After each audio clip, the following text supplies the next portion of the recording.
Do you want to be a part of the CoCo community? Sure, we all do.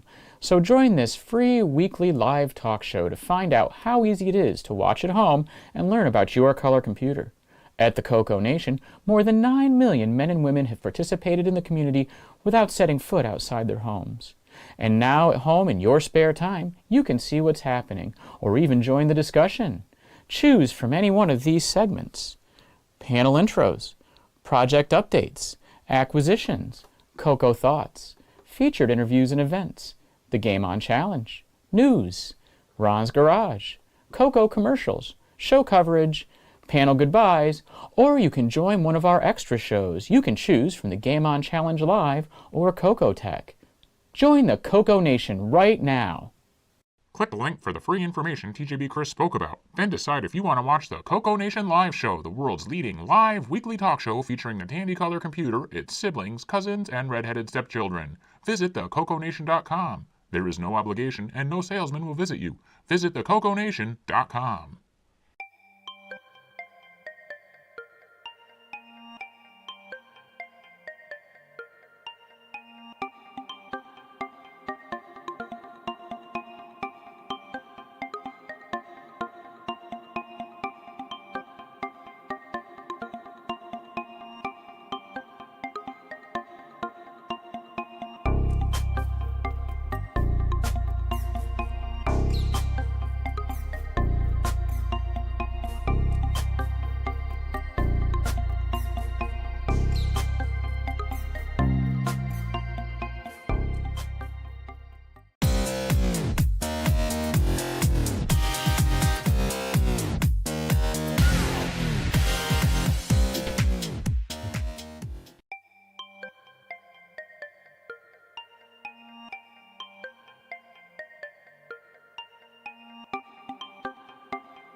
The CoCoNation show is an unscripted, live, and interactive broadcast.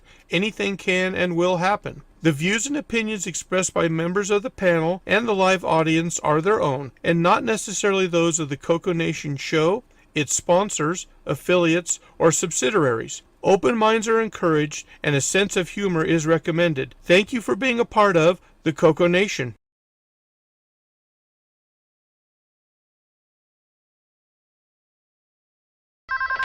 Radio Shack?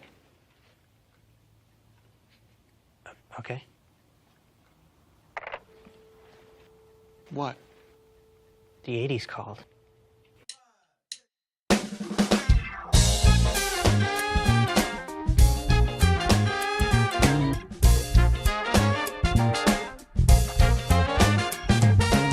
Welcome to the CoCoNation, the world's first live and interactive talk show featuring the Tandy color computer and its hardware cousins.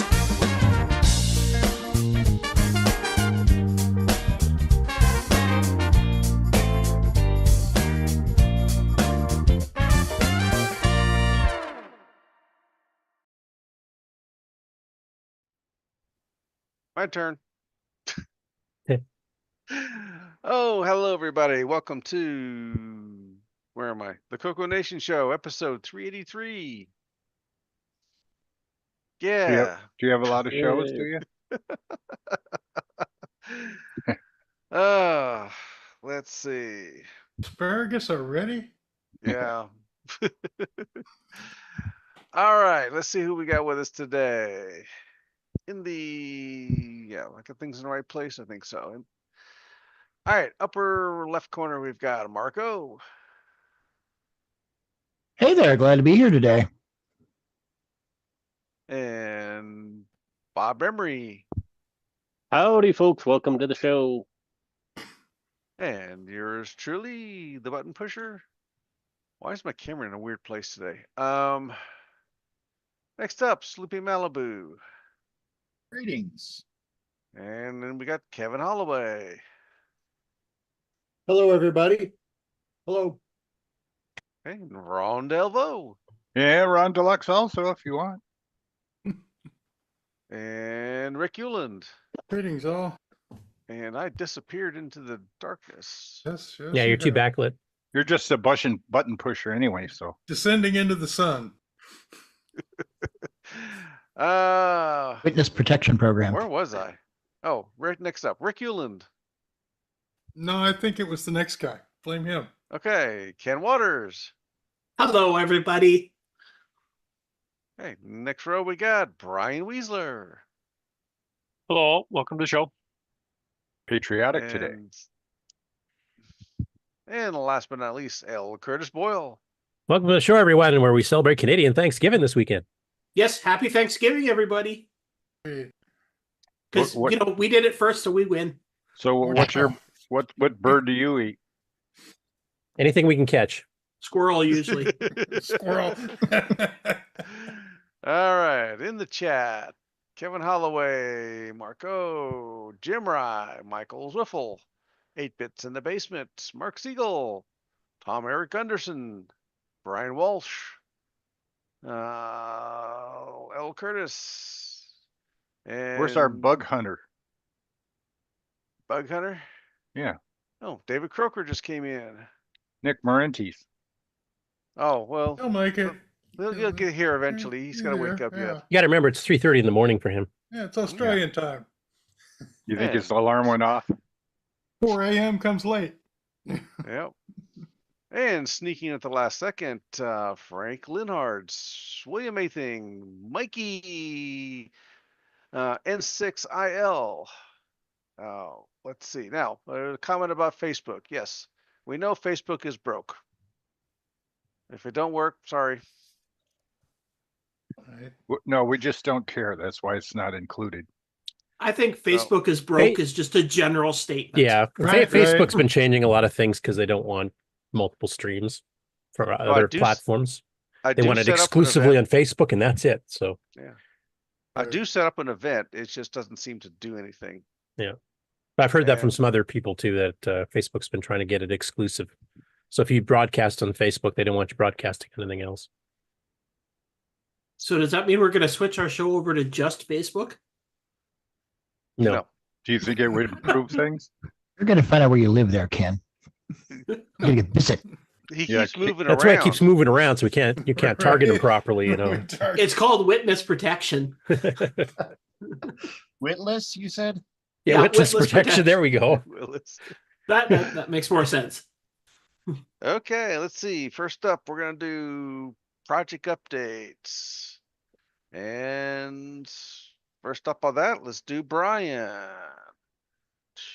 When you say project updates, doesn't that indicate that somebody's working on something and they finally got it going and they're going to show what they got working, as opposed to new acquisitions That's why it's Where- called project updates and And acquisitions. acquisitions. Well, I don't hear the acquisitions part. I'm that's lazy. because it's Mark. Yes. I'm lazy. So It's implied there, Ron. that's right. Okay. And then, so if you look at the actual title, it's updates and acquisitions. But since we're doing a Brian Wiesler segment, we switch over to this one. Brian's Warehouse. Weezer's Warehouse. All right, so put the phone down, Brian. Nope, I was just waiting for you guys to get ready there. Wait for you guys to hash out the segment there. So The details. Okay, so first thing I want to share here is something I think some of you guys have probably seen at Coco Fest and Tandy Assembly and VCF Midwest. Is it a pink right, Coco? Get the right. There we are. Boom. You guys seen these? Is it a tablet? No. Dark. No, it's got an LED. antenna. Oh, Mike Hill. Oh, Is that one of the Mike Hill ones? hey, that's an Atari logo. Yep.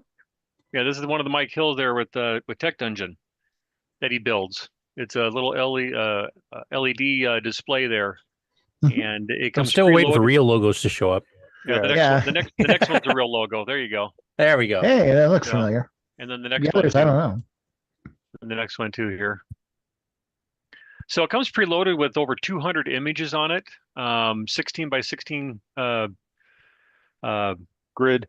grid there that is put together there, and a whole bunch of different images. Some of you have to kind of squint a little bit though, but yeah, the folks there at Tech Dungeon there, Michael and his wife there. This is one of the things that he builds is the display there. You can order it with the cord. Has a little power switch on it. You can power it yourself. It's just USB-C. He also includes this little stand, so you can actually set it upright there. I have it laying flat for you guys to see here. And then it also comes with a you can hook it onto these little pegs back here, a little wire here, so you can do it as a picture frame if you wanted to hang it on the wall.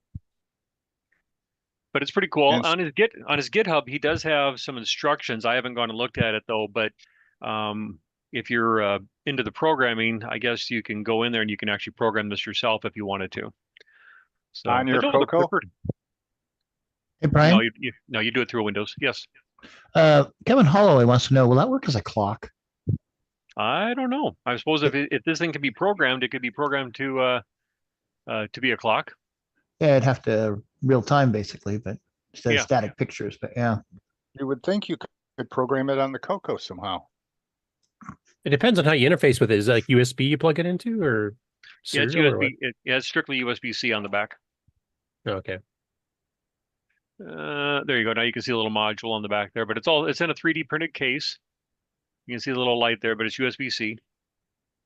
Now, I suppose, like to Ron's question there, if you had some sprites art that you could get over to Windows, you could take those sprites and probably go directly from the Windows into this thing. Then that way, or not directly, but you could use the sprites that you designed for the Coco, and you could put them on here. So, look, a couple of the colors are kind of washed out a little bit there. It looks much better in person. It's very bright. The colors are very, very bright and everything. So it's pretty cool. So, but yeah, I'm probably going to have it hanging in the background, just have it kind of scrolling there, but it's kind of cool. Any other questions on this one at all? I just want to kind of show. He does have a few of them up available on his, let's see here. If you go to the Tech Dungeon .xyz, gonna focus on that? Probably not. But anyway, if you go to Tech Dungeon XYZ there, you can get to his website there where he sells all this stuff. So, but he has this, and then he also, not yet, but he will be having soon, which reminds me, let me reach for just a second here, guys. While you're doing that, I'm just going to catch up some chat stuff here. So first of all, we had a big hello from D. Bruce Moores in Scotland. Oh, wow. Michael Hale says you can control it through the Coco if you remove the ESP32 and control it with a single TTL logic line. There you go. There Cool. you go. So obviously it's a serial interface. Cool. Can you hook 100 of them together and make a video wall? There There you go. There you go. All about synchronization. Right. Pretty soon they'll have a fan that does the same thing, and you can do 3D or what? So I'll go ahead and I'm gonna turn this off right now. So yeah, that was really cool. He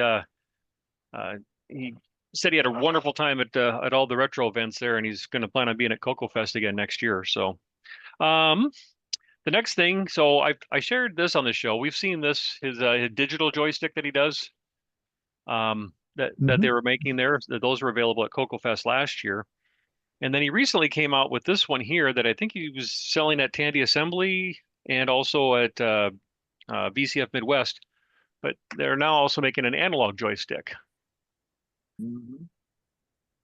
So with the two buttons there, so I picked up this at the same time, and it has a nice feel. It just fits nicely in your hands there. So it's because it's about the thickness of like a Black Beauty joystick, but it's about twice the width there. So it sits really nicely, and I think it's going to be easy to play with. I haven't played any games yet with it.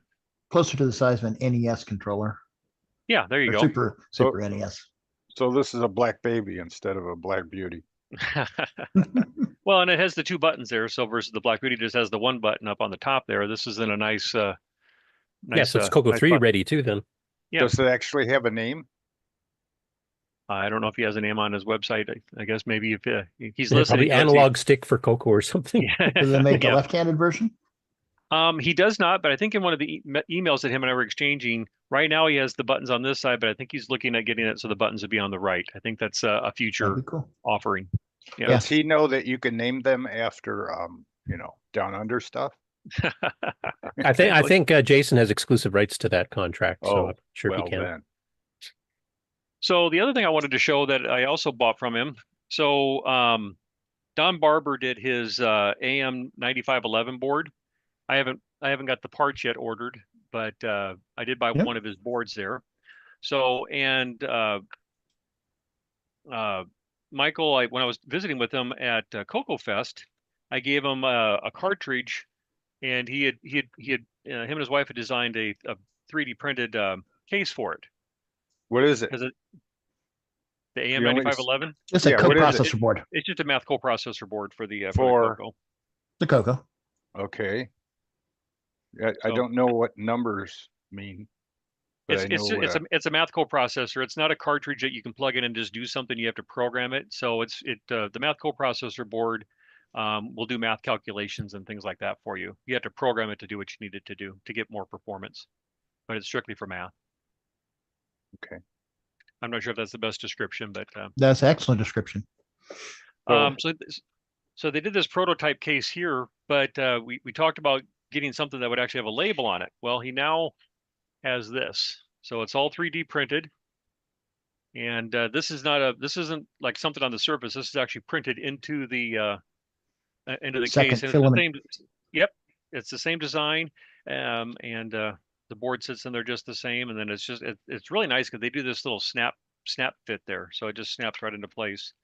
So when I get the parts ordered and I get the board built, I'll show this again, but it's kind of nice because now you can at least see what the cartridge is there. So hey, Brian, Michael Hill says no name yet, open to suggestions. We'll offer a button on the right version soon. There you go. So, and I don't know if he has any more of these, but I'm sure if you were to message him, this might be something that they might do on a request basis. So I mean, they already have the design and everything. So if you wanted one, like I said, I don't know if he's going to be keeping these in stock, but I'm sure if you were to message them, then they would print one up for you and get it ready for you. So is there more than one app that would use that? They're really not. I don't know if there's really an app that's designed to use this. I think it's something more you'd have to create a program yourself that would use it. So Ron, I believe Mr. Barber, when he did that, I believe he also did the patch for BASIC. So it'll take some of the routines that it handles and shoot it to that instead of to the running them from the ROM. And that's what the original Apple version did. 30, 40 some years ago, there was a couple companies that made these for the Apple II, same processor.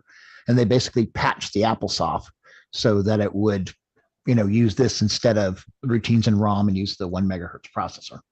Didn't the Japanese computer, the FM7 or something like that, have two processors?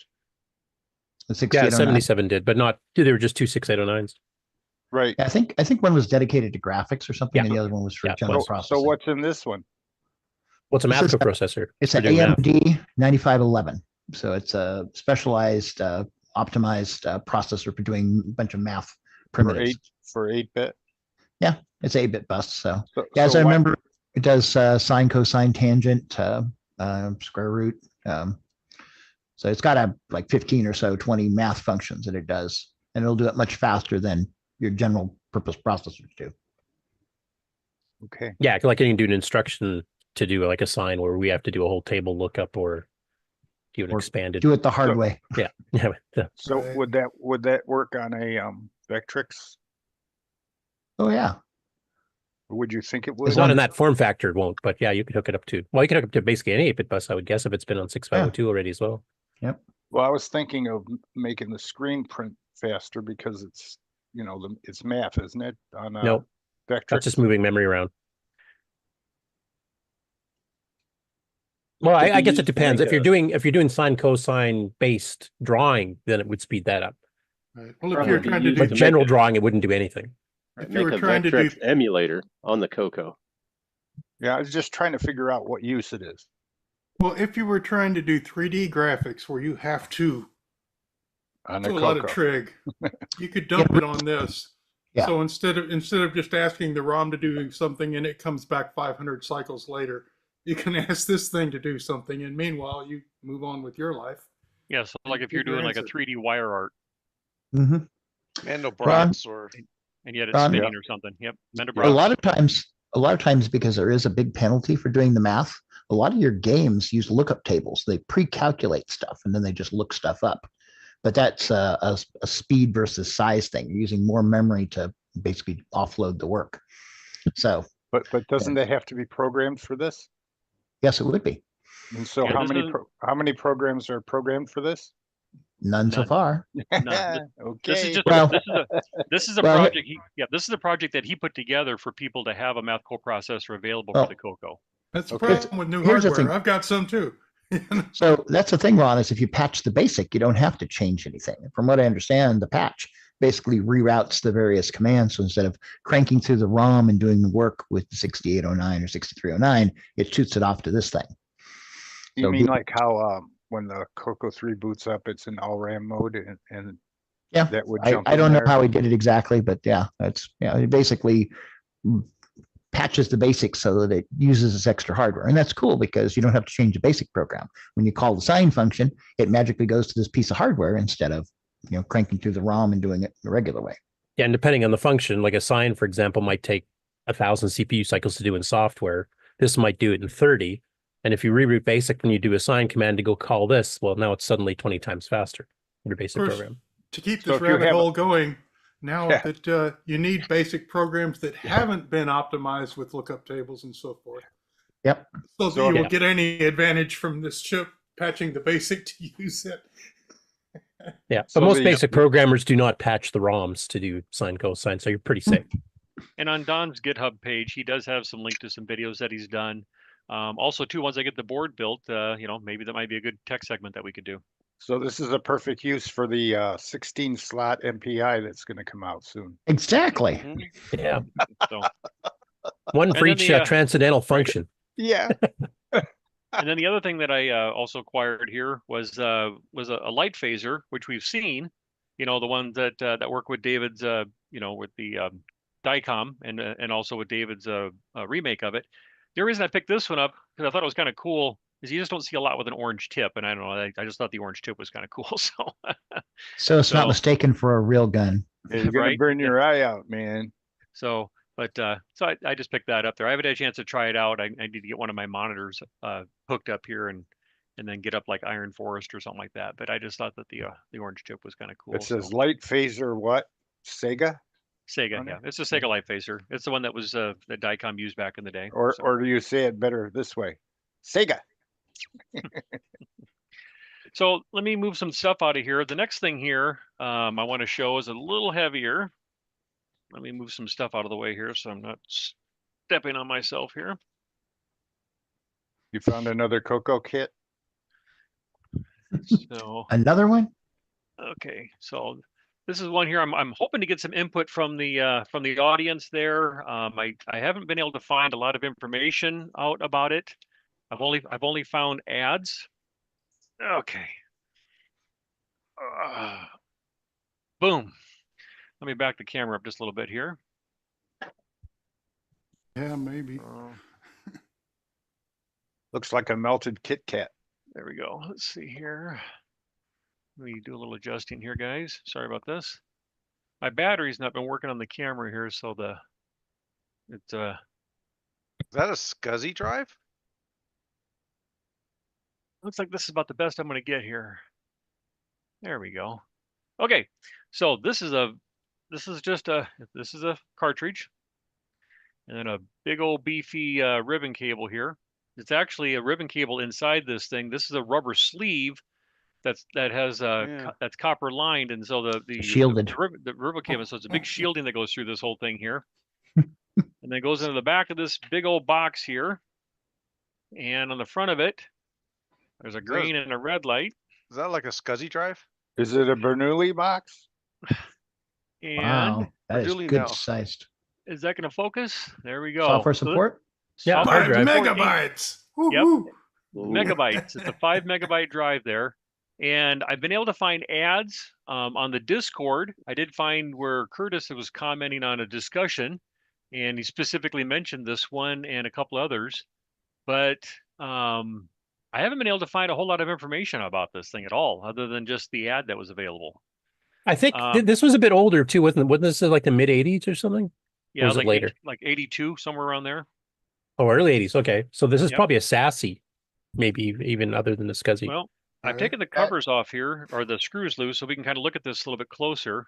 Could be either, but Oh, So it let me could take be the- sugar. Is that the same as the Radio Shack controller that had that SIG cable that No. come out of it? No, that's what I'm going to show around here. So Is that an you're ID on the back? you're jumping the gun there. Okay, let's see if I get this thing to zoom in here.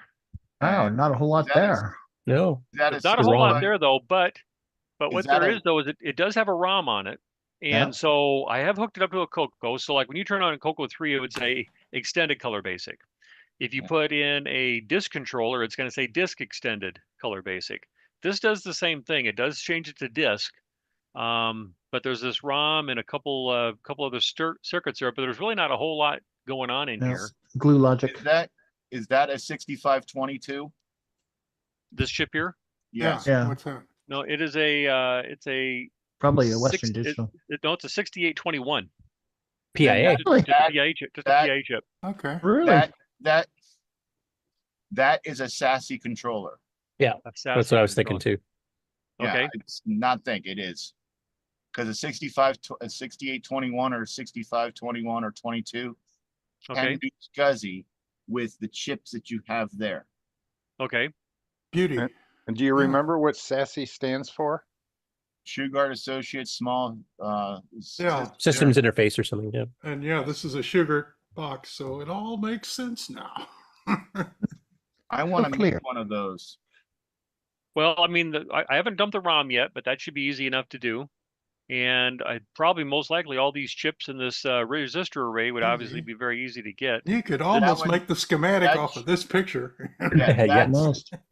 that bigger chip is probably a 74-245. This here, Yes. Yep. yeah, it's a 74 524, 74 524. Is that Yeah, right? same difference. Okay. And then there's another one here. I'm not sure I can't quite get my glasses to focus on that one there, but Yeah, I don't remember the number of that chip. And did you say it came up just plain disk basic, or did it come up with a different? it comes up with just saying disk extended basic. If I do a dir command, the drive does spin, but it comes back and just says, disk error. So, Could but be I it's don't know. been wiped. I don't or know it if it's could either be- been wiped or do I need to be an OS 9 in order to read this thing? I don't know, or if I should be able to do a Oh, dir that's from that's a DOS. good question. Yeah. In fact, the Tandy controller is only got 3 TTL chips on it. Well, the Tandy one's not a controller; it's an adapter to hook to the controller on the Yeah, primary it's just drive, a isn't it? port. Yeah, it's just a port, and Yeah. this would be really kind of the same thing. Just they're just using a 6821. Well, no, this one's a little different. They're doing the processing on the host CPU and shoving it out to the drive. It's a little more What's on the Intensive. drive? Is there an additional controller board in the drive case? Yep. Yeah. Let me go ahead and Yeah, let me do the next step here. Let me Yes, back pictures, the camera. pictures. Yes, please, please. It would be a SASI controller on the drive. Because I'm thinking it's probably very similar to the Tandy. Maybe not quite the same protocol, but Kind of the Same same idea. idea. Yeah.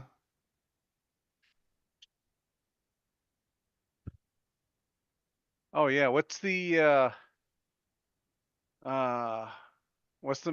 main chips on that?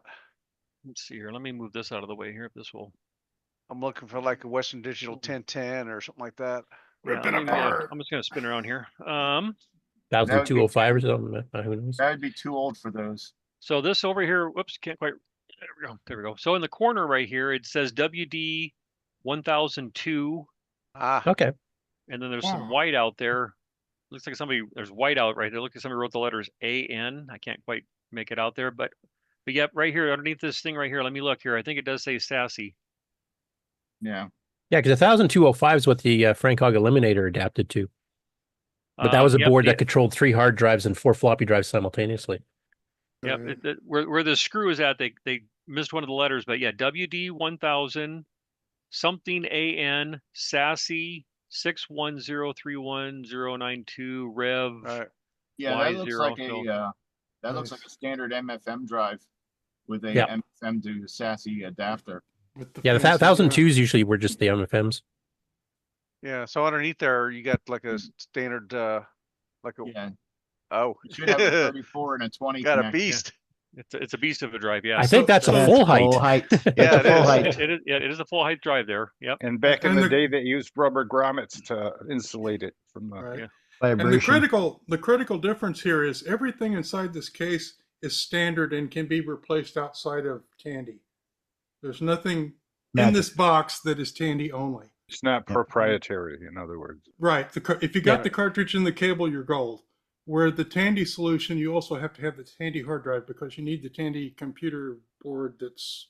That's Well, the magic. The way the those were master set up are unit. just like this one. You had an additional controller. And I think they were using the Right. Western Digital 1010. Right, Are but it inside was the on case. but it was on a processor board that only Tandy made, which is kind of what limits it. Mikey wants to know what hard drive it is. Yeah, is that It's an a MFM Sugar- hard drive? The Shugart? Or- Sugar, microscribe, something like that. Let's Yeah, see here.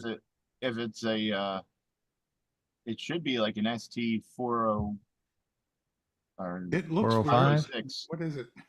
Yeah, the metal box underneath. Yeah, I know. I'm just Yeah, you might not be able to see it inside the case still. Yeah, Is the label on the side? It's got that rounded back like Are there 2 cables that connect the controller board to the hard drive? yes. Let's Well, see here. four screws, and we'll see the other 30. side. Like a 20 and a whatever, 34 pin or whatever the second one. I can't Yeah. remember what size it yeah, was. the 20 standard pin. MFM thing. Yeah. One for the controls and one for the data. Yep. And back then, using a switching power supply was high dollar. Yeah, that was fancy. Yeah, that I haven't looked at a 1002 board on the Eliminator for a long, long time, but that roughly looks what I remember. And I can't quite read what it's saying there. it's got the second port on it, so you could control 2 drives. Right.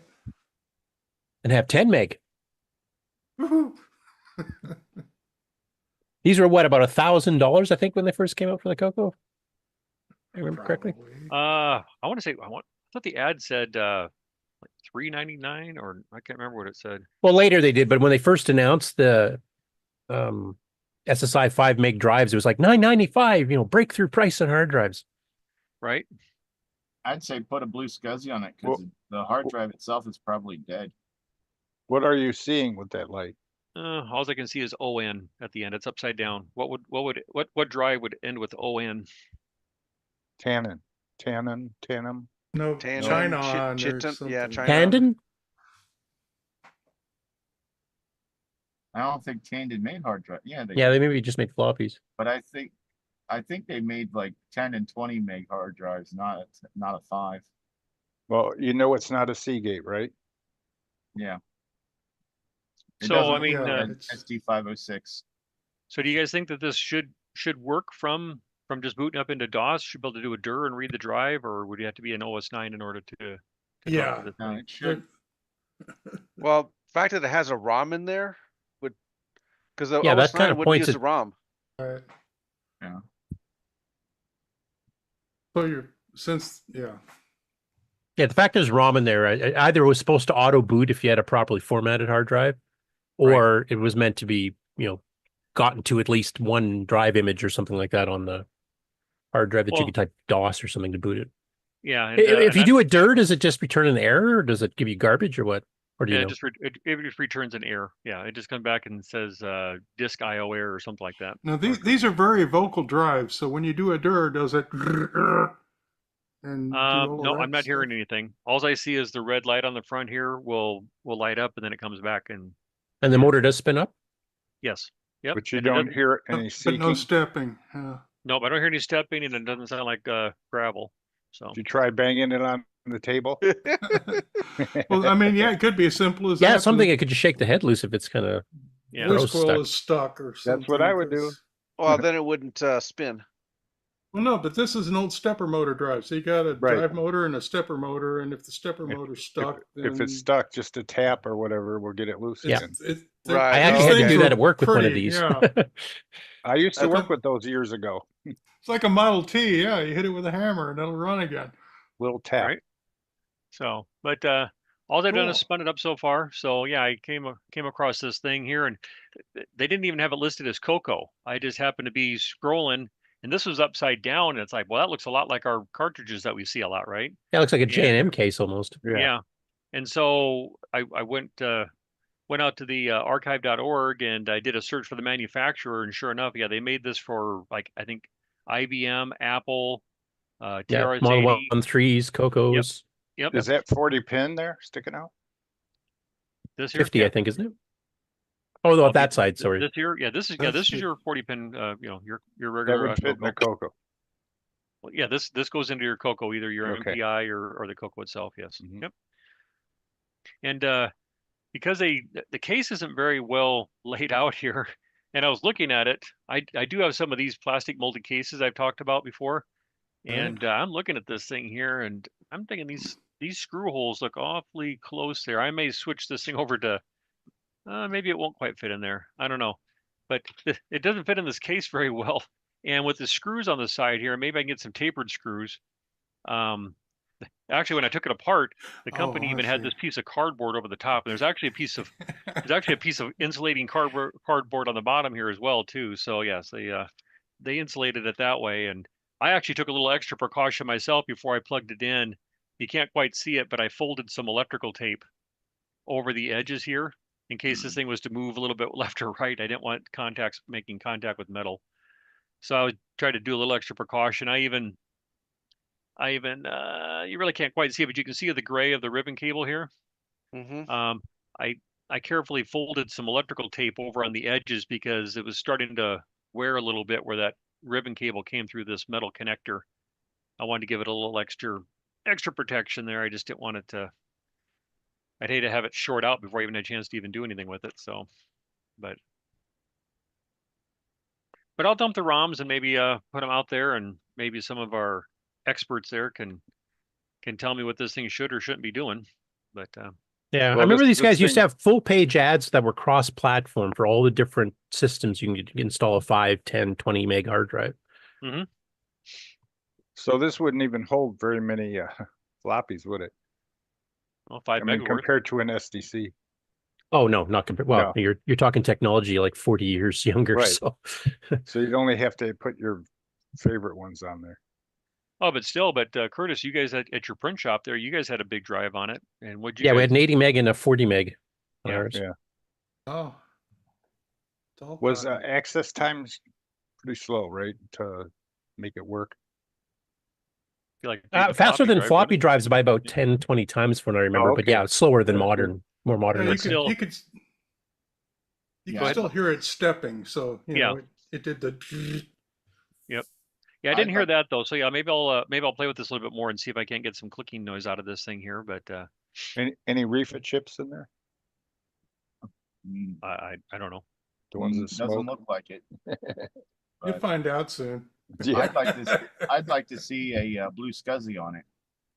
Yeah, that would be a stick the blue SCSI on the controller and get it working. And yeah. Is SCSI similar enough to the SASI protocol that it would work? Yeah. Yes, because SCSI is the standards version of SASI. It's like a And stepson or the something. blue, well, no, basically SASI was made and they decided to make it into a standard. And what had happened was companies that were not Shugart didn't want to put something that was named after a competing company on their products. So when the ANSI standards came around, they renamed it SCSI. And the blue SCSI will do SASI. Oh, okay. So then I would just I would connect it to where this connects onto the drive right there. No, you connect it to the 50-pin connector. Oh, this big cable right here then. Yes. The start of the big cable or the end of the controller card thing that goes in the CoCo. Yeah, the cable.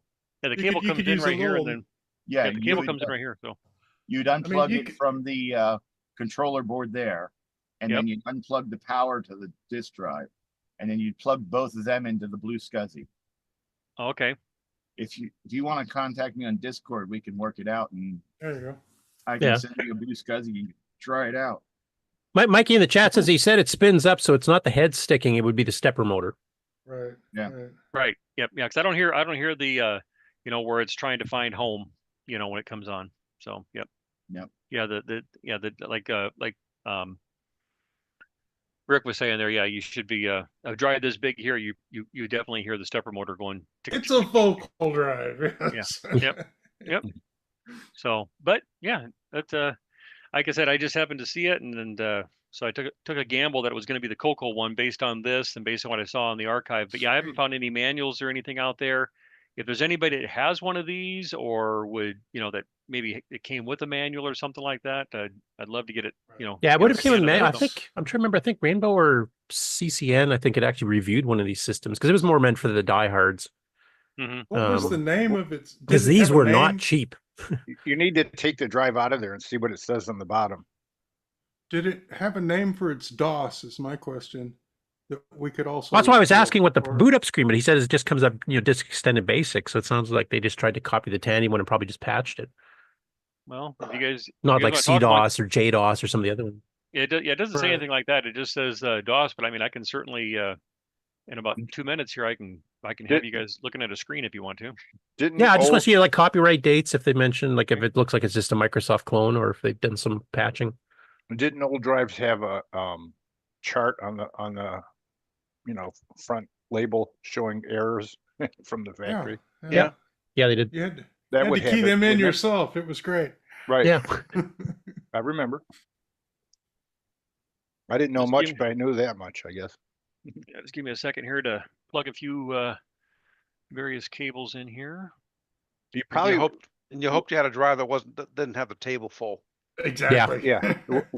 Wouldn't you want to look and see what name of the drive is so that you got more information about what it is you have?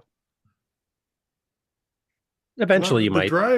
The drive is the least valuable thing here. It's just a beat up old SASI drive. Yeah, but there could be, nuclear secrets on it.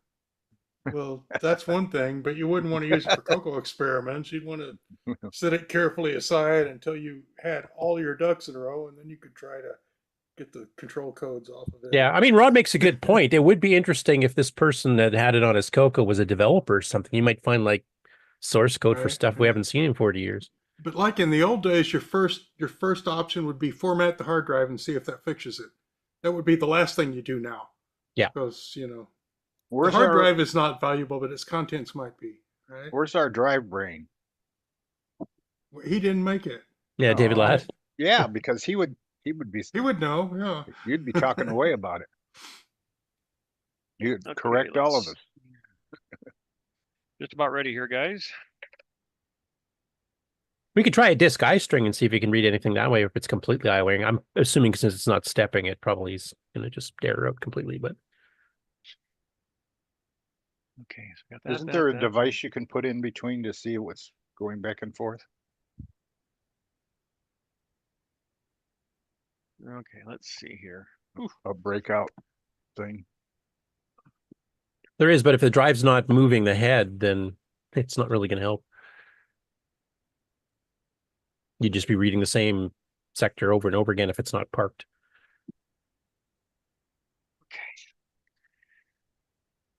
That's something we never talk about anymore either, is parking a drive. Yeah. Mikey suggested too. He says need one of those MFM hard drive readers to get an image of the drive before doing much else. I agree. Yeah. In case there's anything there could be some stuff on here that's valuable. Yep. If it's readable. I do have one of those things though. That he's talking about. I can't remember the name of the company. I bought it, sweet. and one of those drive emulators that you can use and you can dump a drive to an SD card. Okay. So I need A weasel? What do they call it? That's not a grease weasel. It's something else. Yeah, it's a different thing. Grease weasel doesn't do that. Okay, let's see here, guys. Okay, so I got everything all hooked up here. Let me turn the TV on to see if I actually got. Your dog has great teeth. Oh, unfortunately, he's that's about a 8-year-old pitcher. He passed away 6 years ago. Oh. So, okay, let's see here. Okay. Okay, guys, let me turn the right video on here. Maybe it'll work. There we go. There we go. Okay. I'm going to power the drive on first. The sound of jet engines taking off here as it spins up. Not hearing anything here at this point. There we are. And it comes up and just says disk extended color basic is all it says. Okay, so it's the super extended basic on the Coco 3 that's kind of overriding it because it's doing a 2.0, so it's a 1.0 ROM, not a 1.1. And I haven't tried it on I haven't tried it like on a Coco 2, you know, so or a Coco 1. Stop. I said stop the recording. Maybe that's why it don't work. But if I do a dir, this is all I get. Oh, so it actually says hard disk error. Yeah. And the red light just flashes for a second and that's all it says. Try this. Type clear 500 and enter. DSKI string 0, need a 0, 1. Another 0, comma yeah, 1? another 0, comma 1, comma A string, comma B string. Are you just making this up? No. That? Yeah. Disk input sector, track sector head, something like that. Okay. Drives track. Oh, I can't do that, Dave. Okay, so I can't even read sector 0. No reading, no seeking. so That could mean the head's not over the platter at all I've all. been able to do short of reading the ROM yet, you know, to see what may or may not be out there. Have you pushed on all the chips and made sure they're seated and all that? So, but anyway, that part was I mean, it is talking to the drive, though. You said the light flashes and it returns an error. So that's... Yep. Right. And the bright side is the controller's working. The Coco part all works. So, yeah. It's the drive itself. Now, one thing I did, one time when I powered it up, it actually came up and said drive not ready. So that was kind of interesting. So I wasn't sure what that meant. If it's... Did you power up the Coco first that time? I think I turned the power onto the drive and then immediately turned on the Coco. So it might not have spun up enough for the... Right. Right. And so now I've been waiting like 10 or 15 seconds before I turn the Coco on. Good job, man. Yep. So, but... You should get in contact with Mikey, though. Okay. Michael Furman, because he says, need one of those FM hard drive readers we were talking about before. And then he mentioned David Guessween specifically. So I'm assuming that's somebody that's familiar with that. Okay, or maybe yeah, an expert I'll at have to dig that. It's kind of funny because I was looking for something else today. I actually had my hand on the box that has that that drive emulator, and you can emulate all sorts of different kind of drives. But yeah, one of the videos that Adrian Black demonstrated it once, and he shows taking different types of drives, MMF drives and stuff, and using that board to back up hard disks like this and stuff. So. Like, how does that work, though, if the head's not moving? Like, is there some way to transfer platters? Is that how that works? Or is it just trying to read the drive raw? you need to read the drive. So yeah, so you're gonna need to get the heads moving. So yeah. So you don't even know if that drive was native to that box. They could have put a different drive in there and just. They could have, you but know. I mean, if they had the CoCo controller already and it's hooked up and stuff, I doubt they would have Looking at that replaced it. drive, it's been there a long, long Yeah. time. That rounded rear. Yeah. Right. Almost as long as Ron has been here. Oh, Right. Yeah. And Thanks, the seller that was selling this stuff here had other CoCo related items. So I'm guessing that he acquired a lot and he is, was selling the individual components and stuff like that. And so I'm guessing that this came from a CoCo home where somebody had a whole bunch of other stuff. So now, does anybody in the panel or in the chat know of a place, like just in case you can't get the motor going again with stepper motor, that would be able to actually read the platters directly? Yeah, I don't know. I do know those services are offered. They're usually pretty expensive, but if anybody has it. The reason I'm asking is because this is such an expensive item at the time it came out. Only developers or companies probably would have bought these because like $1,000. Cool. So there's a chance that if this is the original drive, that there might be some stuff on there, like Ron was saying. Worth trying to get. These are the fixable ones. It's not even like voice coils. This is just a stepper motor. I mean, it's like fixing a floppy drive. So yeah, it could probably be done. Just who do you ask? Yeah, and what did they used to call it? Remember they used to call it stiction, right? When it would the head would. That wouldn't spin. It wouldn't spin, and you had to whack it to get it to even start spinning up. There is a lot of things that you can do. Yeah. And the David Guesswine is a MFM controller. Yeah, Mikey just put that in the chat too. He said you have to get the heads moving, see some videos of Adrian's digital basement getting old MFM drives to go, and then using the Guesswine MFM emulator afterwards. Yeah, because the Guesswine MFM emulator can emulate both the controller and the drives. So and then Franklin Harris says lots of places that will read the platters, but it's very expensive though. Yeah, that's kind of what I remember. I didn't know if it'd be cheaper for like older drives that have that very coarse platters so that you're not worried about a tiny speck of dust ruining the whole thing. Like this is MFM, right? They would have to have a working drive in addition of the same model to be able to read it. Yeah, because you have to transfer the platters over and it has to be read the same way, same electrical specs and everything else. And is anybody in those places even going to remember what an MF drive is? I remember getting an RLL drive, and then like if it was 20 meg, and you could make it 40, right? 30, but yeah, 30. Yeah, but then you would have had a 1002A controller, not just a 1002. So yeah. You could get yeah, Mikey's also suggesting like Usagi Electric. He does even older stuff usually. Forgotten Machines, AJ'd be a good one. Yeah. Yep.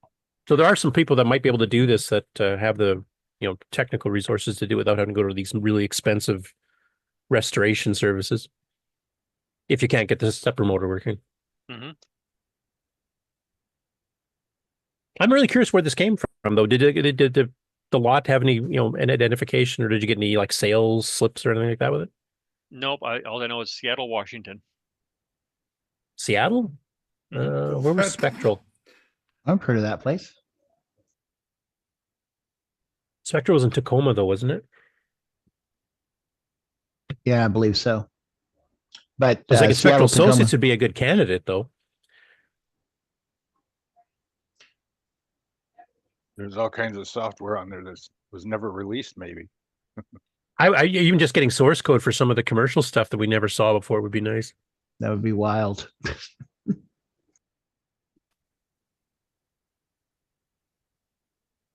Well, hopefully you can get the stepper motor working. It sounds like that might hopefully be the only thing wrong with it. Yeah, I mean, maybe just like I said, if we just get it jarred loose and see what happens. If you can get a chance to pull that drive out and look at the front cover. That'd be cool if you found Bill Gates' original source code. Right? For the deluxe commented, here's the final version. Right. Actually, was Microsoft in 82 to 84? Were they in Washington? They're still in Texas. Oh yeah, they were. They were by that point. They've been in Bellevue. Yeah. Okay, so not Seattle though. Well, it's a hop, skip, and a jump across Lake Washington. Yeah. Well, Tacoma's not far either from. No, Tacoma's to the south, basically, and Redmond and Bellevue are to the east. And it's all about a 45-minute drive. I think Chris Sturris is doing an indirect asparagus. He says, I went out and edged the entire front lawn, came back, and we're still in the same place. Sorry.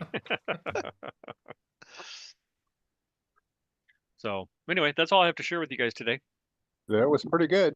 Yeah, that was pretty Thank you, cool. Brian. I'm really curious if you can get that stepper motor where we can get that drive to read, because that What could the be a heck's gold there? mine. It could be nothing, but it could be a gold mine. Yep. You don't often find a drive that old from that expensive. Like most people would not have bought those.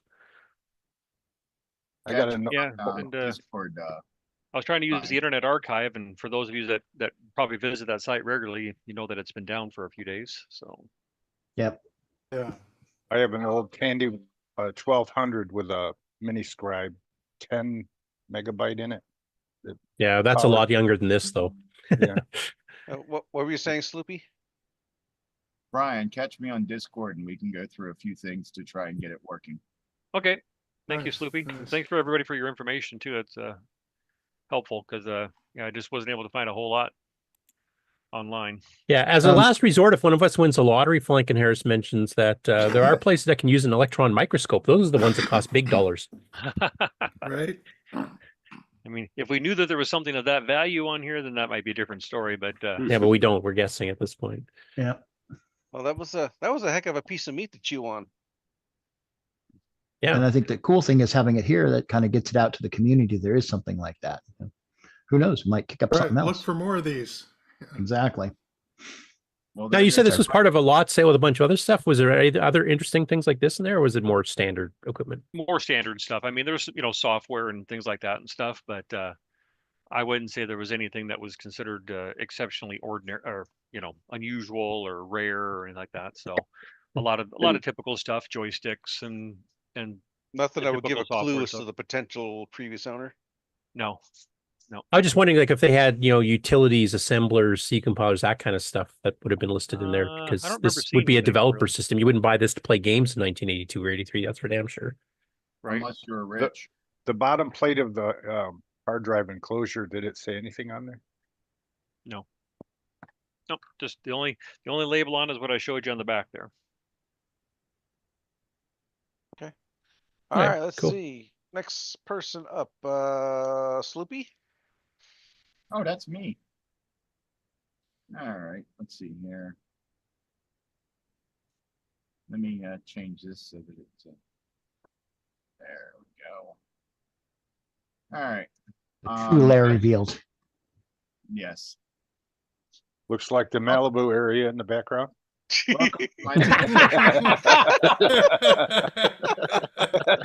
That was a good one. Hey. I have back problems and they're compounded by a heart attack. So getting stuff moved is not easy. Because anytime I I understand. say AIDS to one of my kids, they go running, screaming in agony. Well, thing is, you know where everything is. Yeah, we'll go with that. Roughly, I think I'd add. It's in the county somewhere. Yeah. Yeah. It's somewhere between that wall and the wall 20 feet over that way and that 20 feet that way and 4 foot that way. But yeah. So what do you have for us, Sloopy? A few weeks ago, I went to Tandy Assembly, as you all know. I heard of that. Yeah. And I opened my mouth and raised my hand and I got during the auction and somehow got myself some stuff.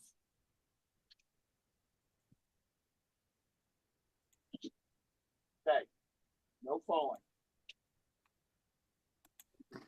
First thing I got is a box of crap. Floppies. Those are valuable. Cables of various types. And some books for the intellectually stimulations of humans. Oh, COBOL. If you have the Coco version of OS9 COBOL, I would love to see that. Unfortunately not. Various power supplies. Some of them actually say Tandy or 4-color printer. TRS-80 4-color printer. That could be the CGP 115 or the CGP 220. Yeah, and another one for the 4-color printer. And no. And what's this one say? Oh, that just says OEM. But a big stack of books. One of them being a Henry J. Ford technical school manual for working on Fords. What year? Copyright 1937, 1938, and 1941. Should work for them new Lincolns. Yep. The hot rod Lincolns. And what is it? Analytical geometry. Yeah, you can use that math coprocessor a lot, sine and cosine stuff. Yeah. Requires 4K. Looks to be about as old. No, requires a copyright. Yeah, no That's focus. all blurry. Too small, won't focus. Copyright 1937. And Yeah, my mom was still alive. For use as with a 10-inch or larger slide rule. hey, that's the back of the book. Let's try this front. Plane geometry. 1930. And physics for arts and science, and two other books that are uninteresting. Now get to this bag that I've been avoiding. Thank you for sharing. Yes. A calculator. TI? Actually, is not a TI. It's something. Yeah, it's a Construction Master Pro by Calculated Industries. Wow, so it's a dedicated purpose calculator. Yeah. Those things still for stupid money on eBay. Calculated Industries, for some reason, has a market. And then these are also by the same company, Calculated Industries.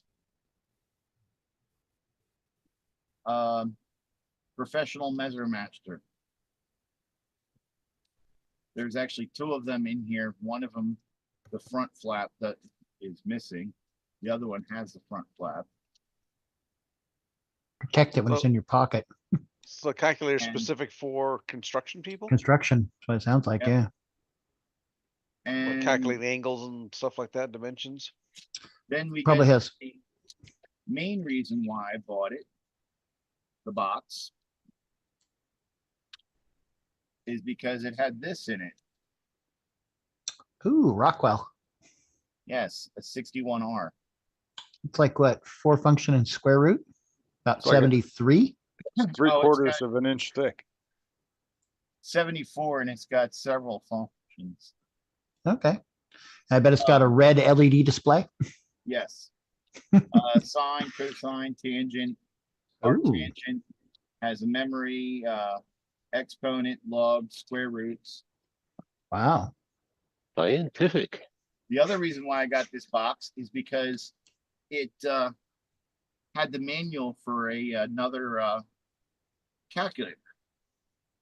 Now, the reason why I got it is because the calculator that manual is for was in the auction before this one. And I'm sure you're all familiar with a fine gentleman by the name of John Laurie. Yep. He won that auction because he wanted that calculator. So then he said he would buy the manual from me. I'm like, oh, don't worry about it. I'll just give it to you. He's like, no.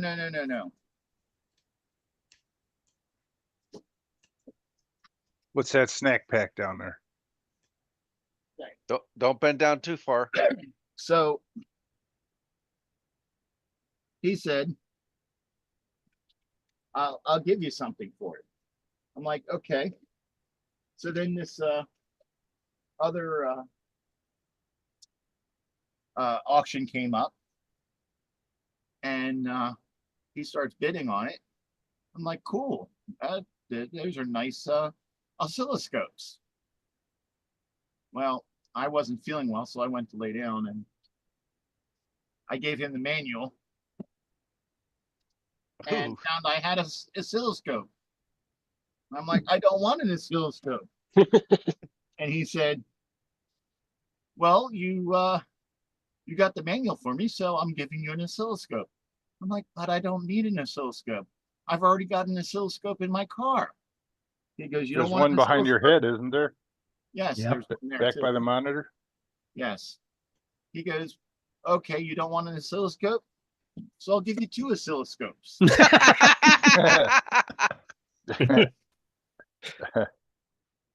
That'll You teach keep you. that up. Yeah. You keep that up, you'll have a house by the end of the year. Well, I was smart. I said to someone that I know that may be around in these parts, I said, hey, do you want something from Tandy Assembly? And they said, sure, without asking what it is. So, again, this is the Oscilloscopes. This is the oscilloscope that you got. What's the brand name on it? Leader. Oh, that's a good brand. Yeah. So who'd you say that's going to, Sloopy? A fine gentleman by the name of Ken.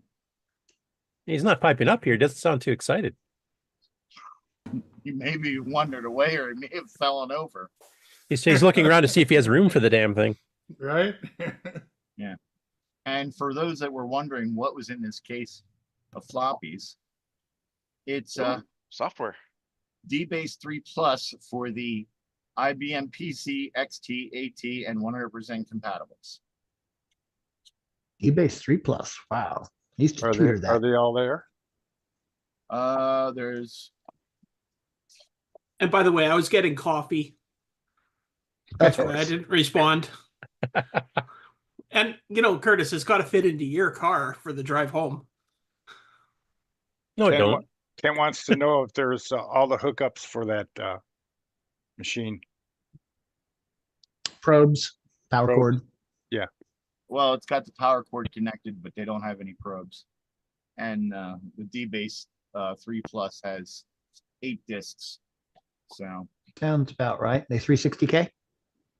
Yeah, I would guess if they're XT. Yes, they are. Yeah. And if you need to read some of your dBaseIII files, there is an actual program for the CoCo under OS 9 that does that. And so I'm sure he heard that. a shout out to Joshua and his father, That who didn't work. see me at Tandy Assembly. They are fans of the show, but they don't really talk much. They usually catch recordings. But hello to Joshua and his father. I'm sorry, I can't remember your father's name. But his father brought 3 disk drives. And he goes, hey, do you want one? I'm like, sure, what do you want for it? And he goes, you can have it. That's So- for Model 1? Yeah, that's Model 1. Yeah, it should work in a CoCo too. That's a 40-track single-sided, right? If I remember? Yeah. Double density? Yep, those Yeah, would be. this is- So he gave me this. I thank you. And the other thing that I opened my mouth for at the auction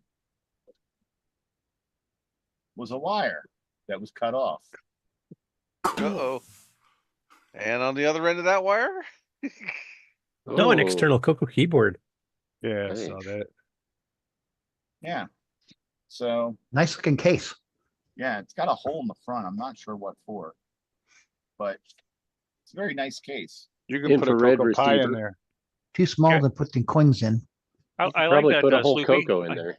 I had something very similar that I got from a different lot that I had bought in a couple years ago. A similar case. I like that because the person that they had a piece of paper as a template where they were going to cut it out, but they hadn't cut it out yet. But I like how that looks. That's kind of inspires me now. Yeah, it's a very nice case. So because I have a CoCo 1 that doesn't have a keyboard at all, and it's like, oh, that's a nice keyboard. That's got a long enough cable you can sit back in your armchair and type away with it in your lap. Yeah. Yep.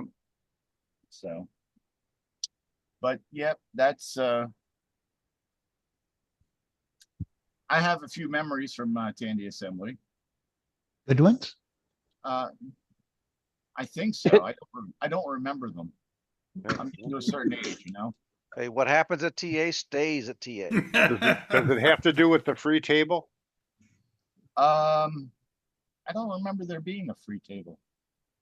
That's because they took it away. No, it's his age. Yeah.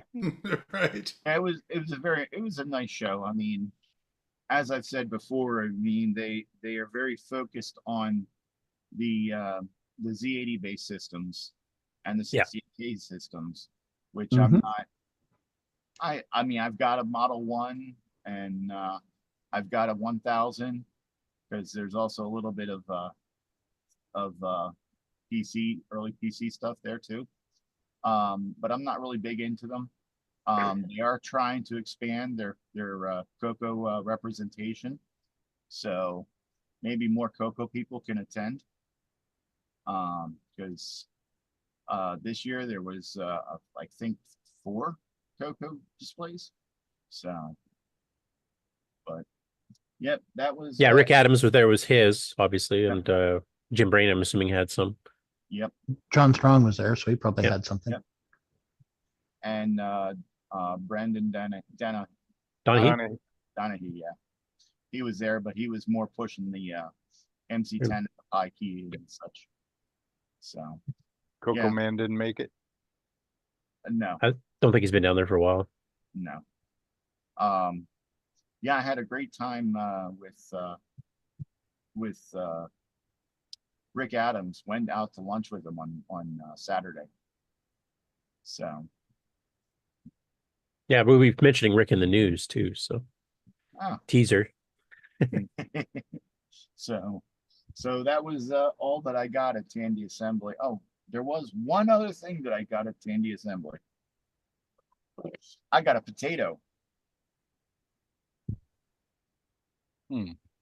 Which is a what? Soldering board thing, isn't it? Yeah. Cool. This is the Paul Fiscarelli edition. Oh, okay. So it's got all the DIN ports and stuff there. You can mount the connector on to solder easier. And you don't have to waste a perfectly good potato to Yeah, put together. and Paul Fiscarelli was there too, representing the CoCo. Yeah, he came on ours and did the live stream, of course. Yeah, well, I was going to, but then he was like, "Oh, I've got a headset, so I'll do it." So, because I was going to, I even saved my battery power so I could. So do you have to keep that in the dark so things don't start growing? You just hose it off every once in a while. It's only going to grow connectors, DIN connectors, which are kind of useful, especially some of the ones over here. But yeah, it's got markings. The original, it's an open source project, and the original has Commodore 64 and I think TI pinouts on it, and Paul Fiscarelli added the CoCo pinouts for things, and there's some Atari stuff on there too. So it's a very useful thing for making DIN connectors. So You know, it's taken us over an hour just to get through 2 presentations here. How many more do we have to do, Mark? You and Rick. Actually, it's, Thanks, Sleepy. back to you. all right. Rick, why don't you go next? And you're muted. Your lips. Okay, let me unmute myself and Okay. let you unbiggen me or whatever. All right, that's it.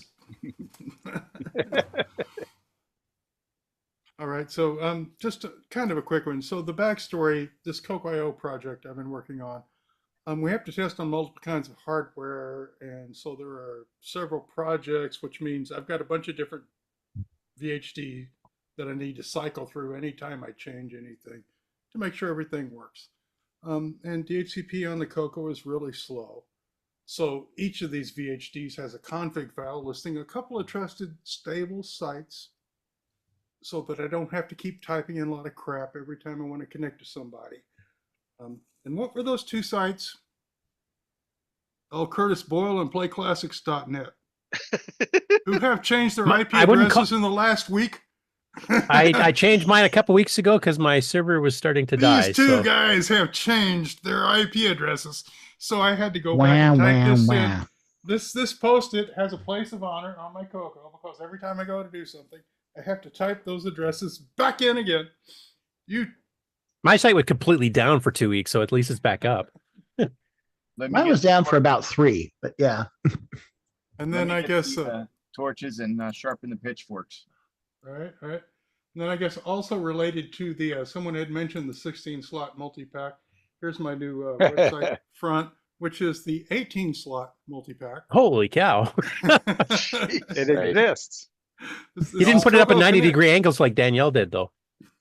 Well, some of them did, and some of them don't. You don't need a fan on that or anything. These are all technically well. There's some there's some airspace underneath above the Coco. Yeah. There. Do not. It's a publicity photo. Come on. I'm just waiting. Yeah, I'm just waiting for the ghost of David Ladd to show up to comment on this. Don't let David Ladd see that. There were several hard drives, and a couple of floppy drives plugged in, and yeah. And the lights don't dim when you first put it on. It's Coco connected. Yeah. So anyway, He brings it up in stages, so it isn't that much of a power draw. Exactly. You turn on one multi-pack at a time, so it doesn't. Can you run this with the drill pack? Right. A couple of drill packs. Yeah. Exactly. Ironically, that old 5 meg hard drive probably draws as much power as that whole darn thing you just showed. Exactly. Okay. Curtis. Okay, so I got 2 things I'm going to be donating as door prizes to the next CoCo Fest. So one I might have shown before. That monitor back there? Oh, the Pixel Addict. Yep. Actual. So that's the actual Dead Pixel Addict version. magazine from the UK, and they did a Dead tree special version. on Tandy, and I'm going to have that as a giveaway. Full magazine. Because you have 2? Yes. And then 2, I'm going to unbox this. This was a donation that came in. You know, your room back there kind of resembles Malibu. That's not quite as much dirt. His is more organized. Yes. Yeah. And that monitor looks like it's starting to try to jump off the shelf. Yeah, no, it's on pretty solid, but anyway, this package came from Jay Mundy, and I'm not going to fully open it. I'll open up the shipping part of it. But the person that actually gets it at the door prize at CoCo Fest can do the final part of it. I'm getting one too in the mail. So yeah, get it open here. I probably should have started cutting this before the show, yeah. But I live on the other side of This lets the suspense build, Curtis. all kinds of disasters and mayhem.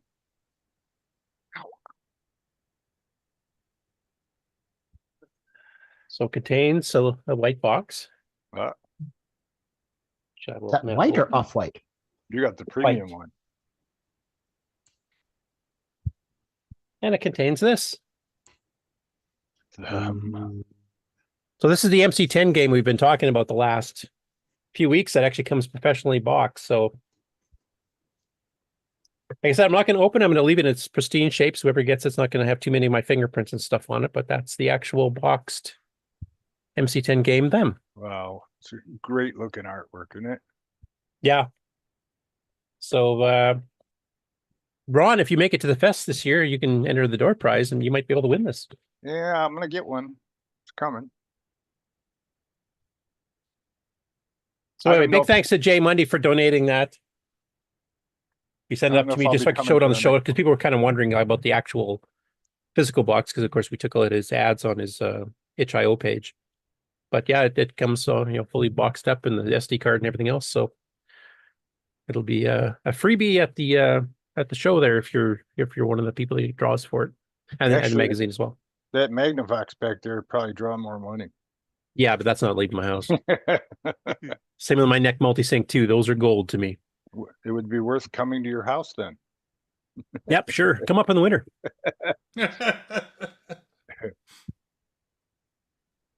Anyway, that's all I had, but that was my little update. Okay, play the outro. All right, shall we take a break and then do the Dragon Fest? Can I just say one thing real quick? Uh-oh. If I may, guys? Sure. I remembered something I was going to share because the guy did a nice favor. Let me turn my monitor on here real quick here, my camera. I still got it. Okay, there we go. So last week, I showed you guys this here, installed in a CoCo. Right. Right. And so that was from that company, DigiCool Things. And I sent him an email because him and I were talking, and I said, hey, you might get a little spike in orders. And he actually did. He did ended up sending out some and everything. But I told him about the show and everything. And so he, on his website, when you go to his Tandy site to order this, he put a link to the show where I showed this. So last week's show. So he put a mention of our show on his website there. So if anybody goes looking at this, they can get redirected to our show. So I thought that was very nice of Gary to do that. Or Gary or Greg? Hold on here. Let me make sure I get it right here. Greg, excuse me. So sorry about that. So yeah, Greg. He put a link to our show on his website. So I thought that was nice. So I wanted to say thank you and put a little shout out there for him. So he sells that assembled thing in your hand right there. He sells the board, and you have to assemble it yourself. So, yep. All right. So yeah. Yep. So and the chips and everything. That was that form factor. So anyway, I forgot I wanted to mention that he put a little shout out on his webpage to our show. So maybe some other people that are 6809 that might PR is PR. So, yep. So anyway, and that's all I they're wanted. simple to put together. I mean, it's just solder. Stick Yep. the connector in there and hit it with solder. Yep. Thank you. I just wanted to mention that. Brian, is that an AMDEC behind you? What's that?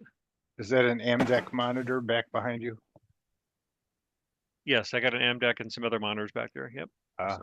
By the way, Ron, you got a shout out from Tim Gilberts there. They're down at the pub after the Dragon meetup. And he said, I love the backdrop, sir. Thank you very much. Everyone in the pub is impressed. Oh, yeah. My own artwork, I must say, taken from the small little one. Blew it up. Nice. Okay, time to get the coffee refills. Awesome.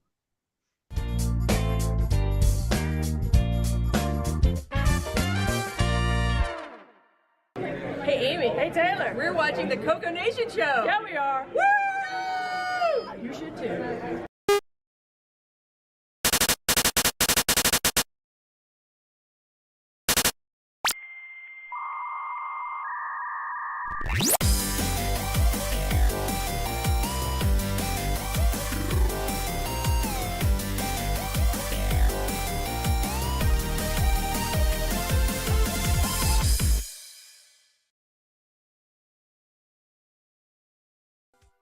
Hello everyone, it's your good buddy, your good pal Amigo, and joined by that dastardly The Brent from ARG Presents. You're watching CoCoNation. I feel like that should have been longer. The CoCoNation Show would like to thank the following patrons. AC's 8-Bit Zone, Alex Gare, Brandon Dunny, Brian Walsh, Brian Wiesler, Karen Anscombe, Coconut Bob, Daddy Burrito, David Ladd, Derek Smithson, Diego BF109, Don Barber, Eric Canales, Glenn Hewlett, Graham Wabke, Grant Leedy, Henry Strickland, Jason Warrens, Justin Larson, Ken Reichard, Kevin Holloway, Paul Fiscarelli, R. Allen Murphy, Retro Tech Time, Rob Inman, Rocky Hill, Steve Batson, The Bray Key, TJB Chris, Tom C., Tom Gunderson, Tom S., and William A. Thing. Thank you so much, patrons. If you would like to support the CoCoNation Show, please sign up at patreon.thecoconation.com.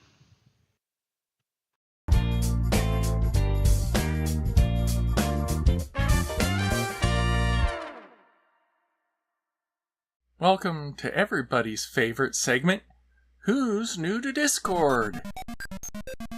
Frank S. says, hello everyone. My name is Frank. A little about me, I have been in IT and working on computers since the early 80s. I love electronics as well. During the 80s I worked at Radio Shack and saw and sold their line of computers including the CoCo. It has been so long since that time and I don't remember much about the CoCo. This channel looks like someplace where the experts hang out and I think I could learn a lot here. I am looking forward to chatting with you all. The previous bios were edited for time. Thanks to Glenside Computer Club, Paul Fiscarelli, Paul Shoemaker, Tandy Color Computer 3, and the CoCoNation patrons for boosting the server. Please consider joining Discord and visiting the welcome section to read these bios in full and see what the community has to offer. Just go to discord.thecoconation.com. See you on Discord.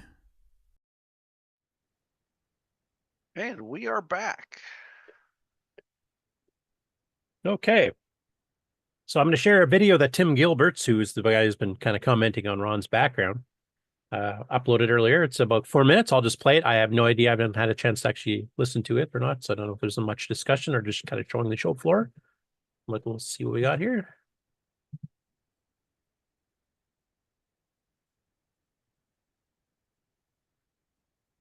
So just a quick audio report from a bit of video for the CoCoNation.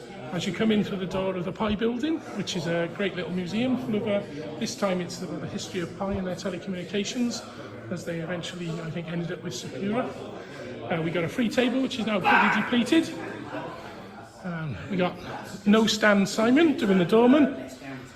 And we've got some of the artwork that was on display. And this is up for the quiz now, which is about to start. We've got our intrepid adventurer who has been plugging away at the mansion adventure for quite some time, and looks like he's resorted to cheating. He was on his phone. He was on his phone. No cheating going on.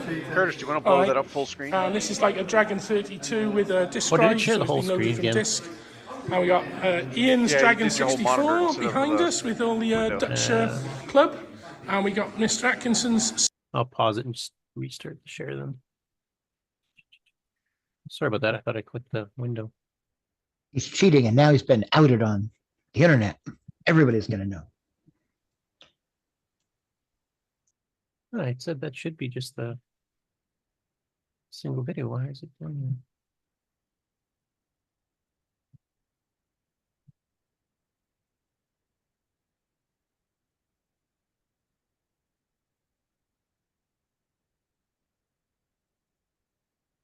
No, it's doing the whole screen again, isn't it? What the heck? Is there an update to Zoom or something? I didn't install one today, but I don't Max the every browser, time and either. it's kind of the same thing. Yeah, because it's supposed to be sharing the one Firefox window according to this, because I've got the two desktops above that as separate, and if I click this, and it's supposed to just share that. And it looks like it keeps sharing the whole darn screen. Oh, there it did it right. I clicked the exact same thing. Weird. I love computers. SECAM test pattern with artifacting on SECAM. And 2 Dragon SECAMs, probably a record outside France for this show. We've also got moving over. We've got FM towns coming from Tony. It's laid out with a couple of bays so people can easily move. There's a large group yapping, obviously. But here we've got all of Tony's stuff on display. So you've got a Dragon TANO, normal Dragon. You've got the, it's Fujitsu. So it's a 6809 machine, FM77. And of course you've got the CP400, the Brazilian clone. This one has been running on a Whse terminal all day, has been playing ASCII Invaders from the Dragon 64 that's been running Fusix. And then you've got the Black Dragon now in bits as we try to recover heroically some discs. And you've got a CoCo 3, which I've never actually had a chance to play on, but that was great to experience. We've got the 3D printed Dragon 64, which you may have seen on the group. And of course the electronic station and the workstations of Mr. Howard Jones, who has got his Pico, Dragon Pico board, and some very draft, which we'll give you a bit more info on afterwards.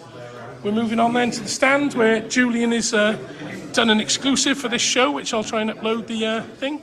But I'll give you a little clip for that one about what the exclusive launch was. And we're going to walk past Tony, Mr. Orchard. Hello. We're going to have a few people. Hello, everyone. This is just going out on CoCoNation. We got all of Julian's brought a massive collection of all his boards and bits, which is a great selection. We've also then got the, earlier we had an unboxing, which was a bit of a surprise. So as usual, I've got a bit of video which you'll be able to pick up later. I think the screws have been put back in this, have they? opening from the front. And the surprise was it's got a mains transformer in it, and what we think is a radio hams at RTTY board, so with its connections. That was a nice surprise opening earlier, and that Dragon's actually empty with some shielding in it. Then we've got Mr. Anscombe, Kieran's lovely 64 repro, and his better halves great little medallions that have been made for everyone, and for a donation, which I make with Christmas tree decorations. We've got, looks like we've got a discussion going on here, probably highly technical about emulation and electronics and ZX81. Well, that's not. At least he's bought a 6809 based machine. It's an Acorn based machine. So it's Acorn 6809 system. What do you mean? I built this. You built this, did you? It's not Acorns. Okay. And then just coming in, making sure I don't steal his gear, Mr. Pelly has got his working Super RGB, which I can't get working on mine, but it's a lovely, lovely quality of picture. So, and he's done a nice photo of the inside of his much neater job than I've done on mine. So a big thank you to Mr. Tim Gilberts for providing that video and kind of giving us a whole rundown of the show. It looks like there's some pretty cool stuff there. That big fancy one that he opened the case of, that he said he had, was it RTTY? That was a ham radio thing, I think. He said it might be built into there for you ham people in the audience or on the panel. I'm not one of them, but some of you guys have done ham stuff, right? How about WeFax? Have you done WeFax on the? I think you might have switched mics, Ron. You're coming in really, really faint. Here, sorry. Okay. Have they done WeFax over there in England? I have no idea. Maybe they'll, put something in the chat area there. All right. Take a drink, everybody. Yeah. Yeah. And I got two other videos. I think one was labeled as a promotion for something, and I'm not sure if the other one's just a shot from the show or not, because like I said, I just quickly grabbed these, having a chance to look at them. But they're from the show as well. So. Video. Go. Right. So continuing on from the Dragon 32 boards that replicate the original Dragon 32, I have done a little bit more work. Okay. To make this a little bit easier to live with. It has somewhat improved signals, right. But what it does have, and you may need to zoom in on this one, is alternative keyboard connectors that facilitate this working more closely as a CoCo. CoCoNation so, like that. With original CoCo ROMs on here, using the appropriate connector and switching the, he says looking for it, switching the parallel port to use bitbanger serial. This is effectively a CoCo 2 with up to 64K. Wow. And is that nearly ready to release? This is ready to release. These have not been on sale. I have not announced these. This is new today. Exclusive today at the Dragon Show. Absolutely. Here in Cambridge, 2024. Well, hey. There you go. News here breaking. So that's cool. He's done a board that's basically both a Dragon and a CoCo. You just switch a couple things around and you can actually run the same physical motherboard as both. It's a Droco. I don't know how the heck you fit them together. Well, yeah, you flip it over and the other keyboard's on top. That's cool. Yeah, very. I had no idea that was coming out. And then the last one I got here, which seems to be just a little 22-second clip.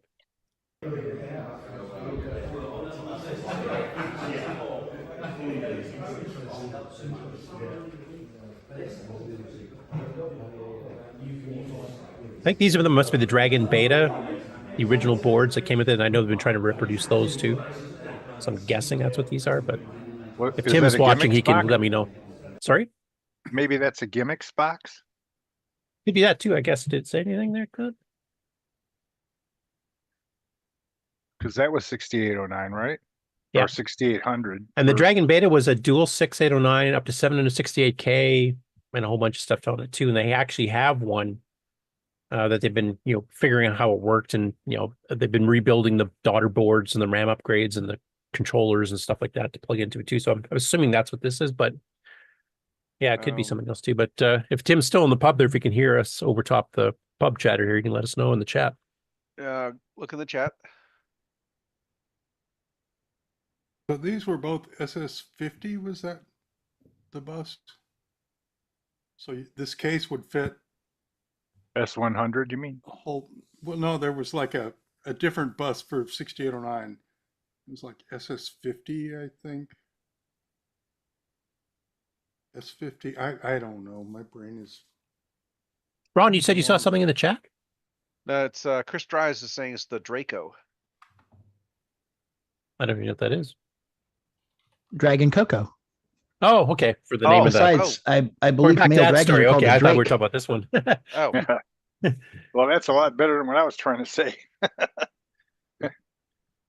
Wasn't that a Bond villain or something? Might work. Hey, that's the videos I had. Now I also got some photos that they posted up as well. So let me grab those quick.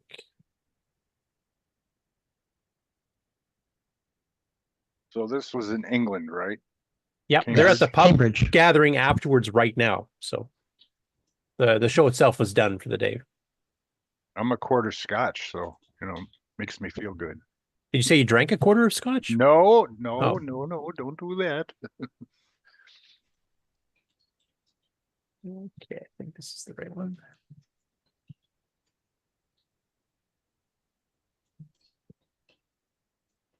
Okay, so there you should see a shot with the kind of the intro booth, it looks like. And as it says, Dragoneers, please pop your name on a badge.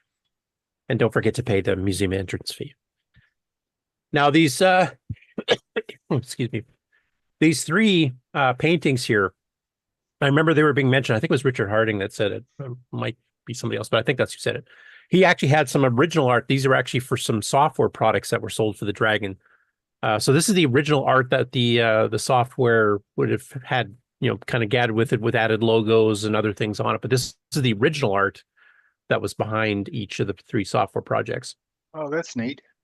So if that's and one like we keep mentioning, the Dragon definitely had better artwork on their software packages than like 98% of all the Coco stuff ever sold. So with a few exceptions, Tandy, of course, like Keller Artwork, Adventure International, Computer Shack, Mitchtron did, but most others, I think Spectral did sometimes they didn't. But most of the time it was like, a Xerox on orange paper and a doggy bag type of things.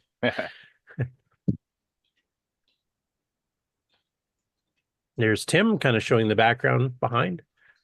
I can see Kieran and a few others in the background.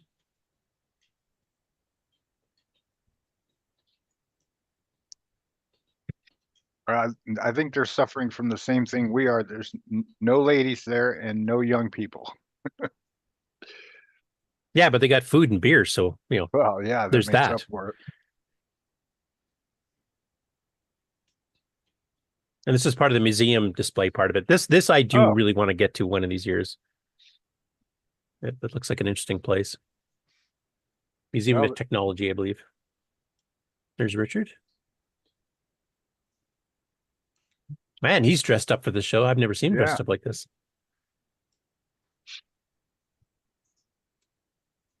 Did they have any of those ones with that kind of look like our, had the floppies on them and what 200s, I guess, Dragons?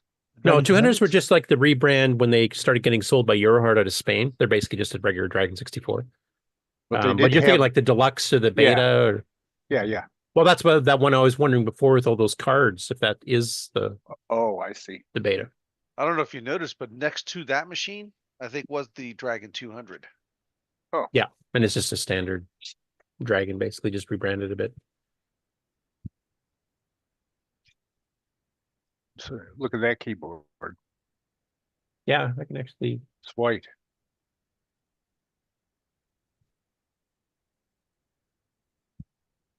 I could hear be dragons and a dragon actually silk screen on. That's cool. That's nice.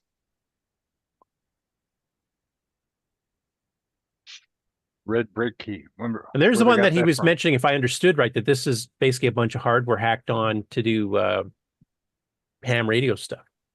Right. The transformer on the top is for the mains. It's going to step down from the two 240 volt down to what the board needs. Then there's the circuit board on top there above the cartridge port, looks like is the link for the ham radio stuff. Yeah. Tom Eric Gunderson saying the redesigned case on the Dragon 200. So maybe see if I should have a picture of that later. But I wonder if Dragon had any problem with RF leaking or whatever. I think all 8-bit RF based machines back then at least had some. Yeah.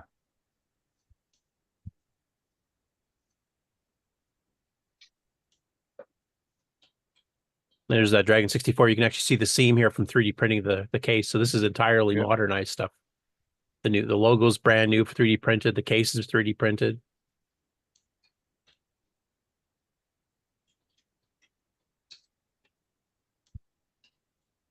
Another Stuart and Karen.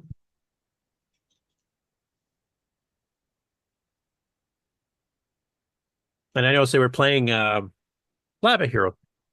I didn't see anybody playing Nick's game yet, though, so I'll have to bug them. Do they? I wonder if they have Coco VGA for the Dragon. Did they ever make that? I mean, I know it's not available or whatever now, but I have seen different monitor types have been hooked up to Dragons. There's been, I don't know if it's the same thing or if it's a different circuit or whatever, but because you have to deal with PAL, obviously, instead of NTSC. Yeah.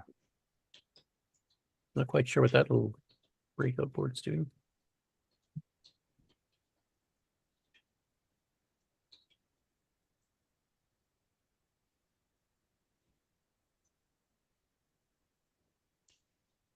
There's Lava Hero being demoed.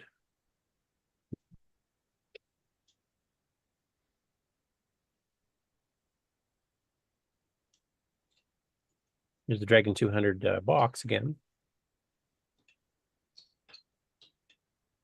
Yeah, I don't think I ever saw one. A box. You always see the computer. Yeah. That was the one that Eurohard made when Dragon transferred all the assets to Spain. And of course, you can see the Technology Museum in the background too, which has a lot of really cool stuff too. And the Computing Museum is, just a few blocks from here. So as we get into the other shows coming up here, the big retro show that's covering all the machines there is actually at the other museum that's just down the street. They're both in Cambridge. But I think it's pretty well the pictures I've got. So big all thanks their to power is different than ours, isn't it? Pardon me? They use the 240 or yeah, double all the voltage. those, 50 I was hertz. trying to look at their power strip and stuff in the last video or screen. See it down below there? Yeah. Yeah, large plugs with big terminals. With the flat sideways compared to what we're used to. Yeah. And they have these scary things over here. Don't look, Curtis. Don't look. I'm trying not to. I'm steering it off. I'll just look at Richard instead because he's all dressed up. Anyway, thanks to Tim and everybody else who took photos and are attending the show. Obviously, there's a lot of cool stuff there. Looks like pretty good attendance this year, too. Definitely would be a show worthwhile going to. And any more things in the chat from any people there? Or are they too busy having their supper and pub stuff? Chris Durst is saying AC's 8-bit zone's Coco DV will work on a Dragon, so that's one option. I wonder if they're at Arthur Treacher's Fish and Chips. Yes, the DV will work on it. I actually sent Alan a Dragon 32 that he experimented with to make sure he had the timing right. Okay. So anyway, that's what I got. If anybody wants to take a look at a bit more detail, you can download the pictures. They're actually in the Dragon group on Coco Discord. In fact, there might be some more added there by now. I don't even know. I had a chance to look yet, but hope everybody there is having a grand old time, and it certainly looks like you are. And thanks for sharing. They probably got a good view of the Aurora over there too. They're a Aurora lot cooler. Borealis. Yeah, they did. It was really good over here. Excuse me Yeah. for the cat. We had some. I posted on my You're wall. supposed to heave it. I got too much stuff precariously balanced here at the moment. I don't want to try that.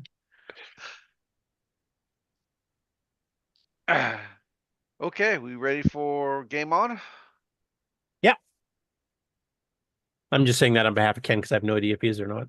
I'm awake. I'm awake. Okay, here we go.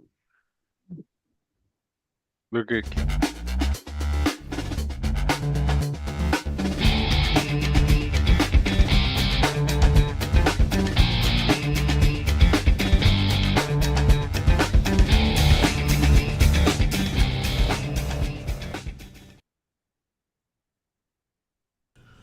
Welcome everybody to the CoCoNation Game On Challenge of the Week results video.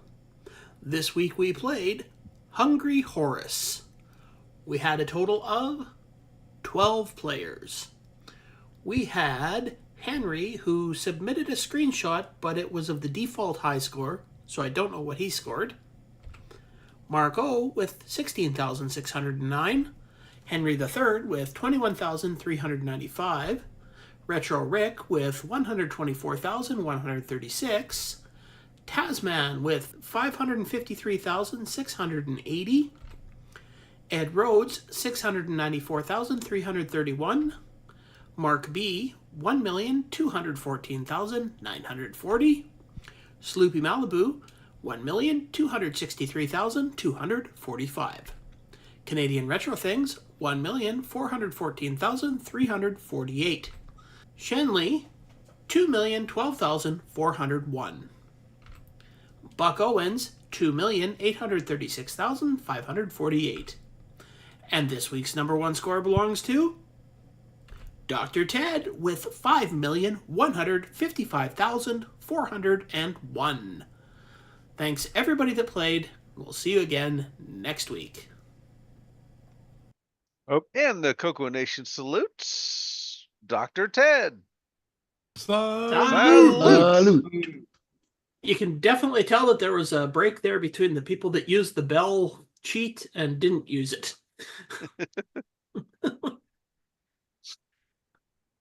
Yeah, so Mark, what did it feel like to be in the middle of the pack this week?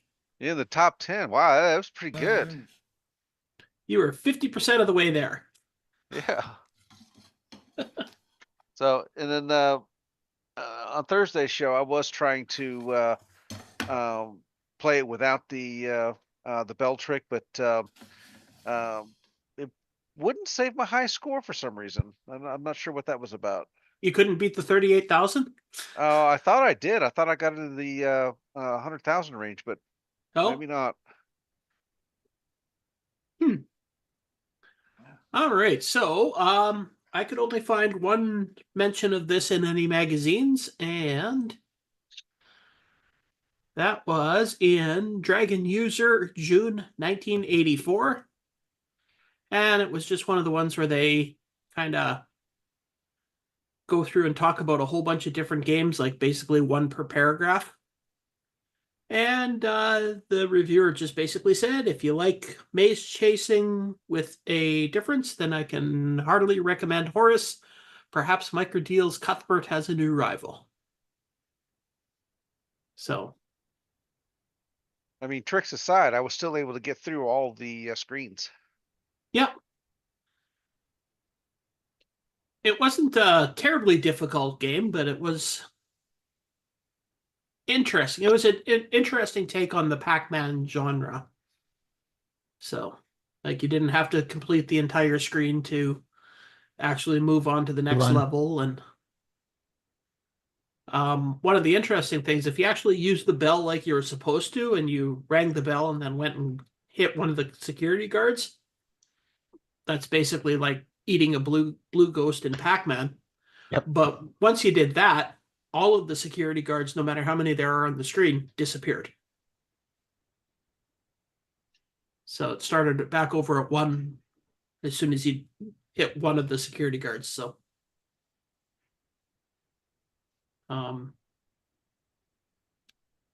I don't know. Any thoughts about it from anybody? That was a good game. I Not seem as- to favor the Pac-Man genre. Not as frustrating as some of the other games. It's actually playable Yeah, for someone of moderate talent. exactly. You're not gonna give up. Have to be a professional game player that can score 5 million points. Like that ever happened? Oh, wait a minute.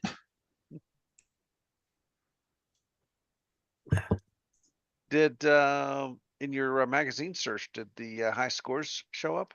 No, I've never found. I did not find any mention of Hungry Horse in Rainbow, but it was a Dragon game originally. So Dragon user.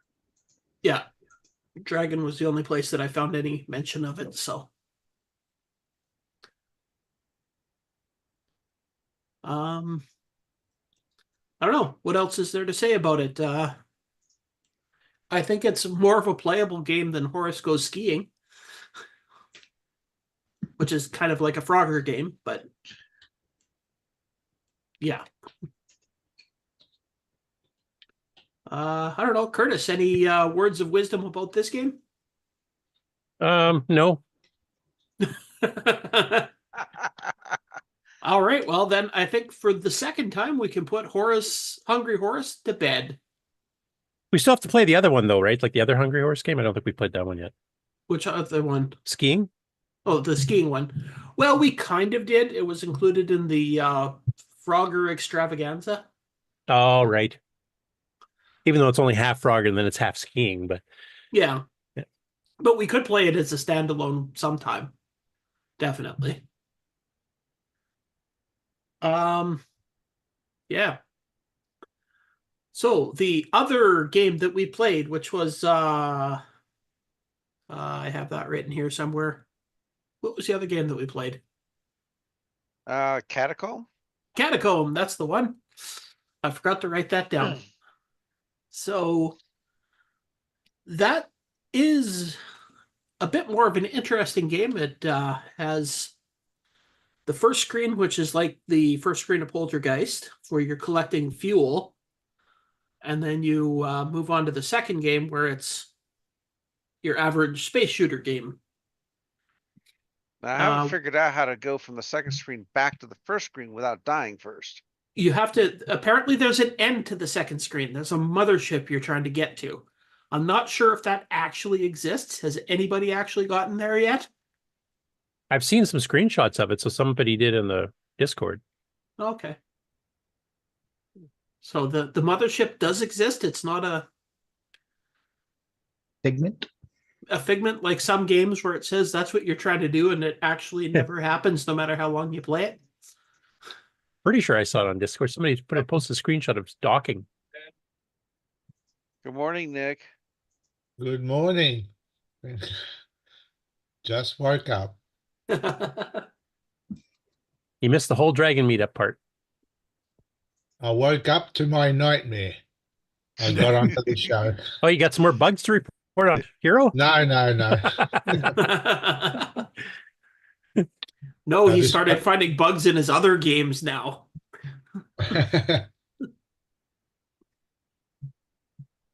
But this won't be a debugging session. So one of the interesting things on Catacomb in the first screen is that there's actually a timer at the bottom that's counting down from 9. And if you let it go down to 0, you automatically die. So you only have a certain amount of time to collect fuel. So you got to also keep an eye on that. But collecting the fuel isn't as important because there's quite a bit of fuel on the next stage. So as long as you have a moderate amount, you should be able to get through. Ah, there we go. That's courtesy of Retro Rick in the Discord Game On Challenge channel. Ah, I think he probably photoshopped it. Anyway, yeah, that's the mothership that you're trying to dock, I guess, basically. Okay, well, I probably will crash never into? see that. Yeah. His comment on that picture, he says, another screen 2 tip, if a fuel square is overlapping the enemy ship, just maneuver around it. Don't try and get the fuel. Also, stick to one side of the screen instead of the center of the screen, but give yourself enough time to dock with the entrance of that refuel ship. Once the big guy shows up, you don't have much time to move to the center before crashing into the walls. Okay. If I can ever get that far. So anyway, that's thanks to Retro Rick. So thank you for that Okay, screenshot. well, thank you very much, Retro Rick. Anybody got thoughts about excuse me, Catacomb? Not yet. I haven't played it yet. Well, since I did the original, game entry years back. So I'm hoping I'll be caught up enough to play it before it disappears. You got all next week to do that. No, I got work some of next week to do that. So plus we got that stupid Thanksgiving thing this weekend. That's going to eat a lot of my time and fatten me up by 30 pounds. Do like my family does. We're having Thanksgiving dinner today. Well, I've got a couple families, so there's multiple dinners going on different days. That's all right. You'll need the extra weight this winter. Yeah, no, I just gained more weight in the winter because I'm just comatose laying on the couch with a heater. It's supposed to be an extra cold winter up here, so I'll believe that when I see it. Not necessarily more snow, just extra cold. We'll see how many minus 40s we hit here. If Ken hits a minus 40, it's really cold. Yeah. Yeah. If it hits minus 40 on the Pacific coast, you need to be concerned in the Midwest. Hey, it's minus 60 today. Awesome. All right. Heat So wave. getting back on track from the weather. If nobody's got anything to say about Catacombs, I guess tips and tricks for the game. We heard from Retro Rick with probably the best tips and tricks I can think of. Yeah, he's got a couple more there. I didn't read out the other ones. I just read the ones associated with the picture with the mothership docking. So well, there if you want go. some, check them out. Yeah, go back and read the comments. So, Sloopy, are you ready to talk about Thursday night's show? No, give me 1 minute. Sorry. Nope. We're starting. Okay, I guess I'll have to do it now. I was just talking to my son. Sorry, you can blame me. Oh, that's all? Well, he doesn't count. Him or me? Little from column A, little from column B. Well, maybe instead of getting these oscilloscope in your hands, you're going to get on top of your head. Yeah, okay. Okay, Thursday we had a successful Game On Challenge Live. Yes, and as you can see, we had a screen hog in the early part of the show. Yes, I forgot to change my screen. I'm still working on how things work out. We had, what, I think 5 or 6 people playing it at once. I thought our top was 5, but there's... Yeah, I think we had 5 total, but only 4 all at once. There's the screen hog. Yeah. What is wrong with him, the screen hog? Obviously, he didn't get enough attention as a child. I think he's just trying to block the higher score on the other hungry horse underneath. I think that's what's going on. Yeah.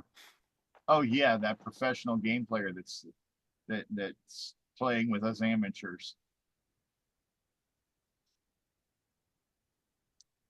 But yeah, we had 7 people in the chat at once, so it was quite a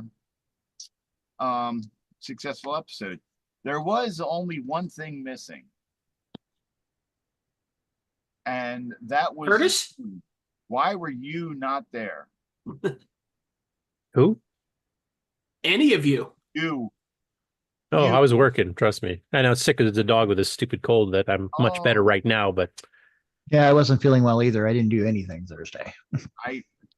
I think he was I pointing to wasn't all the naming rest of any the names, but it seems that some people have Yeah, they feel guilty, don't they? guilty consciences No. for not showing up. No. Otherwise, they wouldn't have said anything. So I know yeah, Sloopy never seems to feel guilty when he's not on the regular show, so yeah, whatever. hey, It's because he devotes so much time to getting the live game on challenge going. yes, it's a lot of hard work. Nah, he's too busy playing with oscilloscopes. You don't fool us. You know, showing up 10 minutes late for the show. Yeah. Unfortunately, my apologies for not being here on recent episodes. My son wanted some help, and Yeah, no, it's all good. I mean, all joking aside, we all sometimes have times where you just don't have time to do it, or you're sick. Because sometimes you gotta like prioritize family. Because Sometimes that darn real life trademark gets in the way. Yeah. Right. Usually I come on the show to avoid family. well, I don't really see my family much because they're busy doing other things. But yes,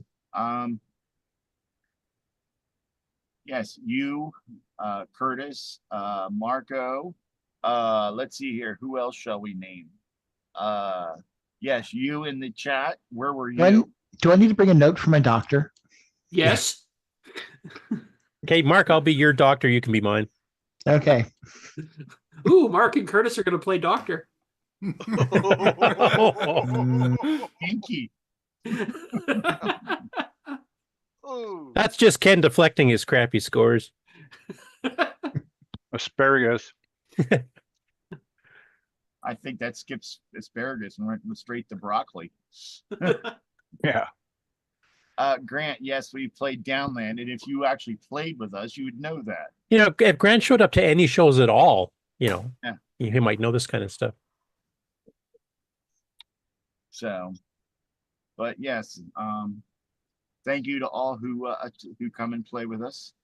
We're going to have some pretty exciting games coming up, so make sure you don't miss them and come on the show and play with us. And just remember, you don't have to play the Game On Challenge game to be on the show. You just have to play on your CoCo, mostly. So, Ken, what exciting games do we have coming up soon? Oh, well, we've got a game that was recommended to me by Mr. L Curtis Boyle. So, is it Neutroid? This is going to be a little bit of a different game for the Game On Challenge. So here is a screenshot. Ooh. Black and white, Coco 1. Can I play this on my CoCo 1? Yes. You could play it on. You could also play it on your Model 1 if you wanted. That's what I meant. My Model 1. If my Model 1 worked. I don't know if Ken's got his running yet either. No, I haven't got mine running yet. If memory serves me, wasn't there a version of this for that other computer that a lot of people has a pet? Pet version might be. I don't know. I've never seen the pet one. I've seen the Tier C Model 1 and 3 because it was a rather famous game Radio Shack themselves sold.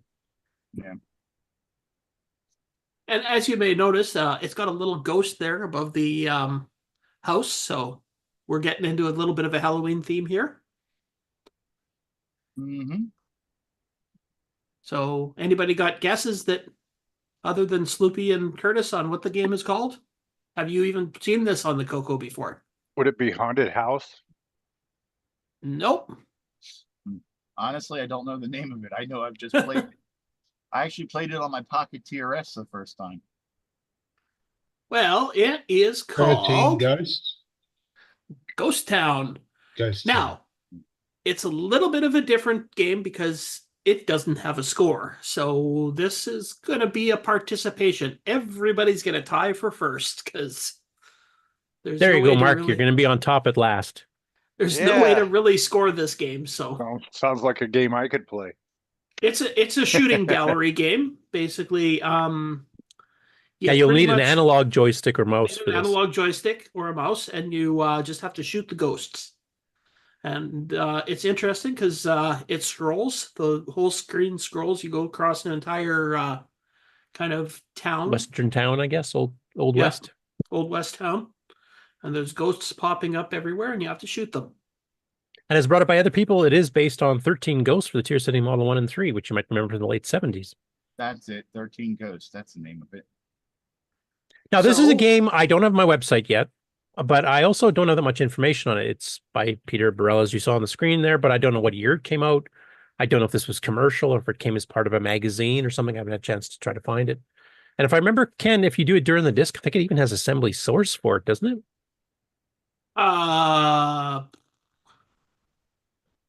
It's got a bunch of programs on the disk. Yeah, I think it had some ASM files, like the source codes there. So something I definitely want to do some research before I put it on by my site. But this is a game that would be perfect for a DICOM phaser gun. Yes. I wonder if there's anybody that might be able to convert these to DICOM phaser guns, to a DICOM phaser gun game. Off the top of my head, I can't think of anybody. Might have to go to Tim Hortons or something to... Or maybe a different Tim. Got some experience with the phaser gun adapter. That sounds possible. Is there some kind of bush you're beating? Possibly. Can I get Timbits there? But yeah, I mean, Tim Linder, we're calling you out on this one because basically he's the one who figured out how to reverse engineer so we could make the new ones, which David Krager's been making. He also figured out how the software routines work, and he's actually got an entry in his Franken Diary blog explaining how the programs work for the CoCo 3 games, of which, of course, Iron Forest and Medieval Madness.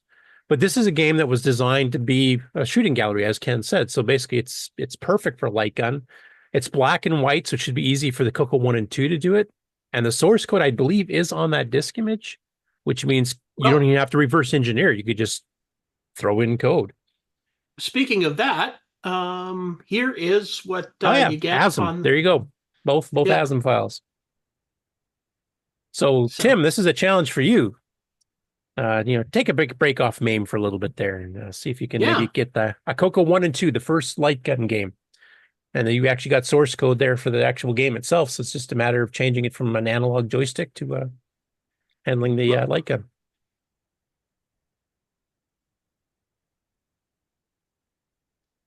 I don't know enough about it to figure out how to program for that, but I know he has. So, so anyways, I think that's going to be just a little bit of fun for Halloween. Like nothing serious. It's not as many bad puns as, say, Fangman. Yeah. And it's a game I don't think most people have seen. I didn't even the first time I ever saw this game is when I found it on the archive by accident. The only time I never had a copy of this back in the day. Go ahead. The Model 1 and 2 or Model 1 and 3 version is the only one I've ever seen before. So yeah. So if anybody has the background story on how the CoCo version of this even got produced, or was it sold, or was it a freebie or download or a BBS or something, I have no idea. Maybe our man down under might know. I don't. Yeah, Nick and I have looked at it before, and no, not a clue. Nick, you did programming on a Model 1, right? Yeah. So, did you know many people at the same time you were? No, I didn't actually. No, you were a loner? I was a loner all the time. Still is. Or rather, everyone avoided me.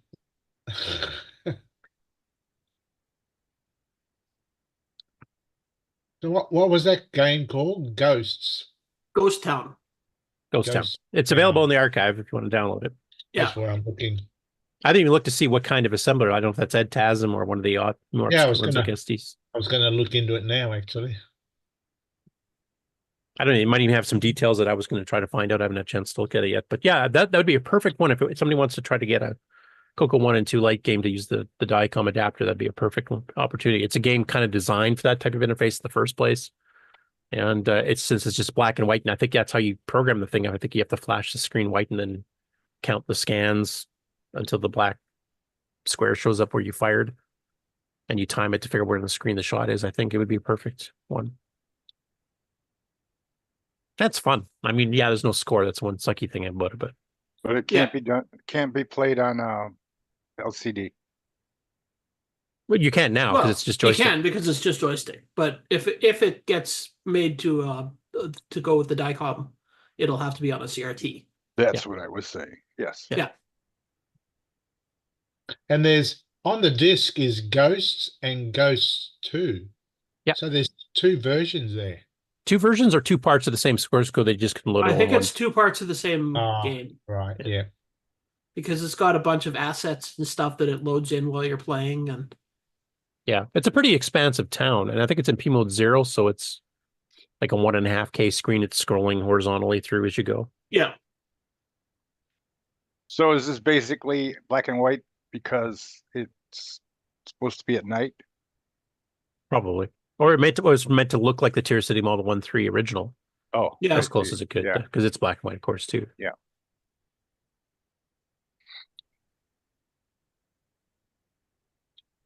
Yeah, it's was this game later on in the? I have no idea. I don't even know what year it came out. There's nothing on the copyright screen now, unless, like Nick, if you're looking at the source code, maybe see if there's anything in there. I'm trying to find text like that. It's got no comments. Oh, maybe you wrote it. These people are just don't use comments. Oh, hang on, I don't. Yeah, because it should be self-evident. That's Nick's coding style. Because when you don't use comments, it's so great when you go back to a project after being away from it for a month and look at it and say, "What was I have no idea what this is doing?" Yeah, it's got no names in the. Well, the author's name should be there because it shows up on the screen on at least one of the 2 source code files. Wow. Now, Ken, have you actually had a chance to try playing it yourself? Or, I know Nick and I have tried it a long time ago, but I played it. Yeah, it's fun. Yeah, it's I'm actually not 100% sure how you die in the game. Is it just if you can't kill the ghost in time? I don't remember. Something like that, probably. I haven't played it in about a year, so I'm wondering if different ghosts have a different amount of time that you have to kill them. Yeah, it could be. Like I said, I don't know where the game came from, so I don't know if it's documentation or. Because one time I just let it go and I had like 6 or 7 ghosts on the screen at once, and then I died. And then the next time I played it, I had like 1 ghost on the screen and I died. Okay, so either they must fire back at you if you take too long, or maybe there's a timeout if they. I think if they're on too long, basically, I think if they're on the screen too long, they kill you. Okay, so that's why you're shooting them, so they don't kill you. Because I know we've tried to find themed like for holidays. Yeah, there's no Christmas games. Well, almost no Christmas games on the Coco, and there's very few that would qualify even for Halloween. There's a few like Fangman and a few others. Yeah. It was kind of nice finding this one because it's a classic on the Model 1 and 3, and then I had no idea there was a Coco port. So, well, there is a Christmas demo, right? Yeah, demo, but not a game. Yeah, not a game. Like the Amigos have been trying, like they tried last year, and they asked again this year. So, you guys got any Christmas games with Coco, and other than Christmas Rush, which was an escape style game that John Linville did, and Ghost Rush Christmas Edition? That's pretty well it. We didn't seem to write holiday themed games that much. You know why? Because probably they start working on it just before Christmas and they can't finish it. So I can finish it for the next year, right? But yeah, the other 8-bit, the popular gaming machines like the Atari 400, 800, and the C64 do have multiple games. Tons of gaming, tons of genre games like that. What, don't we have a Santa Claus that rotates? That's not a game either, I guess. No. There's lots of demos. If you want music, we got tons. We got discs and discs full of Christmas music, for example. Even with animated graphic stuff that goes in the background. But no wasn't there games, a version of the Lumberjack game that was converted to a Santa Claus? Yeah, we've played that one. That's one of the few Christmas themed games. Yeah. Those are the 3 I know of: Christmas Rush by John Linville, Paul Shoemaker's Ghost Rush, or Christmas Edition, basically, and then the Christmas themed Timberman. That's the only ones I know. Maybe Nick can put a little Santa hat on top of his hero guy. Could that Gems game be considered a Christmas one? No, I guess not. You could stretch a few games and think of them as Christmas ones. Yeah, you could take skiing, for example. Horace goes skiing. That's at Christmas time. You go skiing, right? There you go. It's winter. Yeah. Say, let us know as we're going through the show here, Nick, if you find any clues in that source code. You mean in all the Christmas editions of Rainbow, there wasn't any Christmas? I did find a couple of Christmas themed games, but they're written in BASIC and they're horrible. Oh, gee. Like they're slow, Well, almost unplayably slow. Perhaps somebody should do a little bit of magic with them and make them run a little bit better. I wonder who does. Is there anybody that does that? Yeah, I think Nick volunteered. I looked at the source. There's no other names apart from what you saw on the title screen. And no dates either, like no copyright year or something? No, nothing.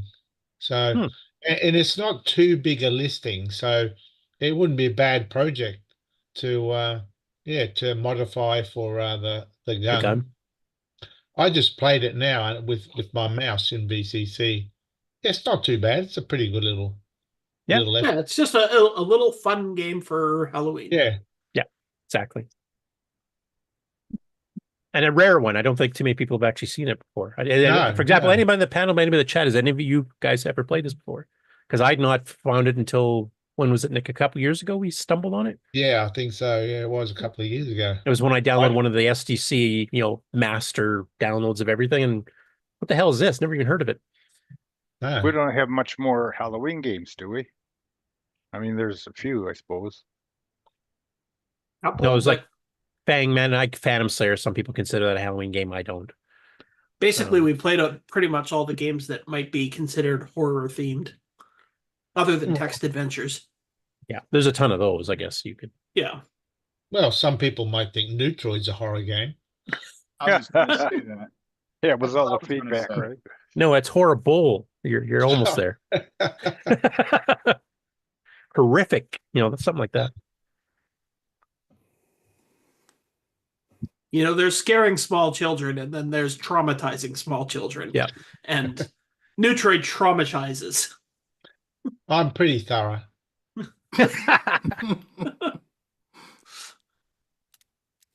Anyway, I think it takes 32K RAM and a CoCo 1, 2, or 3 with an analog joystick to play it. I'm pretty sure it doesn't run 16K. If you're using an emulator, just use your mouse. Yeah, that's actually even on the CoCo, mouse I think is probably a little bit easier in this game than the analog joystick. I just played it. It was very easy. Yeah. No, this will be ideal for you, Ron. Yeah, that's what I said. Yeah. Yeah.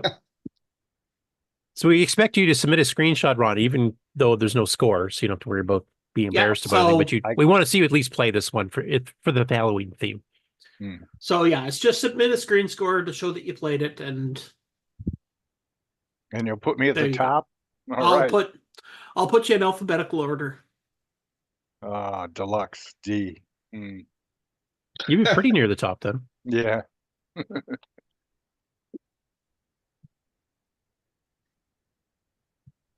Hey, it's a cool game. Definitely give it a try. Like I said, there's no score in it, but that's another thing I guess we could patch eventually, Nick, is maybe just patch it to add score. Yeah, just count up how many ghosts you kill. Yeah, even that. Do you think someday you can ask AI to fix things for you?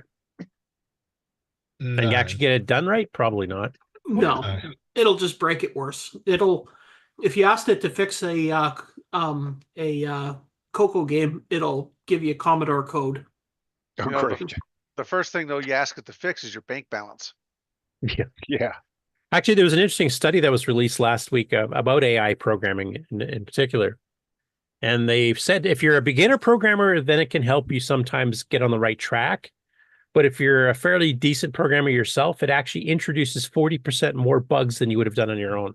Oh, jeez. There you go. So it fixes it, but it's an obscure bug that no human can solve because AI created it. No, it just creates crappy code. Now, is this because we're in the early years of it, and later on it may be better? This is where it's going to go. The things that AI can invent will be things we don't understand. So when there are bugs in it, we won't be able to fix them.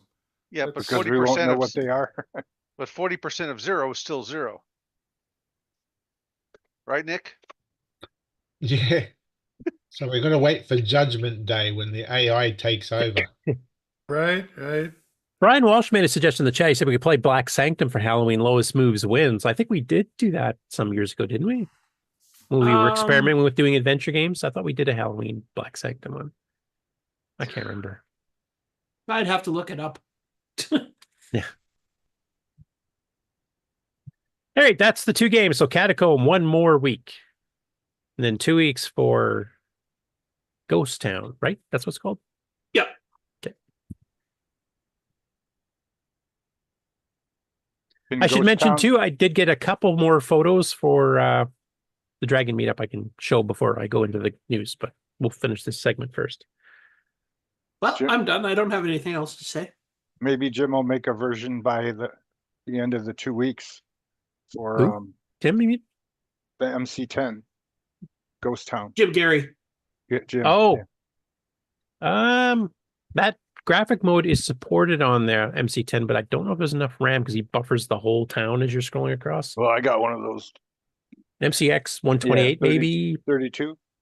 But also it needs machine language routines to do the scrolling, which Jim's not a machine language programmer, so he needs some help.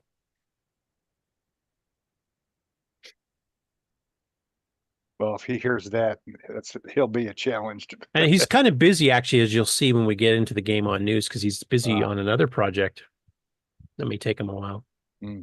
Oh, yeah. I remember. Wow. This is the color of my desk. What? Would you turn a light on? No, I just cleaned the desk. No. That's what was underneath. We just see your headshot there, so we have no idea what you're talking about. So, would you discover more buttons? No, I just cleaned the desk. It's like, wow, that's what color it is. It was wood grain the whole time. And this one. It pulled the cats off it. Yeah. Now I just have a big mounds of cat hair to clean. So yeah, I'll quickly share those. Oh, did you guys promote for your next Game On Live? Ken?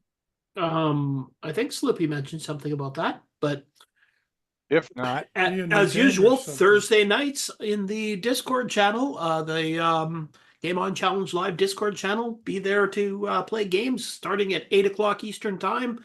You can play the games of the week, or you can play any other Coco game you feel like. You can even just hang out and talk, or join us in the audience and talk to us there. I do have one thing I'd like to mention. If Sloopy can figure out why his mic was cutting out like constantly, like every time he talked, it was like it Ken. And that's all. Which is weird because over Discord, he was coming in fine. Yeah, I'm guessing it's an OBS setting or something that got, maybe he changed it so he wouldn't pick up the echo stuff from his mic, and maybe it's so trying to noise cancel stuff, it was canceling his voice out if he wasn't like right against the mic or something. I don't know. But you tried it. I actually heard you, Ken, that you tried listening and it was the same thing. Yeah. Yeah. So if we can get that fixed, because I know a few of us were kind of watching it offline. I was going, I don't even understand what he's saying, so why bother? So people ignore me when they can hear me. So what difference does it make? Well, no, I just want to make the show as enticing for people to watch and listen to as possible. And if you can't even understand you, it's not really worth it. In other words, if you can't understand Sloopy, you have to show up yourself and talk. Man. Like when Sloopy was announcing like when the next show was, it didn't have a clue what he said. So I don't know. I'm guessing it's an OBS setting, Sloopy, but if you can look into it, at least for next time. Okay. So what are the games again, so I can ignore them and not play them? Catacomb by Oregon Computer Systems and Ghost Town by Peter Barella. Barella, yeah. Both Coco 1 and 2 games. You do not require Coco 3 for either of them. Okay, before we get into the new stuff here, I'm going to do a quick little update for a couple things from the Dragon Meetup. The first one here was actually, I think, taken by Kieran himself. And this is Simon Hardy playing Lava Hero. I thought Paul Shoemaker might admire that. And I'm trying to remember the description that they gave of the game there. Something about the game is, I can't remember what the description, but something negative about the game, and then they immediately play it again, which is a sign of a good game. Yeah. I like the controller he's using though.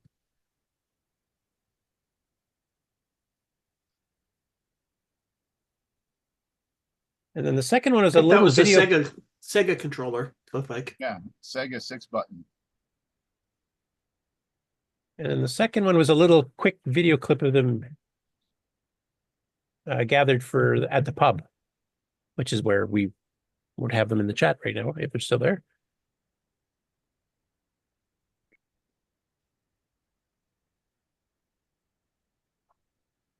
This is a quick video clip. We are live. We salute the CoCoNation. Yay! So thanks, guys. It's like somebody said we facts. And we salute you guys for having the Dragon meetup again. I will make it out there not too far in the future, within the next couple of years. I promise.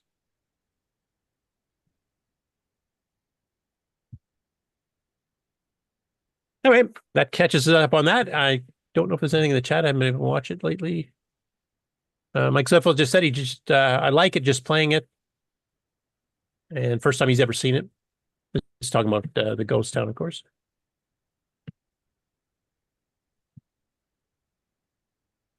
Oh, AJ is saying that Sloopy's microphone is always low and mine is always high. Well, I can adjust mine. Yeah, but you're the boss man, so it should be the loudest, right? Yeah, Sloopy's is a little low today. I'm sure my coughing's coming through just great. Hey, right, I guess we're ready for the news. I don't know, did you want to play the little intro thingy? When you want the latest in TRS-80, Tandy, Dragon, MC-10, and all of their hardware cousins, no matter what it takes, or where news breaks, from around the world to your nation, the CoCoNation News with L Curtis Boyle.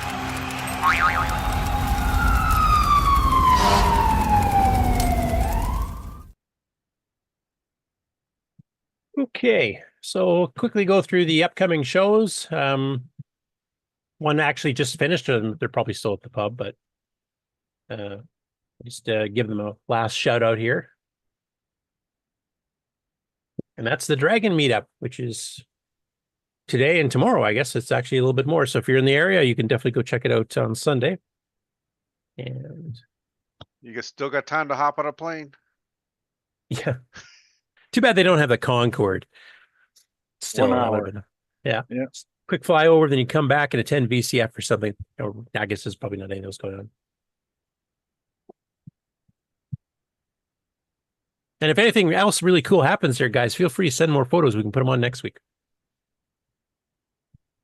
Now, one I did not know about, but Bob Emery's actually on the call, notified me about that's happening next weekend, is the Dallas-Fort Worth Retro Computing Meetup, October 19th from noon till 4 p.m. at Bingo Bingo at 1806 South Carrier Parkway, Grand Prairie, Texas. Bob, I don't know too much about this show. Any comments? Yeah, basically it is just a bunch of hobbyists getting together to show off their stuff. There's usually I say usually, I've been to one and I missed the second one, and I probably will go to this. But yeah, there was a free table, there's stuff for sale, but mostly it's just people showing stuff off. Okay. Is there much of a Tandy or Coco representation of this in the past? There's a fair amount of Tandy stuff there. Actually, I don't remember his name, but one of the guys brought his whole Coco display out there with he had the Ag Vision, the Blue Machine, and everything. Bunch of Coco 1s and 2s and 3s. Oh, Malfris? Yeah. Yeah. So yeah, that'd be cool to see. He's got some pretty historical, and he's now got the original Project Green Thumb machine too. Yeah. Nice. But yeah, it was just a fairly small but friendly gathering. I would say Not quite the size of the Coco Fest in Chicago as far as the room size. The Bob, room do is you- about the room is about as big, but it's about half full. Put it that way. Okay. Bob, do you have the first Mercedes colored Coco 3? Coco 3? No. This is chalkboard colored, blackboard. Oh. I thought about that actually. Yeah, because I don't think there is one. No, in I was existence actually anywhere. thinking of sand the texture smooth on this and paint it silver and then do this part in gray. Probably look pretty sharp. Yeah, it would look cool. This be did the not turn first. out at all like I intended. I was going for a black machine with tan around the keyboard, but the black turned out really gray and the tan looked horrible with it. Do you want me to stop sharing so people can see what you're talking about, Bob? Because they're just looking at the Okay. retro show thing here. I just kind of finished putting this together earlier, so I had taken it apart to Do you want to show it to the public? Sure. Okay, let me stop sharing. If I can. Yeah, let me turn off my screen, right? Well, we get to see it, thankfully. Looks nice. So, what you got on there? if you can see the badge, I don't know. Oh, you can get the joystick built in there too. Yes. So I don't have any buttons on that joystick. Right now, the only game I can play is Polaris. And Ghost. Oh. No, you can't. Well, I don't have the button to reverse it, but the joystick, it works, but it's only going up to 57 in both directions for some reason. And it's an original Black Beauty. Oh, you can remedy that pretty quick, right? Putting a button up there. I'll figure something out. Yeah. And then over here, I've got the GoTech OLED and rotary encoder, and you can push that to select your files. Nice. Blaring light next to the brake key. Yeah. So this is still just a joystick cable here. I haven't done anything internal, but I'll probably do some kind of a switch. And then you can see my custom mounting points. Mm-hmm. And then part of the reason I had to paint this is because I had to fill in some holes. Ah. Where I had a different encoder over here. And I had a VGA socket in the back. I filled that in and just have my HDMI out now. So what do you use to fill in the plastic with?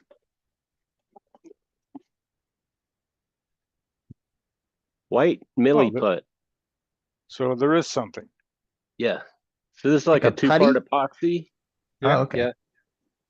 And it's then it's hard and you sand it? They're both white. Yeah, you can sand it when it's hard and it gets pretty solid. It doesn't feel chalky when it's fully cured. It's nice and hard. The main thing, it doesn't shrink at all. I mean, when you fill it in, it basically sets. Yeah. It's mainly designed for the modeling community. People make little sculptures out of it and stuff. So it's easy to work with files and stuff. But it's not too chalky. It doesn't just crumble. So where would you find that at? Online? I mail ordered it off of Amazon. Oh, okay. All right. Hobby stores would carry something like that. But yeah. Yeah. And it comes in different colors. There's red, black, white. I think there's a blue. And the trick with the white is you have to mix it like twice as long because you can't see the difference in the colors. Oh, yeah. Both halves of the stuff are white. Yeah. So, but yeah, it does a pretty good job. And I stuck some brass screw inserts in there so I can mount my boards with screws instead of just hot glue. Oh, cool.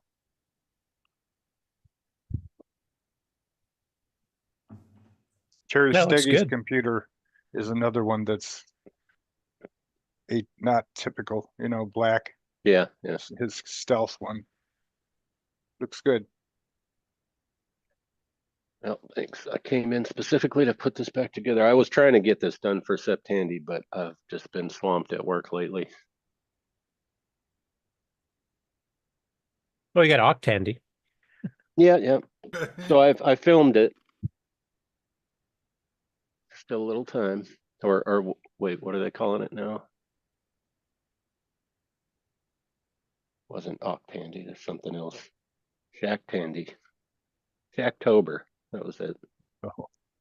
Shacktoberfest. Well, this rabbit hole is brought to you by Ron Deluxe. You got it. Aren't they all? Yeah, nearly. At no charge.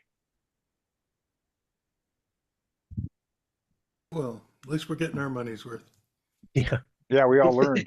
Yeah, you're getting exactly what you paid for. Except the Patreons, we're kind of screwing them. No, I'm just kidding. Okay, so back to upcoming shows. Actually, just down the street from where the guys are at the Dragon Meetup right now, on November 9th to the 10th is the Retro Computer Festival 2024 at the Center for Computing History in Cambridge, England. It's a 2-day event as well, Saturday and Sunday. And you can see the 2 dates here, and you actually get a list of speakers and exhibitors. Now, there is an update. As of October the 9th, the Saturday show is now completely booked and sold out for both vendors and attendees. There is still some space available on Sunday. So if you wanted to go and you haven't already booked it, you'll just be going the 1 day. So just be aware of that. Next up after that is Retro SC, which is the retro show in Brazil that we've actually had them live stream to us the last couple of years. That one's on November the 16th. Always has a really strong Coco CP400, etc. contingent down there as well.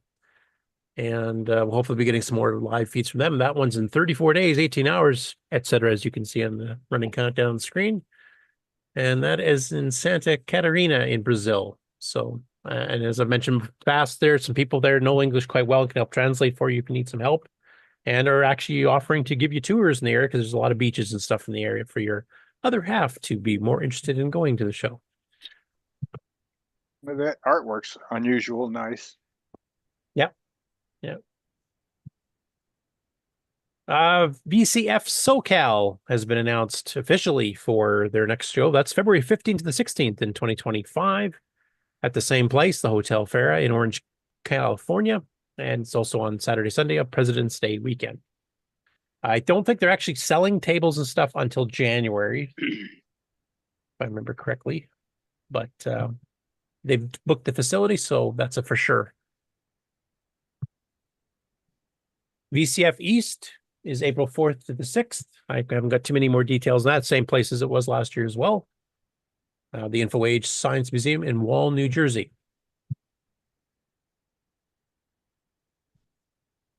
And VCF Southwest at the Davidson Goody Alumni Center, University of Texas at Dallas. Same place as it was last year as well. Is June 20th to the 22nd. And of course, this is right in Tandy's backyard. So a lot of the Tandy alumni, including Mark Siegel and others, have shown up to this in the past and hopefully will in the future as well. This is one I am going to try to attend this year.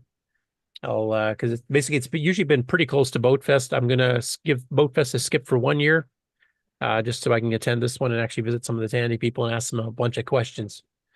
So I'm going to be annoying, more so than normal. Makes for a good show. Yeah. This one here, the tables and tickets will go on sale January. They're $20 per adult, $25 bought at the door, $10 for a student, which is $15 at the door. Children 17 and under are free with an accompanying adult. Tables will be $50. And, further details, of course, in January when they officially go on sale. Tim Linder also let me know, I don't think their website's updated yet to show the next year's one, but the Portland Retro Gaming Expo for next year in 2025 will be October 17th to the 19th. They just had it this past year, September 27th to 29th, just a couple weeks ago. So if you're on the northwest part of the U.S., that's when you can attend there too. And Tim and AJ have been into that show both as attendees and as exhibitors. All these shows do pretty good, don't they? Yeah, I think, well, they've all been expanding the last couple of years. That's one thing. COVID had a lot of, dumb stuff it started, but retro seems to have flourished thanks to it. So that's it for the upcoming shows that I've got. If you guys have any other ones that I've missed, which is entirely possible, then feel free to hit me up on Discord or email me, and I'll add them to the list. Next after that, I'm going to go into the game news because there's actually a fair bit here. I'm actually going to skip some of it because of my cold. I don't know if my voice is going to hold out. So there's some people that have posted like, 4 new gameplay videos. I'll just show 1 or 2, so I don't have so much to talk about. But let me get up to the game stuff.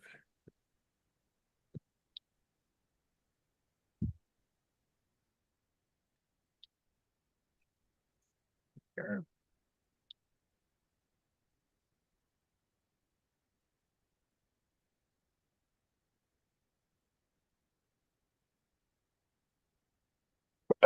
Yeah. Hey, you guys should be seeing a little bit cut off. It says Murder 1. Hi. Okay, so this is a Jim Gary. What a surprise. Port to the MC10 of a game called Murder 1, surprisingly enough. Originally written by Dean Mackey, Peter J. Lear, Graham Richards. And this is originally written in 1985. And it was in the 1985 book for the Tier City Color Computer, actually. Let's see if I can get the name here a sec here. Yeah, Tier City Color Computer Programmer's Handbook. What else can you do with your Tier City from Whse Publishing? And I'm sure you guys, from looking at both the little graphic on the right and also the setup of the screen on the left, I'm guessing you guys can guess what this is based on. A rather popular board game, also a TV series. Clue. Haven't a clue. Haven't a clue. That's a good way of putting it. Yes, it's based on Clue. So I will play a little bit of the gameplay footage as soon as I replace the battery in my mouse here. It's apparently decided to die right now. Timing's everything. Okay. And as usual, you can pick these up on the GitHub and on the Internet Archive where Jim stores these. If you want to grab the source. I like he's even got the little animated smoke coming out of the gun when you fire the game up.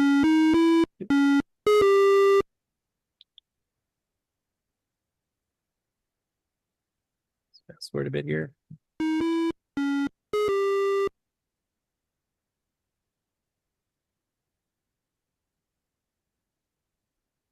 I like the fact when you actually have who do you want to interrogate, you actually have the little looking glass that you have to move between the characters. So it's actually pretty well presented for a low res game.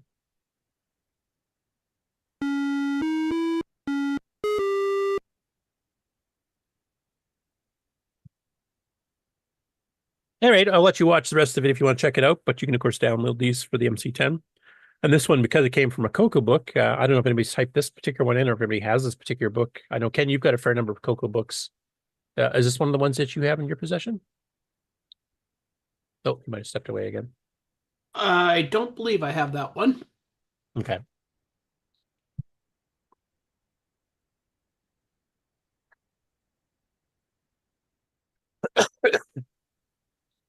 Now, next up, Rich N. He's been active in the CoCo Discord. Of course, been working on the CoCo 1 and 2 Spy Hunter game, written in a semi-language. Now, I can't remember if I've shown this video or not. I might have shown it on a previous show, which is the last visual update he has. So I'm going to play that in the background, but while it's playing, I'm also going to talk about some stuff that's been happening on the Serial IO channel on our Discord that is related to this game. There's no sound in here, so I'll just mute it. So basically, he's been asking some questions about using the bitbanger on the CoCo and how to communicate between two CoCos doing that, kind of like, P-51 Mustang Flight Simulator does. Because what his plan is to do here is to have one CoCo be set up to play music, and the main CoCo that will be playing the game as you're seeing here. But the main CoCo, depending on what you're doing, what stage you're at, etc., will then send some communication across the serial port to switch which song it's playing. So the second CoCo will be your sound card for the first CoCo while it's playing, but under control of the first CoCo, so that, if you speed up, you'll get a different theme music, or if you get to the water or something like that, you get different theme music, etc.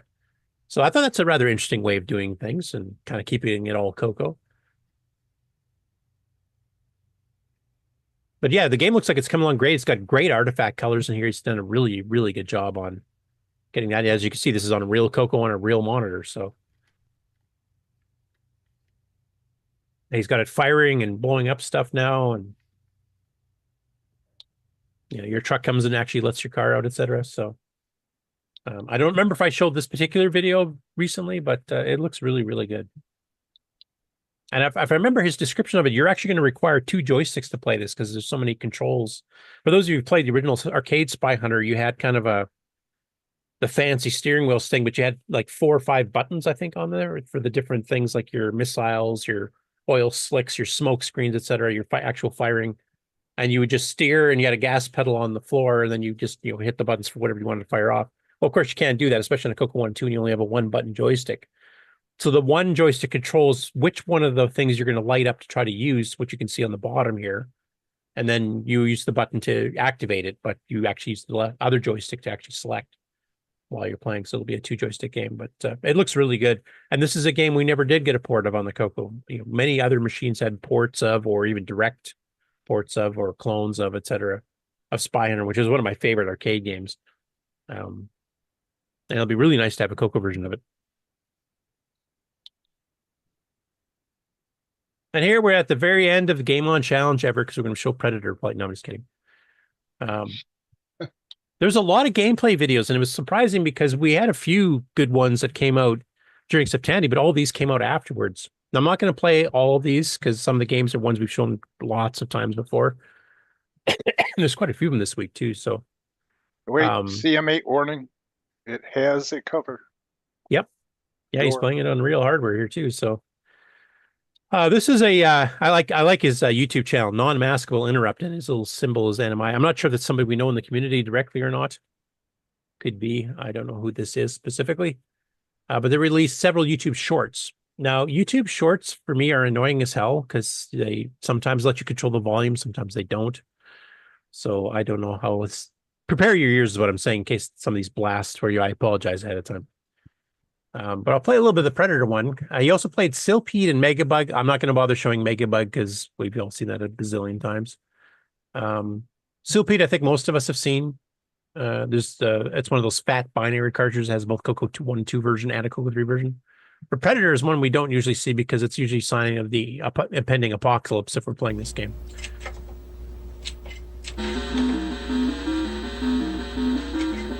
I was hoping David Ladd would be on so you could have trauma syndrome and stuff from watching this.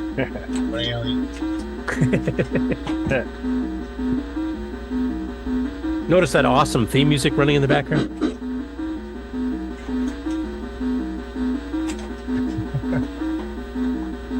Bit monotonous. Which is like, what, a 6-second loop? Or 6-note loop, I should say. But this guy's obviously played it a bit before. He kind of knows where to go. And if you actually play the game fully through, there's a lot of levels. There's a lot of variety later on. So if the controls weren't so crappy and it wasn't such an pixel perfect game, I think it actually would be okay. It's just a little bit too difficult. And I found that even back when I had reflexes. So, and that door does open, so you can turn off the 1-bar blues that are going on, and get rid of the music. Just you don't need the sound. Yeah. But there's like 30 some odd levels, and each of those has multiple screens. So it's actually a fairly large game. It's one of the 2 that used MMU hardware built into the cart to go beyond 32K ROMs. It's funny since we don't have a sound chip. And when we do hear music, we turn it down. Well, because it's so bad. Grant's mentioning I didn't mention Coco Fest May 2nd to 3rd. You're right. In the actual main thing, I didn't mention it. I did mention, of course, I'm giving some door prizes to it earlier on. But yes, May 2nd to 3rd. You can already book the hotels and stuff. You can get the information from glenside.cc website. And I will add that in for next week to put it in the official news link as well. And I think Grant, if you can let us know, are you guys already taking bookings for seminars and stuff too? I have no idea what we're going to do yet, but sure we'll do something.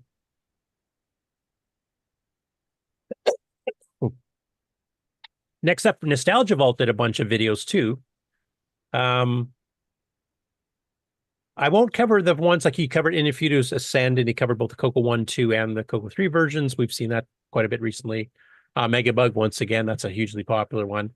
He did cover a couple that are actually involving some members of the community that I've done recently. So I'll show some of those for those of you that are more newer in the Coco community these days, may not have seen these in the last year or two. So the first one is going to be Dino Run, which is written by Paul Fiscarelli with some music and programming done by Simon Jonason.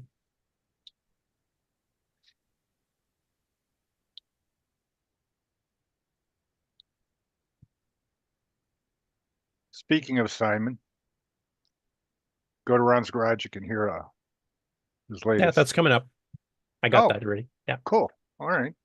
I didn't know if you want to put it in your own segment or not. No, that's didn't fine. Update other stuff. That's fine. And of course, this is based on the Google Chrome game built in the browser. This is the Christmas-themed music version of it. Or, oh, sorry. Yeah, we needed Christmas games. Yeah, Snow on the Mountains. It's Christmas, right? It's green snow, though. Don't eat it.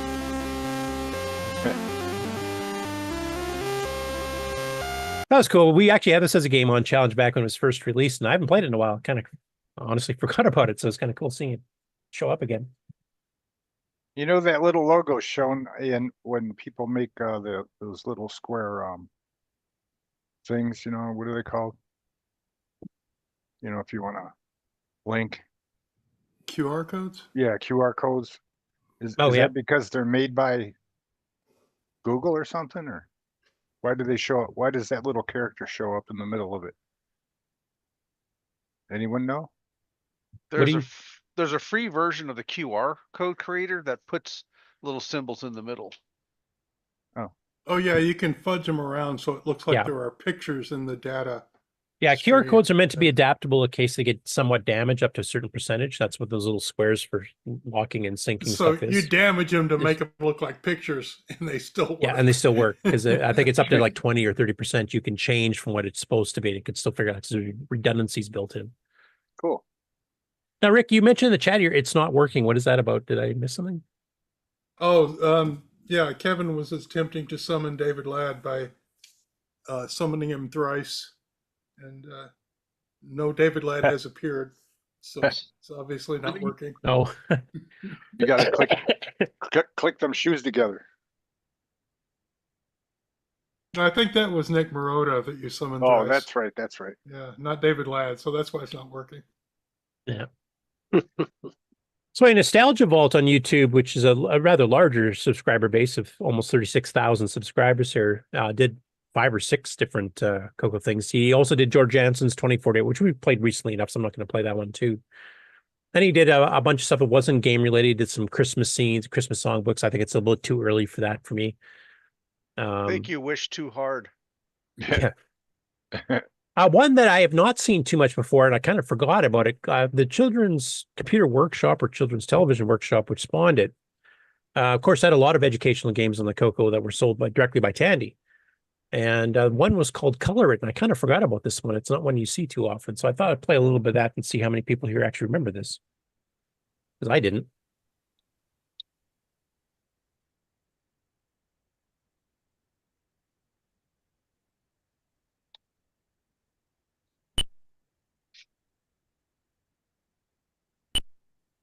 It came out in 1983. So it would have been one of the earlier titles for the educational section that Tandy started up. And basically a little drawing program. You get your pen up, pen down here, and changing colors and stuff here. And I'll just fast forward so you can actually see him do something useful.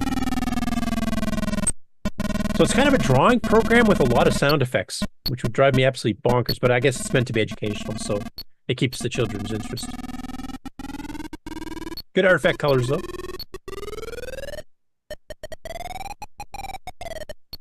Does anybody remember this particular one? Because I don't.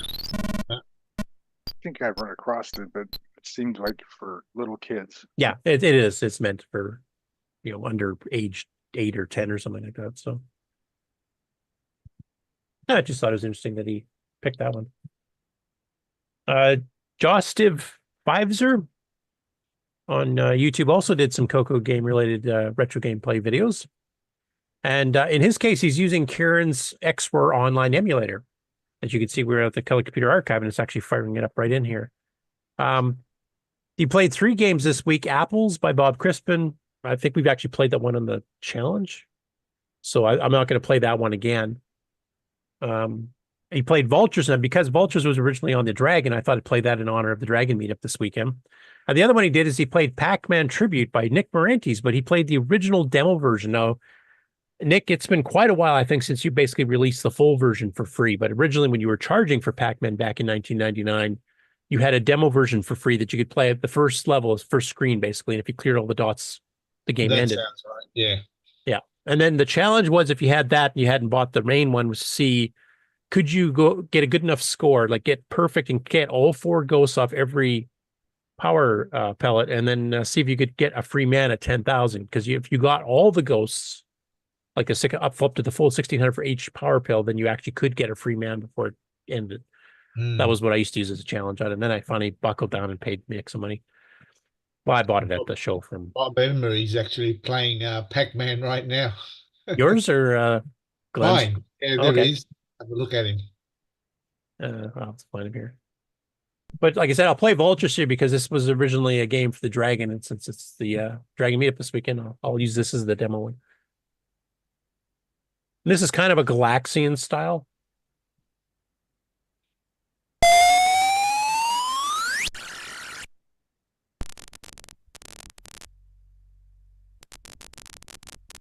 That's pretty swift.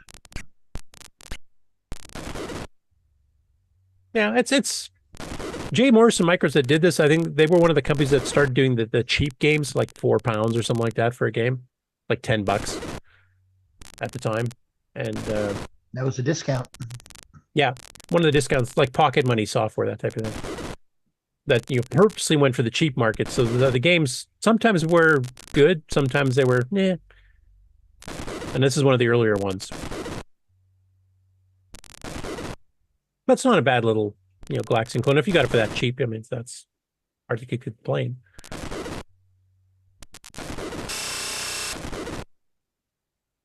Nice little animations, though. Like they spiced it up from a regular Galaxian. Like these eggs hatch into these, super aliens.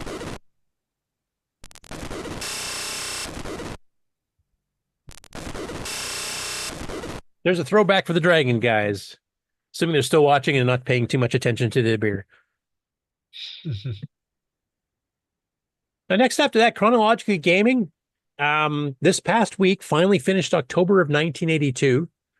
Fairly late in the week, and it's just started November of 82. And there's definitely some Coco titles and Dragon titles coming up in that. But to close out the tail end of October of 82, they played a game that I have seen on the Dragon archive before. I never bothered to go through the manual because the manual was quite large, and I never really played it. But actually, he was quite fascinated. He went and play tested it, and he decided it was an interesting and unique enough game that he actually got a guest to come on. And he's using that thing. What the heck is it called? It starts with a P. There's a way to share between emulators, and you can actually play head to head across the net on hardware that was never designed to do that. So him and his volunteer, it was not me, came on to play this game. Now it's called Wizard War. Have any of you guys played this before? Or even heard of it before? No. Let's go that far. No. No? Okay. We'll see if anybody in the chat does, but it's a pretty interesting concept of a game, and it's quite unique. And that's why he gave it such a high rating. It's written in BASIC. And well, I'll play a little bit at the beginning here, and then I'll throw it into the middle of the game so you guys see what it's like. But the people went through basically your 2 wizards or 2 teams of wizards, depending on how you want to play it. And you have this whole list of spells. There's like dozens of them. There's some defensive spells, some offensive spells. And you basically randomly get to pick from the randomly selected 4, and you have to try to pick which ones you think will work better. Some of the spells, they just go and happen. Others are controllable by you somewhat. So you use the joystick to steer stuff around. And you're trying to, kill the other wizard, basically. But I'll let him explain a little bit at the beginning here and show it and introduce his guests, and I'll fast forward to some actual gameplay. But it's actually a pretty interesting one. It's a little slow because it's in BASIC, but it is pretty innovative for the time, especially. This is on a late October 1982 game. Hey, it's Chronologically Gaming, the only channel that's perpetually retro because we're playing every video game in order of release. Tonight we have a very special guest. You know him as KC Club Kirby. He's currently working in the video game industry right now, and he's also a very talented voice Don't drop this setting here. voice actor. We're very excited to welcome David to the show. David, thanks so much for coming on. Hey, Chrono, thanks for having me. How you doing? Yeah, doing great. I'm so glad you can come back. It's been a long time since we've had any guest, but tonight's kind of special because we're going to do something that I really couldn't show the game as well unless I have someone else here. So really glad you could make it. Are you ready? Yes. Are you ready to go back to October 1980? Fast forward a little bit here. The game tonight is Wizard War, only on the Dragon 32. We're going to dive right in, showing the box off for Wizard War. Awesome. This one is by Salamander Software, and this is the very first game we've played by Salamander Software. In fact, I'd love to know who made this game, and you'll want to know too by the time we finish playing this, who in the world did this, because they deserve some props. Yeah, there's no authorship of the Beautiful programmer. art. So. I love the old school style. And then they had a later version of the packaging, which Now, is quite there is expanded here. This is lore, the 83 lots version. of lore when we go to the manual. We will not read all the lore in its entirety, but it's pretty cool that this exists. And there's an example of the screenshot. Yeah, here's the manual for Wizard War. Ooh. I'll fast forward a bit on the just spell like book they here. were involved, like Galaxy that Avalon Hill did. All it is mentally draining me and my mana. So each spell has mana, how much mana you use, it shows magic what points, damage it'll do basically to your damage, opponent, duration, long how it's the spell's controlled. Gonna last, how much mana you're gonna use. And then you've got a list of spells, you know, of defensive and offensive spells. And you can see like the wall spell has an infinite duration, and it's basically to block things from attacking you. There's stuff like a soul sucker spell, which is zap this line and start sucking the person's life force into you type thing. There's plagues of frogs. There's all kinds of stuff in here. Like it's pretty interesting how they did it. I'm gonna go skip the selection part because he actually picked teams. You can do individual players against each other, or you can do teams where you rotate players in as you play, and each of them has to go through a couple of different battles in order to win that particular set of the tournament. So it can become quite a long game as well. But I'll skip that part. So basically, you've got your two players, and he actually picked people out of the chat, and I happen to be in the chat, so he threw my name as one of them in there. Mana is how much magical points you have left. These are randomly selected spells. Each person gets 4 that are completely randomly selected, and you get to pick which one you want to do of each. And there's 2 ways to do it. You can have one where the other player can see what you've picked, and you might say, if one player picked an offensive spell, the other player might want to pick a defensive spell that might combat it quite well. But there's also, like in the football card on the Coco, where you can select by clicking the joystick, but you can keep moving the selection, so the other player doesn't really know what you picked. They have an option in here for that as well, so you can actually click it and they have no idea what you picked, and you have to try to guess what's an appropriate spell. Do I want to go offensive too, or do I want to be defensive type thing? So I'll play a little clip in the middle here as they cast a couple spells against each other, and then I'll probably maybe play 1 or 2 different spells. Just show you some of the visual effects they use for some of these. Your thunderstorm. The other choices you have would not be affected by wind, so it doesn't seem like it'd be a great choice for me. So I'm going to go with my tornado. Yep, that makes sense. And notice that when we see the visual, it displays the really quick pick that we had of our spells. All right, ready? And it's once the red light comes on, go. Oh, here it comes. My meteor storm's going down. And his tornado, oh, it looks like his is blowing off. I missed. So my meteor storm was the red. His tornado was... I think, yep. And I do several flips all the way around. So still going, and notice that the mana is slowly going down. You use mana based. Okay, so here we go. Ready? Red light, go. You immediately, I'm the red wizard, turn into a little glowing orb. And I'm flying, but now he's the dragon. He has to get... Trying to catch you, and you're trying to stay away. And for him, you have to push another button to breathe fire to actually get me. So I'm just running away. And we are using joysticks. These are 2 spells that you have full control over. Oh no, I'm getting... Oh! Did I get you? Yes, I think you got me. I did. I caught you. Whoa, look what it did. So now Anyway, there's dozens of spells. They all have their own visual effects. You have like animated dragons and animated, projectiles and all kinds of stuff. And some of the spells, like I said, basically are just you select it and then you just see how the round turns out. Others you have some control over, like some of the flying ones you can fully control where you're going. Some of the ones where you're kind of steering lightning bolts and stuff. There's some randomness mixed into it to make it a bit difficult, so you can't just steer right over and kill the guy. So you're kind of fighting it a little bit, but you can kind of generally guide it in certain directions. It's actually a pretty innovative way of doing a spell game. I've never seen anything like it before or since, to be honest. Now, some of you guys play a lot more modern games than I do. Does this remind you of anything, this type of a mechanic? I'm going to take that as a big fat no. Yeah, it's interesting. It's designed for dual player, right? One joystick per person. Yeah. And then they're using technology to bridge the internet gap. Yeah. I mean, normally you would play this head-to-head on the same machine. Yeah.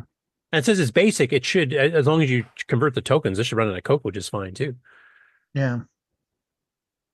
Now, because it's a score where you're basically just whoever loses all their mana first loses the round, I'm not sure it's a great game on challenge one, but I guess I'd have to play it long enough to see, though, like maybe when you start going through multiple rounds, maybe there is a winner with score of some sort besides just running out of mana points. You realize you've just created the game on tournament where we have to rank people and let them play against each other through a little descending, results tree until somebody wins in the final round. So you can do it fast enough. Ready? Get it. Hellfire. Oh. They both wasted their spells there. Right. Yeah. The Hellfire starts in the ground. There's also sometimes if like when you play the one where you can't see what the other person's done, there are certain spells that completely cancel each other out. You won't even get the animation. It just goes blink and goes right back to the main one because your spells have actually basically caused it so that nothing's going to happen. I'll play one more here just to show a couple different. Sucking now. Oh, does it mess up the spider? There's a soul sucker that's a red line, and now you got a spider coming to kill. But you could still do it. I think you can still. So hard to get over. Oh, got it. Drop the web on him. Am I alive? I'm alive. Wow, barely. Anyway, Chronologically Gaming actually found this game so interesting. They devoted the entire half-an-hour show to this single game, which they don't do very often. So that was one that really tickled his fancy as being something incredibly unique, especially for the time. But I think in general, like I said, I was wondering if any of the guys here that play more modern games have seen anything like this mechanic, where you have complete control or as much control as the spell is appropriate for. And done in basic too. I mean, that's kind of cool too. But that's one I definitely want to pull out. Like when I start getting back into getting my web pages actually updated again here, that I'm definitely going to take a shot at playing this one because this looks like fun. This will be a fun one to do at a live tournament at the show at CoCoFest.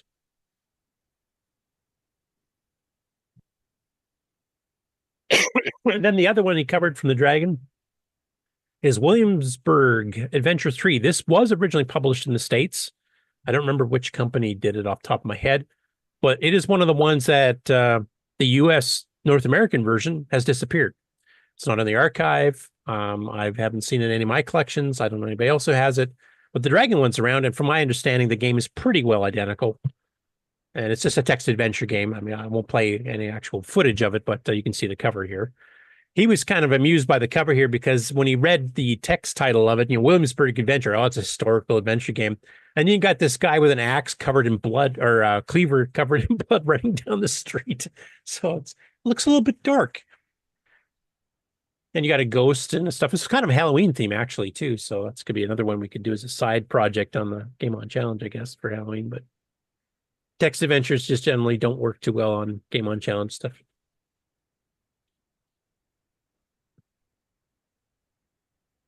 Next up, so Rick Adams, if you've watched his presentation that he did at Tandy Assembly, he was hinting that he was going to be working on a game. Well, he finished it. And it's a Coco 3 only basic game, and it's called Fox Hunt. And you can see a screenshot of it here, and basically I guess it's a little bit like a Minesweeper style in some ways, that you just, you select a square and then you try to find the fox in so many moves. And it'll tell you how far away you are. It won't tell you the direction, but how far away you are. And then, of course, you try to figure out where the fox is by narrowing it down. And as with all of Rick's projects lately, he puts it up on his GitHub. So you can actually go to the GitHub here, which has a bit better zoom up on the screen. And it has an explanation of the game, directions here, but you can download the source code and the disk image, etc. here off of Rick's GitHub. And give it a try. I haven't had a chance to try it yet myself. Is anybody here on the panel? Nope. Nope. Okay. And anybody in the chat, I know you guys are a bit behind, but if you guys have tried it, let me know what you think. So another one I got to add into my list of stuff to add on the website here. That might be one from Wayne Campbell and I to convert over to BaseIII too, like I did his CoCoDal. Next, after that, we're talking about AI and how it does with programming. So Carlos Camacho decided to run this through an AI to convert an Apple II program to a CoCo. That's probably a better match than most because of the Apple II's graphics, high-res graphics stuff is fairly limited. It's basically Hplot2. Yep. So it's basically just, pixels, lines, colors. They did have shape tables, which he's not covering in here. And he was taking some comments here. Now, there are some things it did wrong. It actually tried to do a box fill line when it just needed a regular line. I think there's a few other things that were the syntax is wrong. Like this here would actually cause an error on Cocoa Basic because steps a reserved keyword for the for next command. So that's not going to work.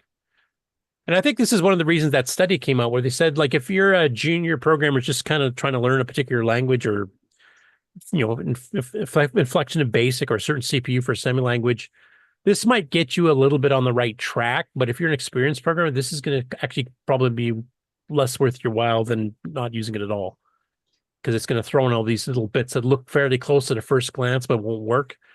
And that's been my experience the few times I've tried it. I'm not that impressed with it.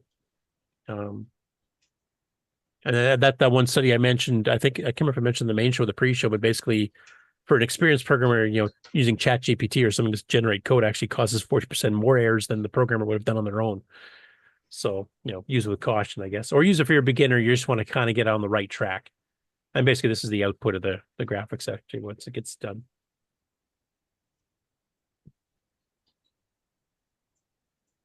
And I want to do this one kind of as a shout out to Mr. David Bean. This is from the Facebook Dragon group, also in the theme of the Dragon Meetup this weekend. And he says, I finally managed to finish the Dragon game with much use of save snapshots in the X4 emulator. The game is Zorak the Conqueror. I imagine this game would be difficult to beat otherwise. And this is not one I'm familiar with, but he actually shows the winning screen here. It does have scores, so this is something we might be able to use in the Game 1 Challenge. It says, you have found the crown of ultimate darkness. But it looks like there's sort of a map you go across. Looks like there's some towns and castles and roads and stuff. And there's food and gold you got to keep track of. So it looks like a graphical adventure style, or maybe more of an RPG style. Has anybody here, either in the chat or on the panel, played this game before? Because it's not one I'm not familiar with this one either. Just kind of wondering what kind of a game it is. But another new one to add on to both my site and possible Game On Challenge fodder. Haven't seen it before, but it looks nice. Yeah, it looks well presented anyway. And if it took this guy 40 years to complete, that's perfect for the Game On Challenge to do in 2 weeks, right? That just means Buck's score is only going to be, a few hundred. Yeah, it might take him a whole week. Yeah. Anyway, that's it for the Game On news. So I'll stop sharing that. Bring up the main one. Scroll back in my notes.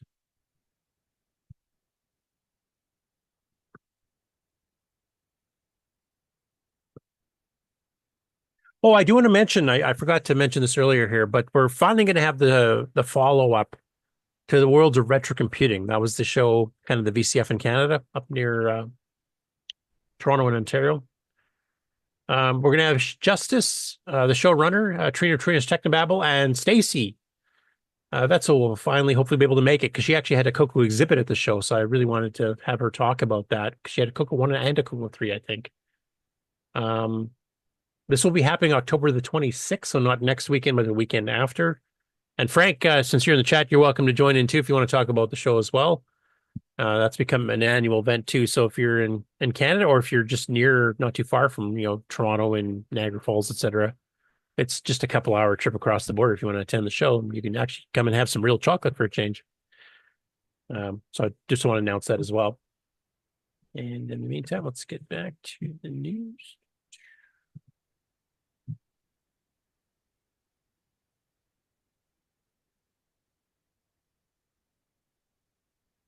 Okay, so now that Septandy is officially finished, Coco Town is back to working on his game, instead of taking all these little side jaunts and a bunch of other things, like going back through his childhood programming and stuff, which was really cool to see, I have to admit.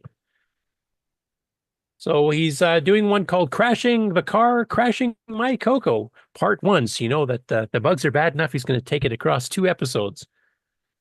So I'll play his usual hilarious intro, and then I'll show some of the stuff that was happening to him, and expect a follow-up video shortly. Hello, and welcome to Game Revolutions, the series where I write my own video game from scratch using my CoCo and assembly language. Because I really want to play Moon Patrol, and I figure writing my own Moon Patrol clone from scratch has got to be easier than figuring out how to get MAME to work. Oh no he didn't. MAME burn, criticizing the usability of the popular arcade machine emulator. Obviously, I'm kidding. Writing this is much harder than getting MAME to work. Today, it's time to work on crash detection. When has the car been defeated by a hole or a rock? So, 1, we will add code to determine that the car needs to crash. And 2, we're going to create an animated crash sequence showing the car to blow into smithereens and fly off into the sky, and then reset back into the game.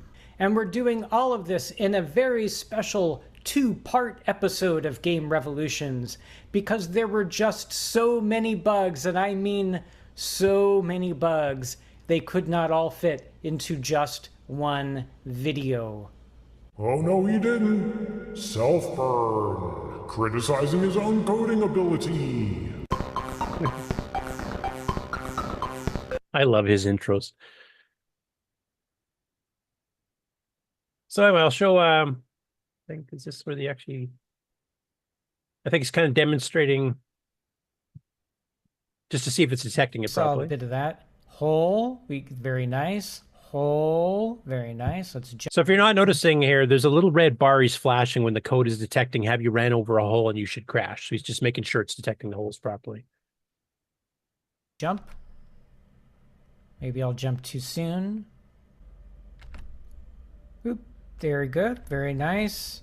Good, landed kind of in the middle there. Land in the middle there, very good. Okay, I think that's working. Time to... And it kind of shows what the original explosion looked like on Moon Patrol, for those of you who are not familiar with it. Explode. The kind of thing I'm going for is something like this, where in the original Moon Patrol game, the car just like falls apart. So I want it to fall apart, but I'm thinking maybe I could send things flying off into the air, you know, kind of go big. Trying to not be exactly the same as the game, trying to show a little personality.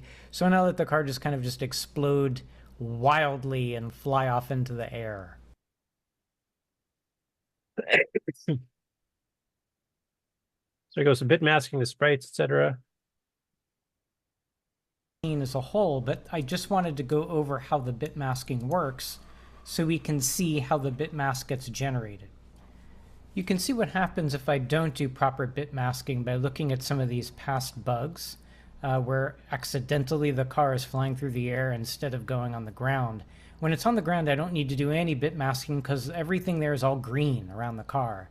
But if the car ends up anywhere else, then all of those green pixels show up and make the car look perfectly rectangular with these extra green pixels filling everything out. I don't want this to happen when it flies through the air as part of a crash, because that would look really cheap and ugly.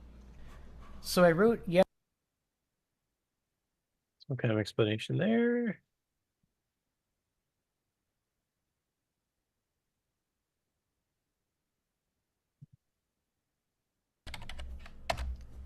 All right, let's allow ourselves to crash. Oh, okay. We are definitely allowing ourselves to crash. Maybe that was a fluke. Let's try it again. Maybe we'll, jump over that first rock and then all of that code just to do nothing. All right, so quite a bit later, after a bunch of MAME debugging,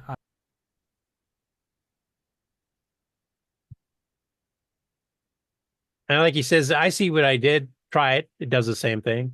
I see what I did, try it, does the same thing. So that's why we're going into part 2, but the joys of debugging. Anyway, go check out this whole series is great, and he has a good sense of humor about it too, which is really refreshing after hearing myself swear at my own code all the time. George Jansen returned again for part 2 of lesson 14. Like we talked about part 1 last week.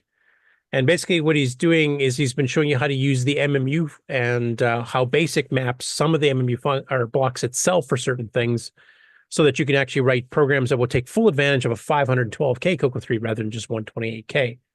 So here he's actually getting into basic assembler interfaces with HBuff, HGet, and HPut. So you can actually do some stuff in there, reserve certain blocks that aren't going to interfere with BASIC, because BASIC does have a few that if you start using some of these H commands, they will start using these extra blocks. So he's kind of teaching you, like, don't use these if you want to call BASIC routines.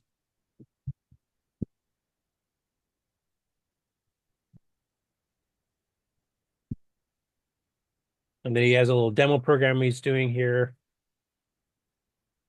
kind of showing blocks with color numbers and stuff, and then moving stuff around, mapping them in, etc.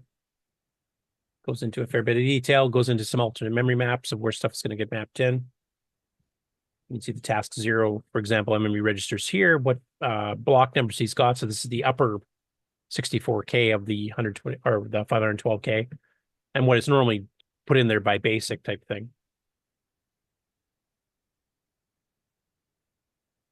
And some more demonstration code. Anyway, it's really good that he's still continuing this on. Obviously, he's not been doing as many episodes lately. I know he has been getting some feedback on the Discord, so that's great. Guys, keep sending him the Discord feedback.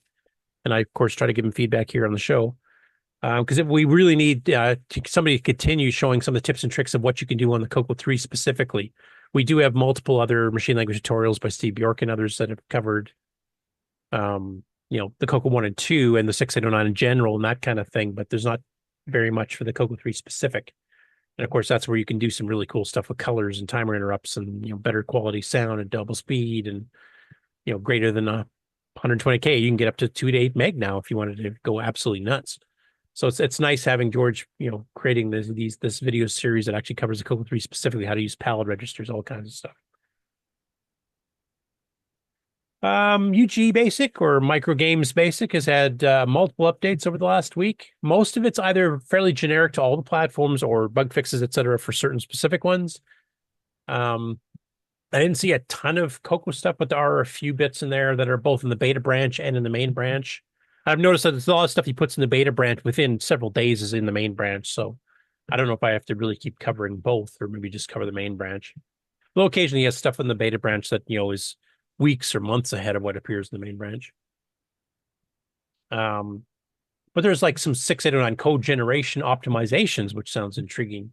Not exactly sure what all he did there, but he does mention these one specific here, going from A to B, B to A. I'm assuming that's the accumulators he's referring to.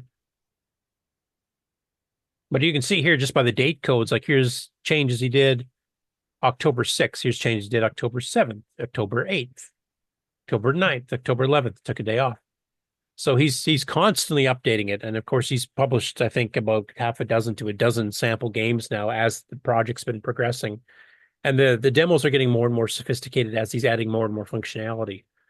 I still would like to get Alan Murphy, I know he's done some fiddling around with this, to come on and actually demonstrate some stuff written using this, because this is something you cross-compile to a target platform. You actually host this on a PC, write your code, and it's a special version of BASIC, a much more modernized version of BASIC, and then you can tell it to output for like a C64 and a CoCo and a TI-99 or whatever else. There's dozens of machines. that it can generate code for. And but it's been getting better and better. He's been getting better and faster graphics. He's been adding support for sounds and stuff and all kinds of things. So if you're more used to more modern basics as a base, as opposed to the old Microsoft basics of the days past, this might be a much easier way for you to start writing code for the Coco, because it's basically all modern. You get to run your modern editor tools and everything else, IDEs, and then you just, have it generate the code and then try it on an emulator on the real thing. There's his beta branch. There's some stuff there for the M05, which is actually the Thompson, I believe, which might be a 6 out of 9 Thompson. I can't remember if 5 was or not. But once again, he's doing updates like every day or two, literally. Retro Computing Roundtable. So this is a retro podcast by mostly Apple people. I think that's accurate, right, Mark Overhoser? he's giving me the thumbs up. By 2 to 1 of the others. There's usually an Atari, a Commodore, an Apple II or 2. So yeah, Quinn and the guy from Toronto, Carrington, are both Canadian, strangely enough. Yeah, anyway. yeah. Quinn moved back. She was in Silicon Valley for years, and now she's moved back to BC, where she's originally from, I believe. Oh, okay. Anyway, they've had a tradition the last little while that, like, they take their episode number and then they take the last 2 digits of that and they consider 19, whatever that number is, and then they start announcing what new technologies, what new computers, or things in the computer industry happen that year. Well, the episode they just recorded last weekend is episode 280, so 1980. That should be a year that people on the panel should remember it being famous for something. Can you guys guess what? Coco 1. Bingo to Ron. He wins the trivia contest today. All right. What do we get? What do we get? Now, what other machines did Tandy announce at that same time that were brand new? Or Model 3, wasn't it? Same day, same time. Yep, exact same announcement date, and one more.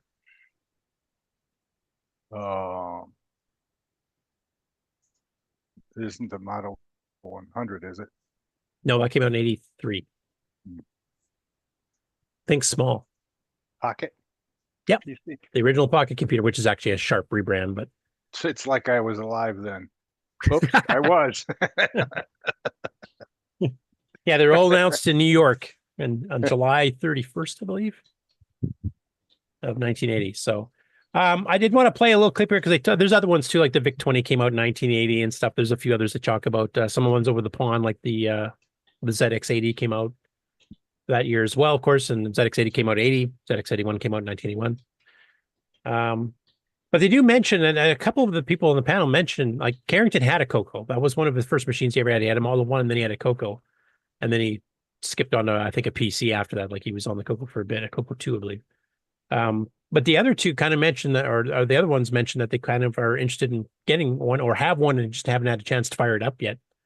I know I sent them a story some months ago when I did one of the EOU releases, and Quinn actually sounded kind of intrigued by it.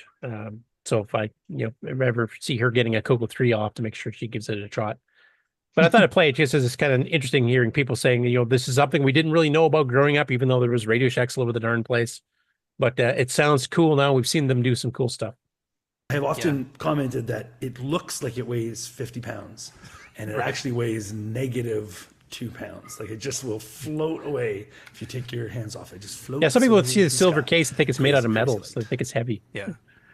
Yeah, that's one of the platforms that I have yet to really dive into. I think I have the full set, like from 1, 2, and 3, but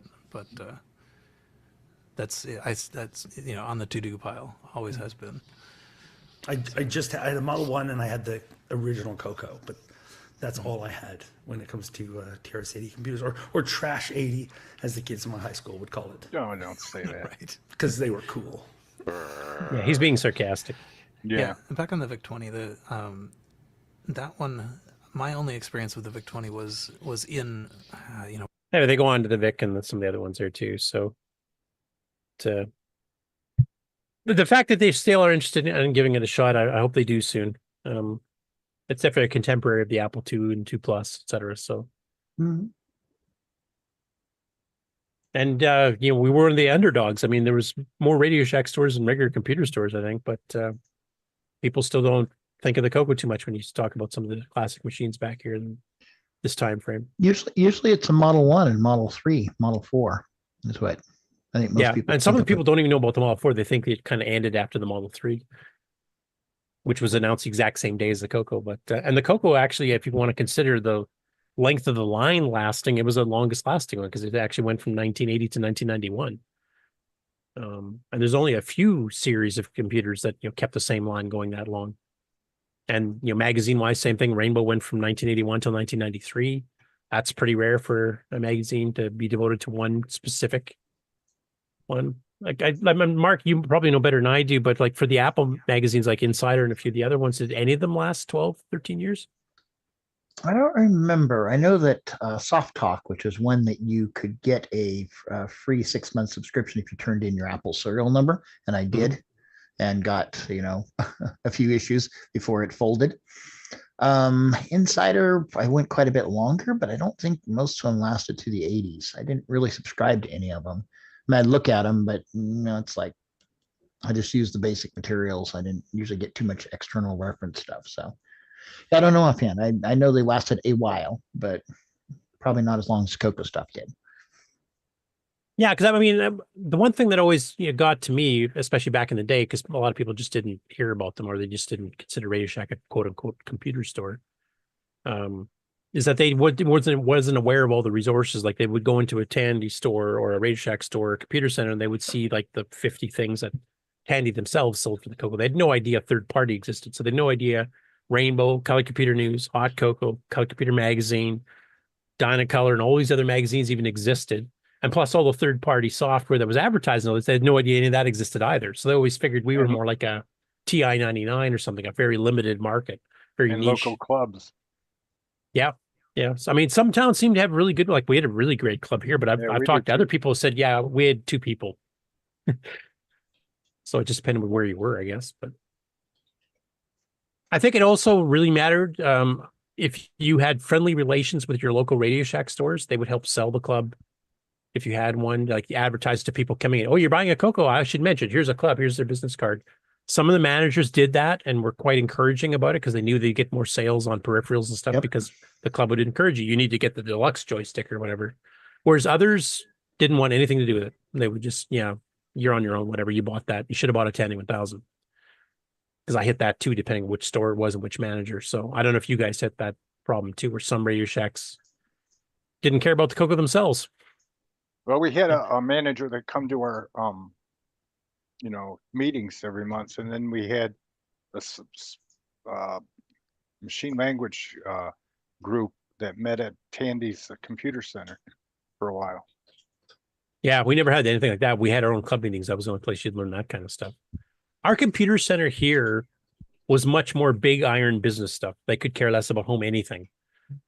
The Radio Shack regular stores were the ones that helped promote the Coco. They'd give our business cards for the club. But I think it was just different everywhere, depending on whether it was a full affiliate store or a... It was funny back in the 80s there. My sister worked at a window company that had books on Model 3. I got a picture of her sitting at a Model 3, inputting stuff. And, you look at it today and it's like, that was cutting edge stuff. That's what they used. And then they go home and play on their Coco 1 for games.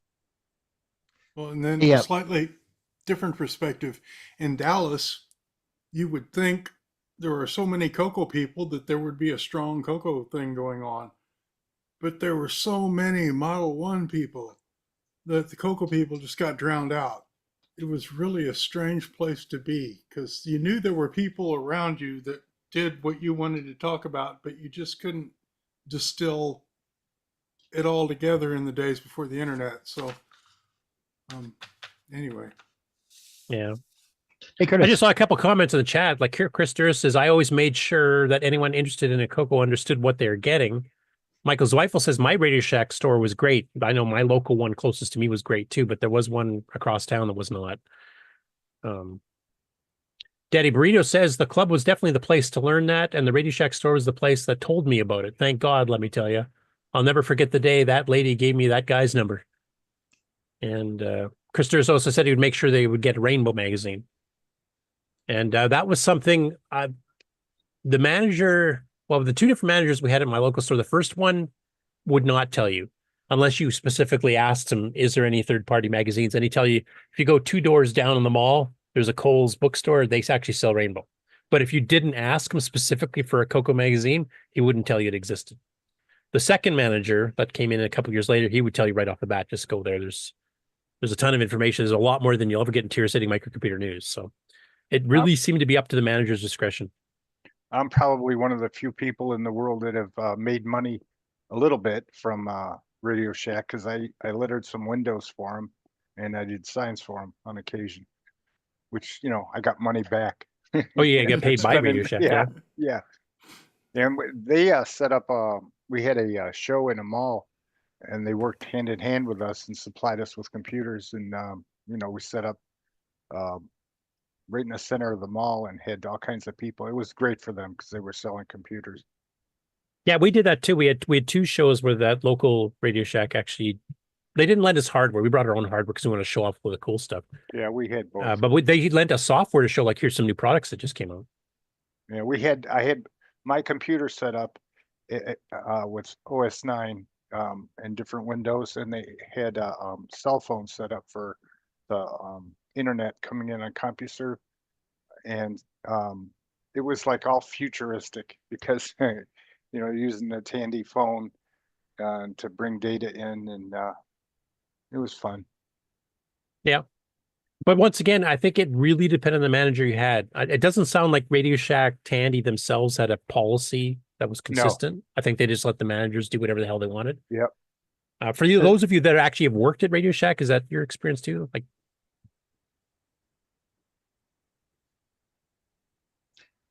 Mark B, you worked at Radio Shack, or were you more in the repair side of things? I worked retail for a couple of months during the Christmas season.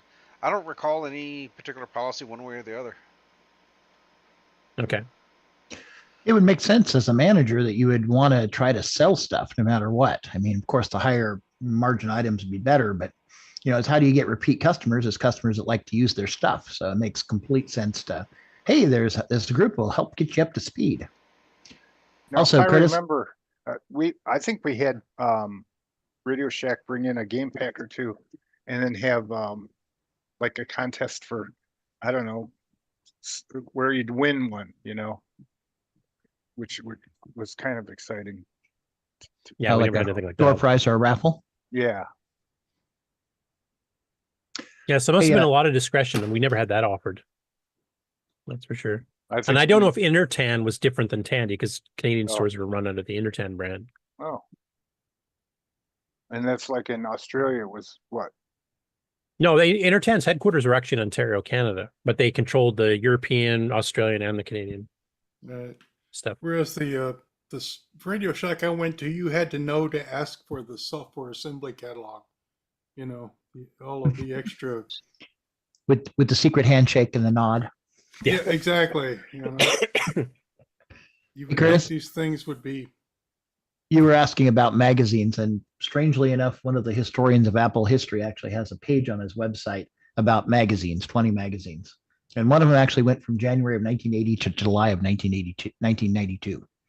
Oh, almost as long as Rainbow's then. That's nibble. About the same, actually, just about.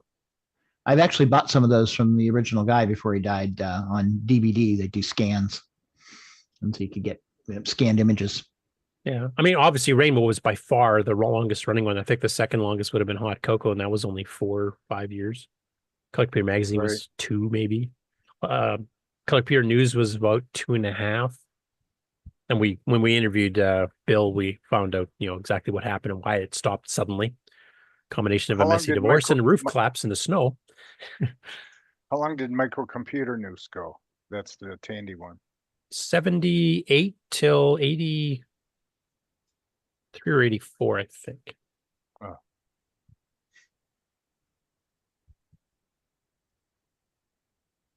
Hey, I thought it was interesting that they kind of mentioned that it's something that's still interesting. They just have to get to it. So I'm going to keep needling them.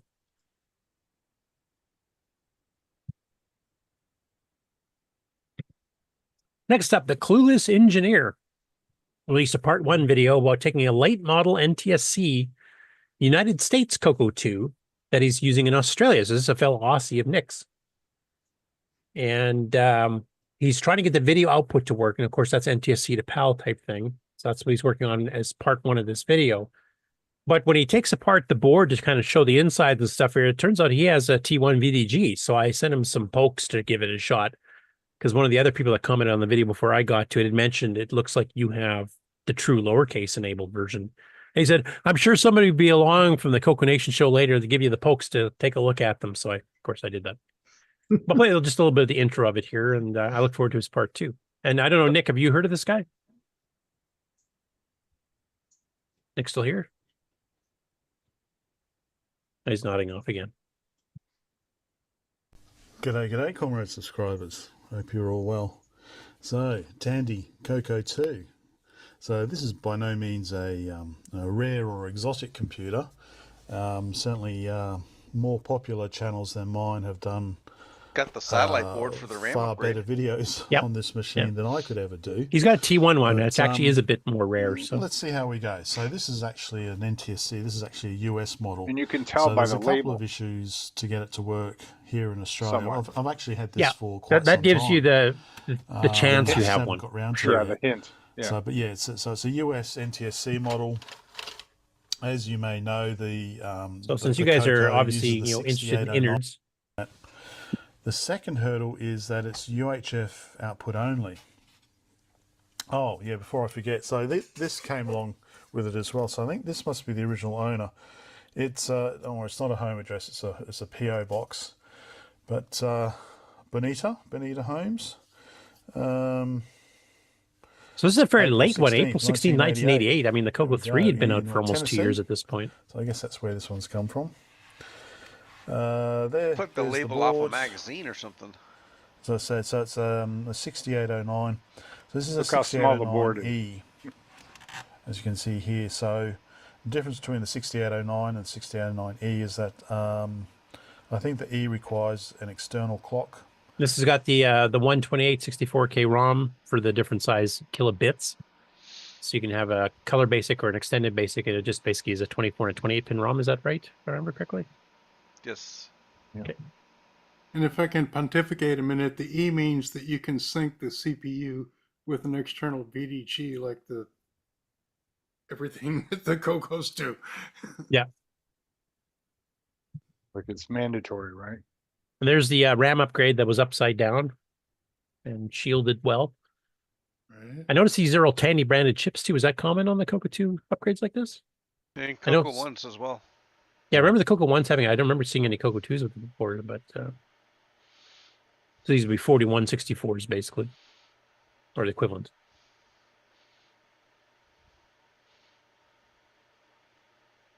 Yeah, I mean, I remember a lot of. I think they were all pretty much Tandy branded ones.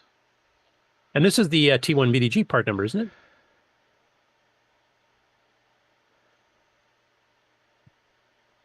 Isn't that the I don't remember. Sam XC? Oh, maybe it is. No, maybe that's the VDG. Yeah. VDG. Okay.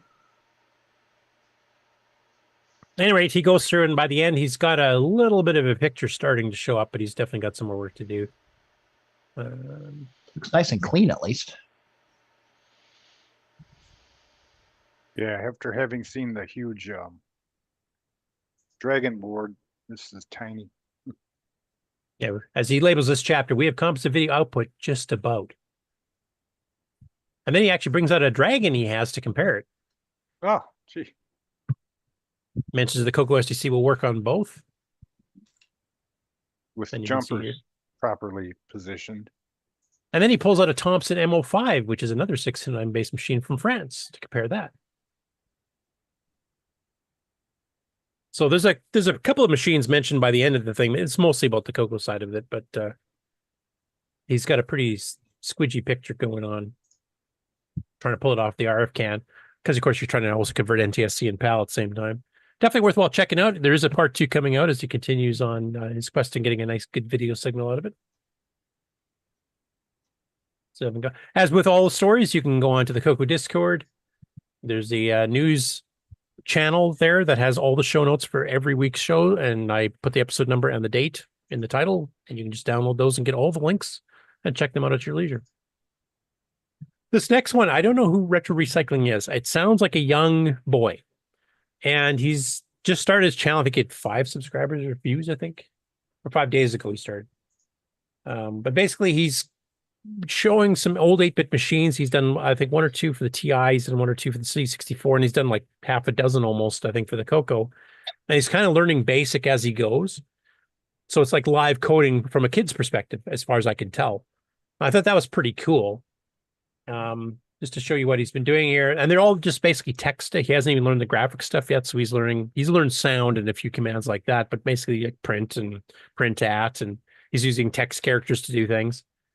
And he's, porting Donkey, using extended basic, and then he's got some just text-based games there. He's got a number guessing game, and nothing super extravagant, but the fact that a young person's coming in and learning this is the part that interests me the most. Very cool. Got new blood coming in again here. So I'll play just a little bit of this. The earlier ones he did here, the sound's really unbalanced. Like his microphone is dead quiet. You have to like crank it right up to hear anything. And then anytime he plays a sound command, it's like full blast in your ears. So I'm going to skip those. Sure. But this one here is probably a bit better balanced. So I'll just play a little bit. He hadn't even learned the renum and the edit commands. He was actually explaining why you would space your line numbers by 10 to leave yourself room to insert lines. So I left him a comment, said, yeah, there's also the renum command you can do, because he's running extended basic, as you can see here. Actually, he's running Coco 3. And the edit command, because he was saying it was much easier to edit on the C64 using the arrow keys, and he's actually retyping lines from scratch every time he made a mistake. And you don't have to go that far.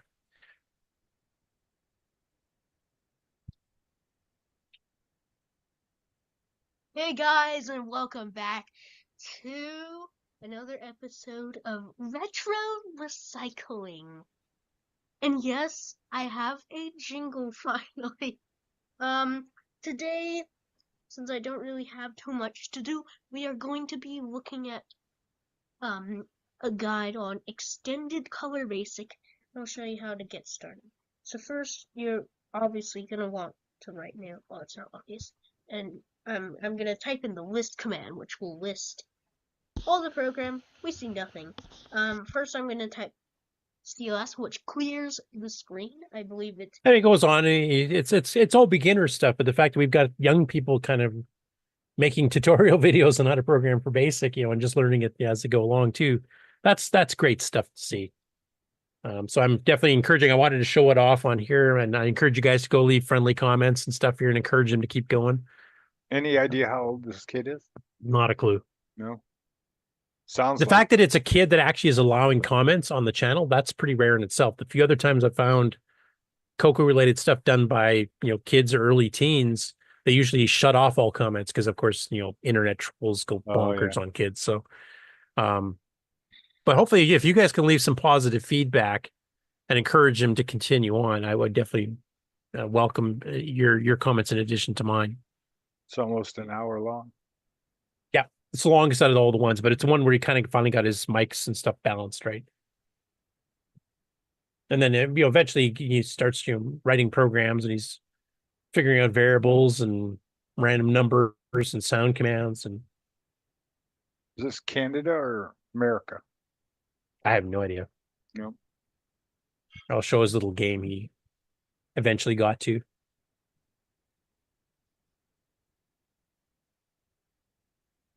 I have to teach him speed up pokes too. Mm-hmm.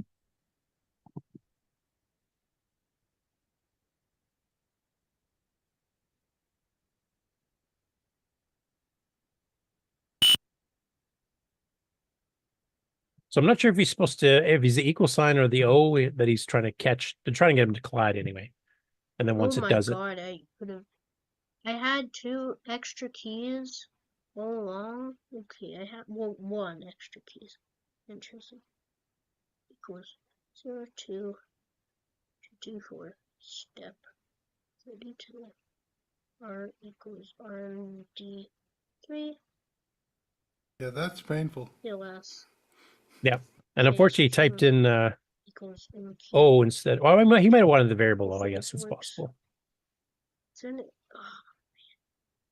Or not. What? And doesn't know how to do edit yet, so he had to retype the whole line. It is painful. So I mentioned to him that there is an edit command. I said, if you get used to using that, it's much, much faster. But definitely, any of you in the audience listening out there or on the panel, please go check out some of his stuff. It's going to be like early stuff, just learning the beginnings of BASIC, but definitely encourage them. I want to make sure any young people getting interested in the hobby want to stay and figure that it's an encouraging community that they would want to stay. And there's his actual channel, 7 videos. And he mentioned he tried to make a TI-99 one here, and there's one other one he did somewhere else. It was a bit about C64 he talked about. Next up, if you guys remember, I can't remember if it was last week or the week before, but Sheldon McDonald posted a rather curious photo similar to this, saying he's working on a top secret project for the CoCo, and he was actually asking people to guess what it's for. For those of you who have already been on Facebook and seen this, you probably know what it is already. But for those of you who may not have, what is your guess from looking at this schmoz of wires? Sound. Any other guesses? It says SID chip, so I'm guessing sound. Yeah. Yeah, I should have scrolled that up, darn it. Why wasn't I Well, you have to know a little bit to know what a SID is. That's true. Yeah. You have to have some history with a C64 anyway. Yeah. So yeah, he's doing an interface to a SID chip, and he's got some sample programs in BASIC that are driving the chip here. So I'll just play. It's a little 40-second clip. So.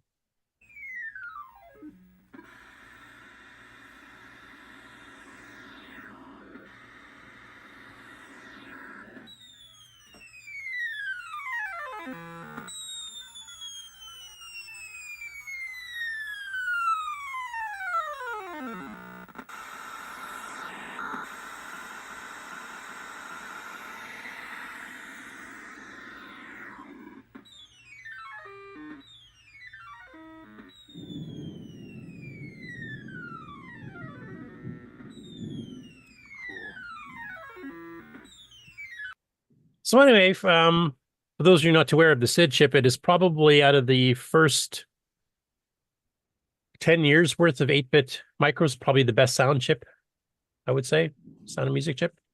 The only one that I think even gave it any competition was probably the Atari 8-bit one, the Atari 400 used, which was that the Pokey? Can't remember what it's called now.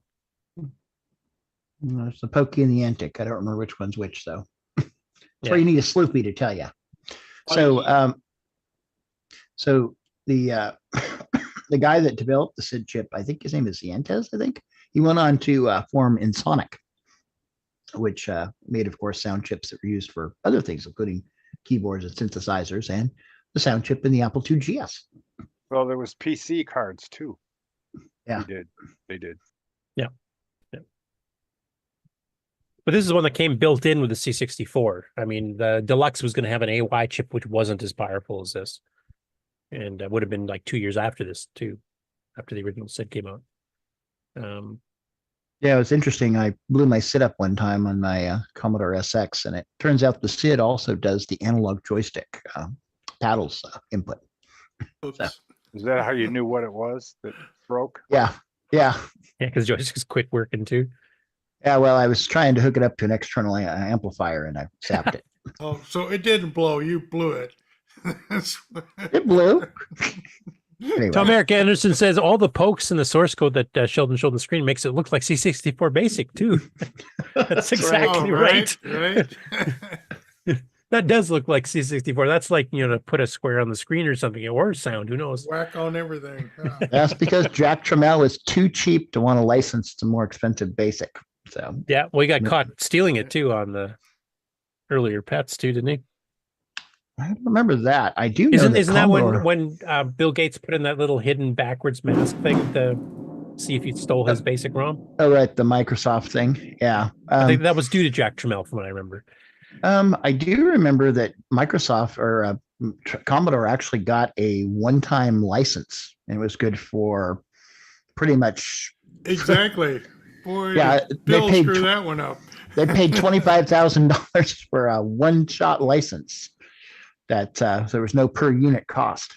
Right. For anything they wanted to slap it on until the day it wasn't any useful at all.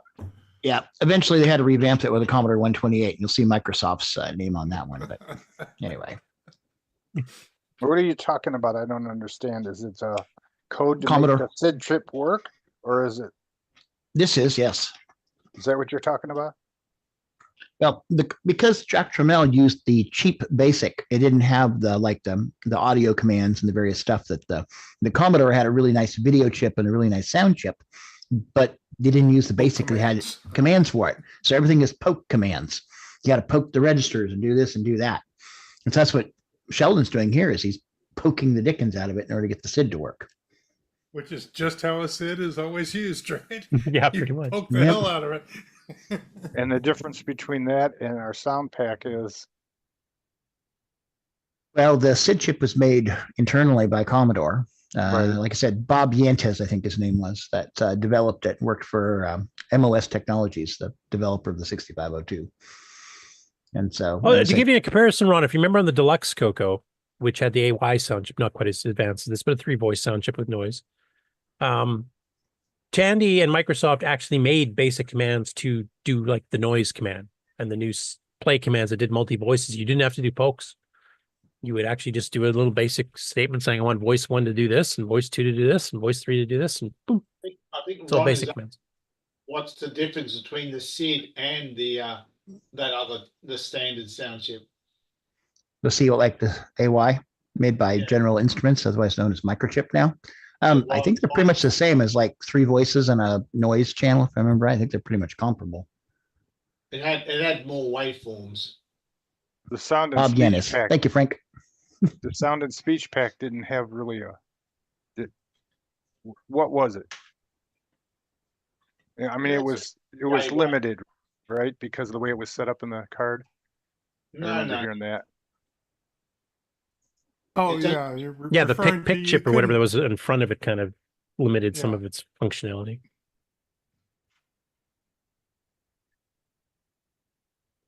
Hey, it's really cool that Sheldon revealed what his secret project was, and he's actually got it basically up and running in a prototype stage.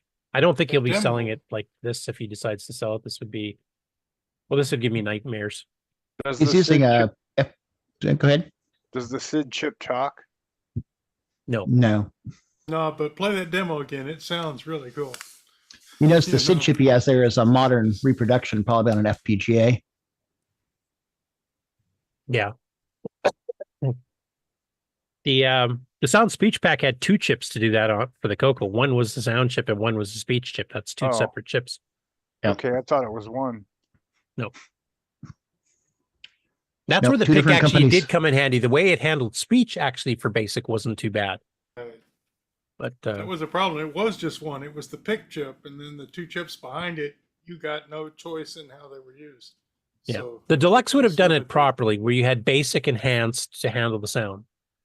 And they had done that already. I mean, from the alpha version of it, we've got that Brian Wiesler has those commands like the noise command. There's another one for changing your waveforms in there, which we haven't really totally figured out yet. And then there's the regular sound ones with multi-voice. And that's all basic commands. You just, it's just like sound 100, 10. You do noise 3, 5, 4, or whatever. I don't remember the exact syntax off the top of my head. It makes a lot of sense to enhance the BASIC. If the hardware is built in, it makes sense to add the BASIC to because it's always there. But yeah, we always say Tandy's cheap, and when it comes to hardware, yeah, they are, but they generally paid their software licenses when they needed them. Yeah. I guess the one exception is they programmed the Deluxe BASIC, and when it got canceled, they never paid for the development that was done, which is why they refused to do anything with the CoCo 3 one. What Mark had said during our interview with him. Next up, Nick Morennes, are you there? Yes, I am. Can you see the screen? I can. I'm very curious to see this. Okay, you want to explain what is going on? What is Jim doing, and why does it involve you? Well, I wrote this game on the TRS-8. Hang on, I'll get closer to the microphone. Yeah, you're kind of faint. Yeah, hang on. You Meanwhile, caught I'll me. play a little bit of this here. Go ahead. Yeah, you play and I'll get there. I've got to get out of bed now. That's better than being in the outhouse.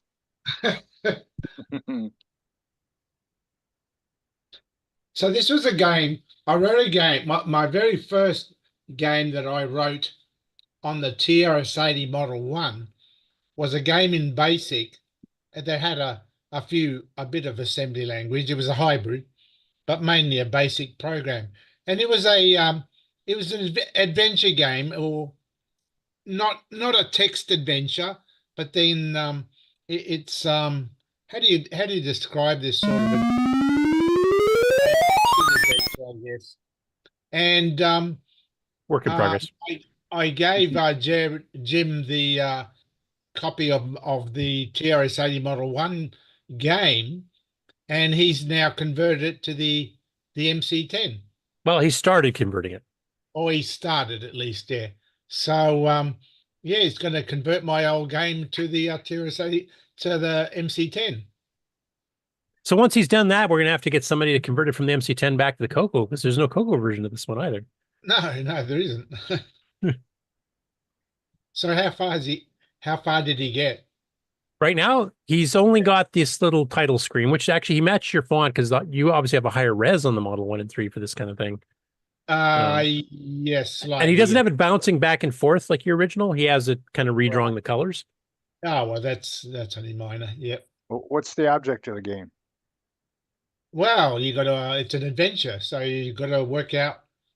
Well, you follow if you want a bit of a clue of it, there's this is one of the ones that Chronologically Gaming has already covered, is Nick's Model 1 and 3 version of this. And you can actually just search for it on his page on YouTube and see some actual gameplay. But mind you, we didn't know what we were doing either on that one. So you can just go to my webpage. I do describe it. Yeah, I've got it loaded up. I'm just trying to find out, because I know Jim Gary, I don't know if you saw it, Nick, but he posted a question to you about this game port.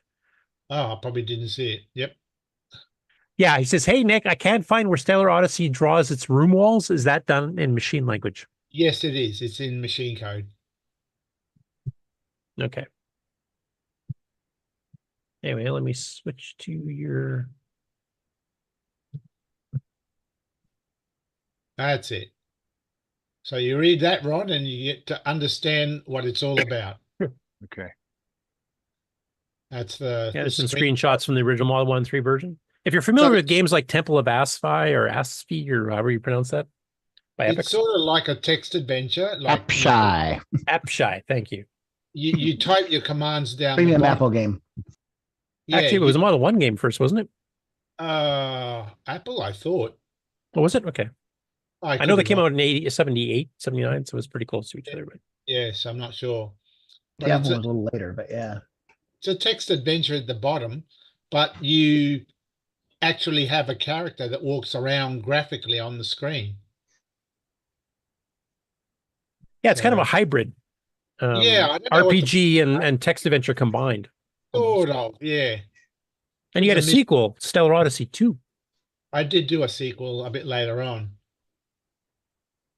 Just a few. I took the story a bit further, and I did a few improvements in the game.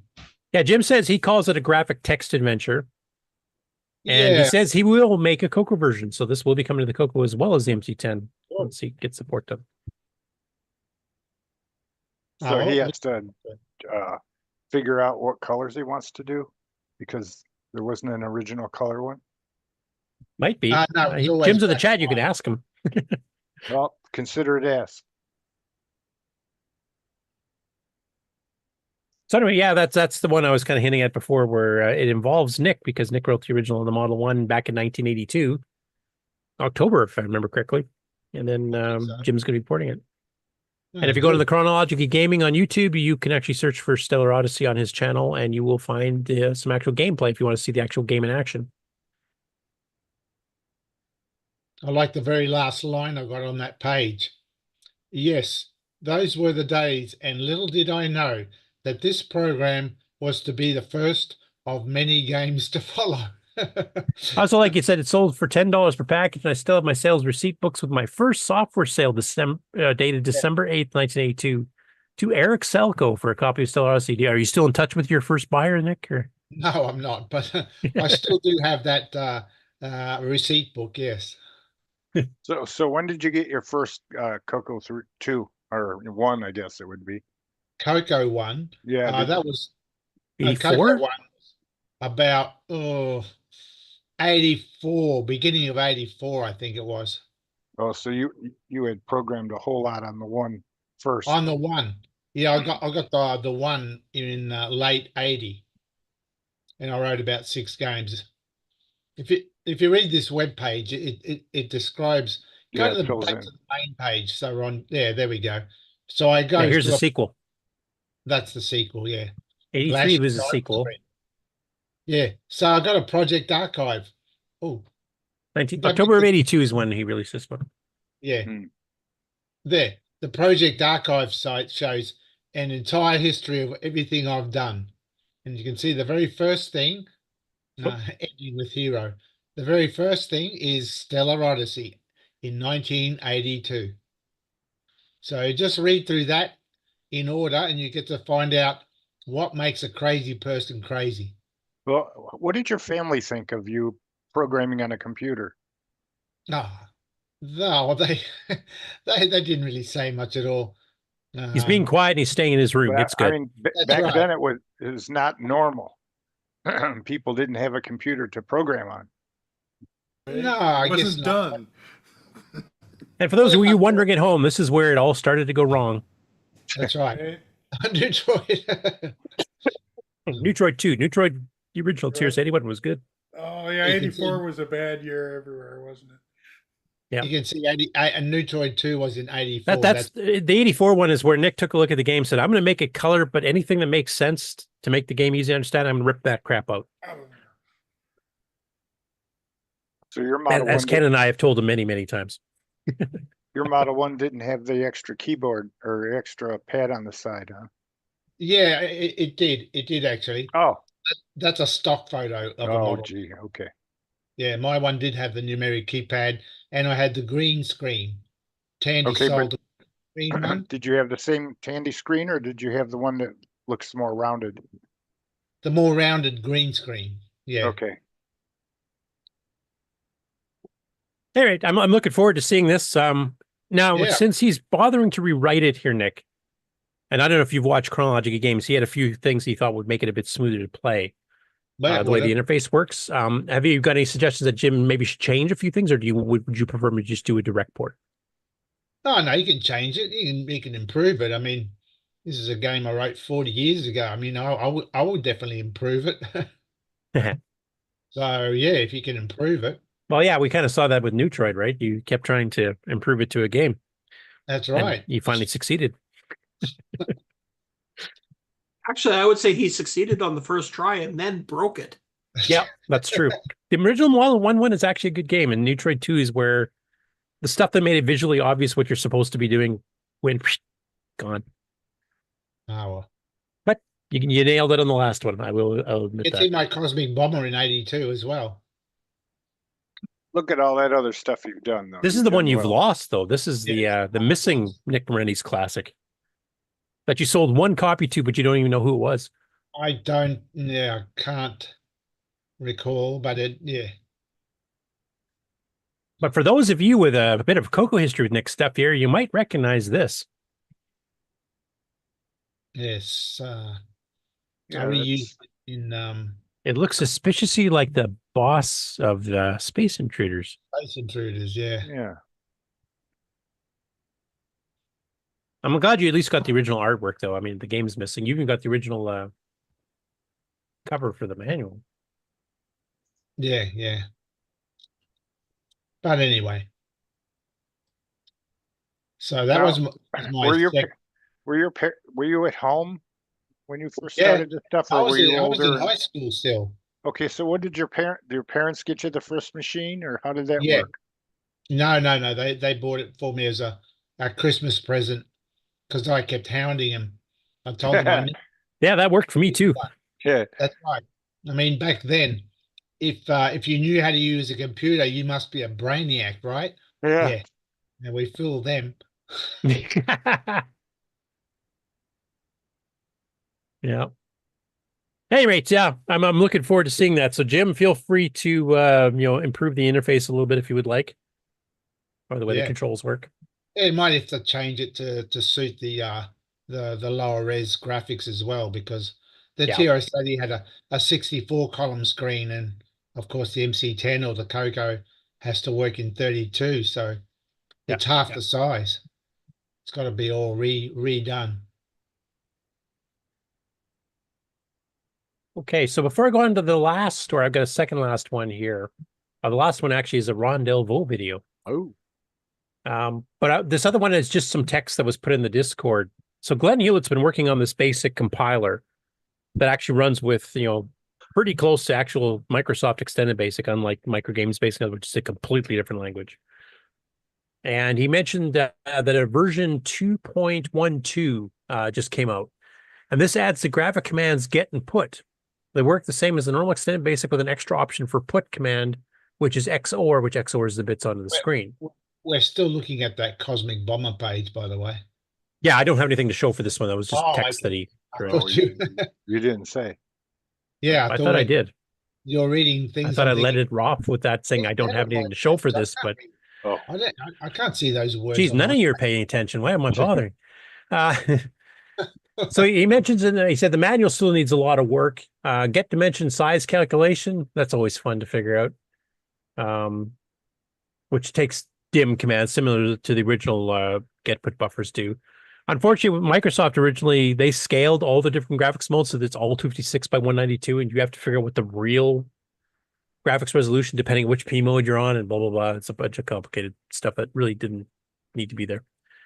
But anyway, he's working on getting get put buffers, so this may be getting close to the point where Hero might be able to be compiled if those pokes manage to sneak across. So looking forward to seeing if this is going to work as he gets further and further along with adding more and more commands into his basic compiler.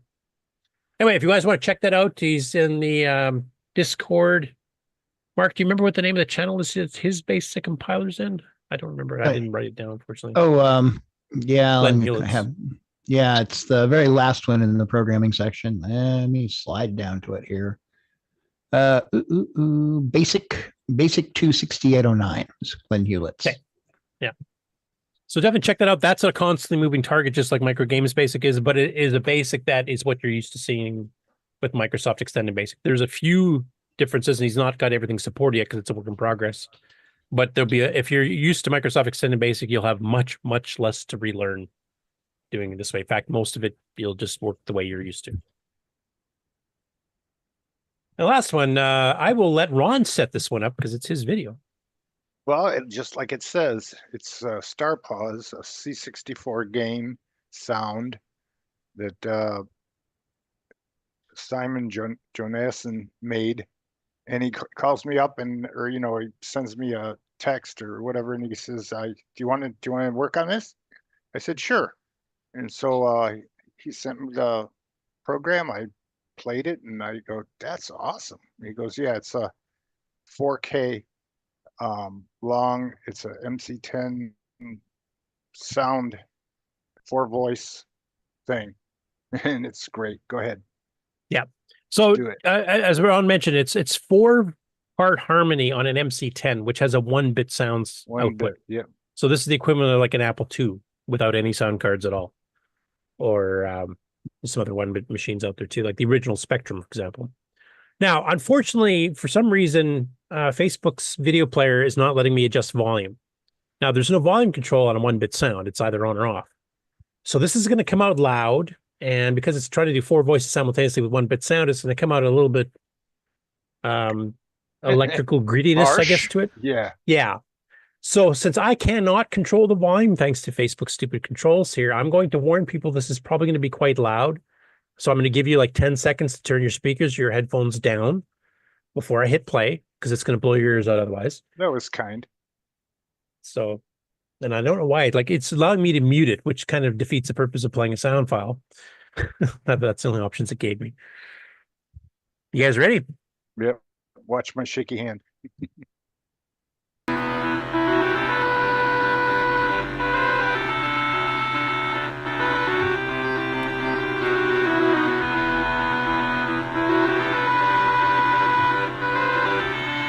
It's from a game called Star Fox, I believe, for C64.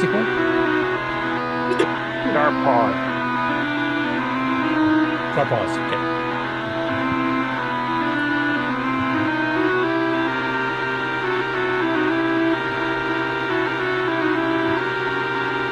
So it's a little scratchy, but it doesn't sound too bad for 1-bit sound at all.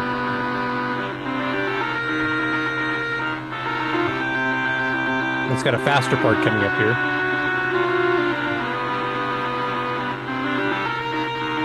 I think.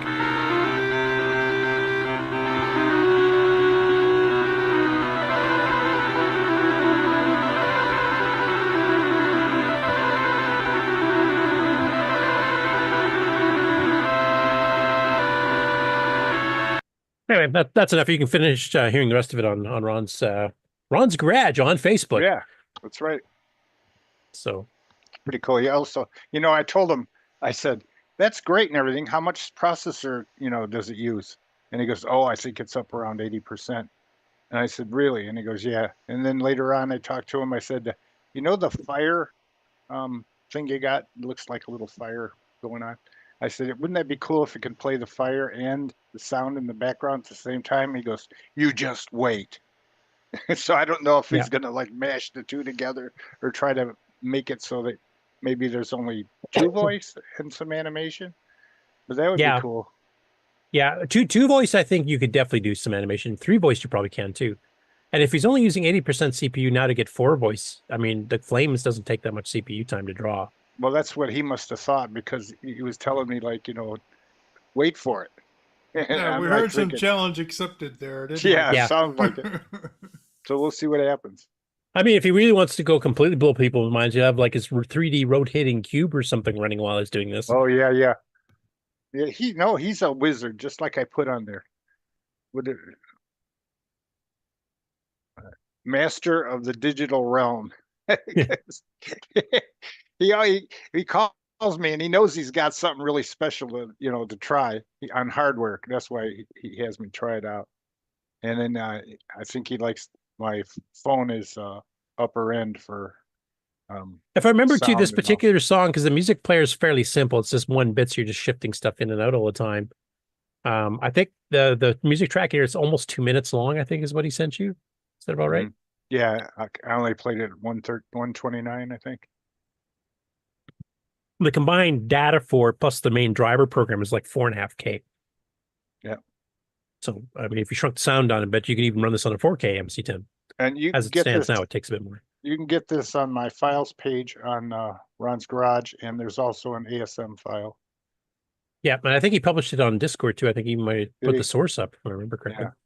But he's not done optimizing yet, so he's hoping to either get it so it's taking even less CPU overhead, or maybe you can get the sound quality just a tad a little bit better.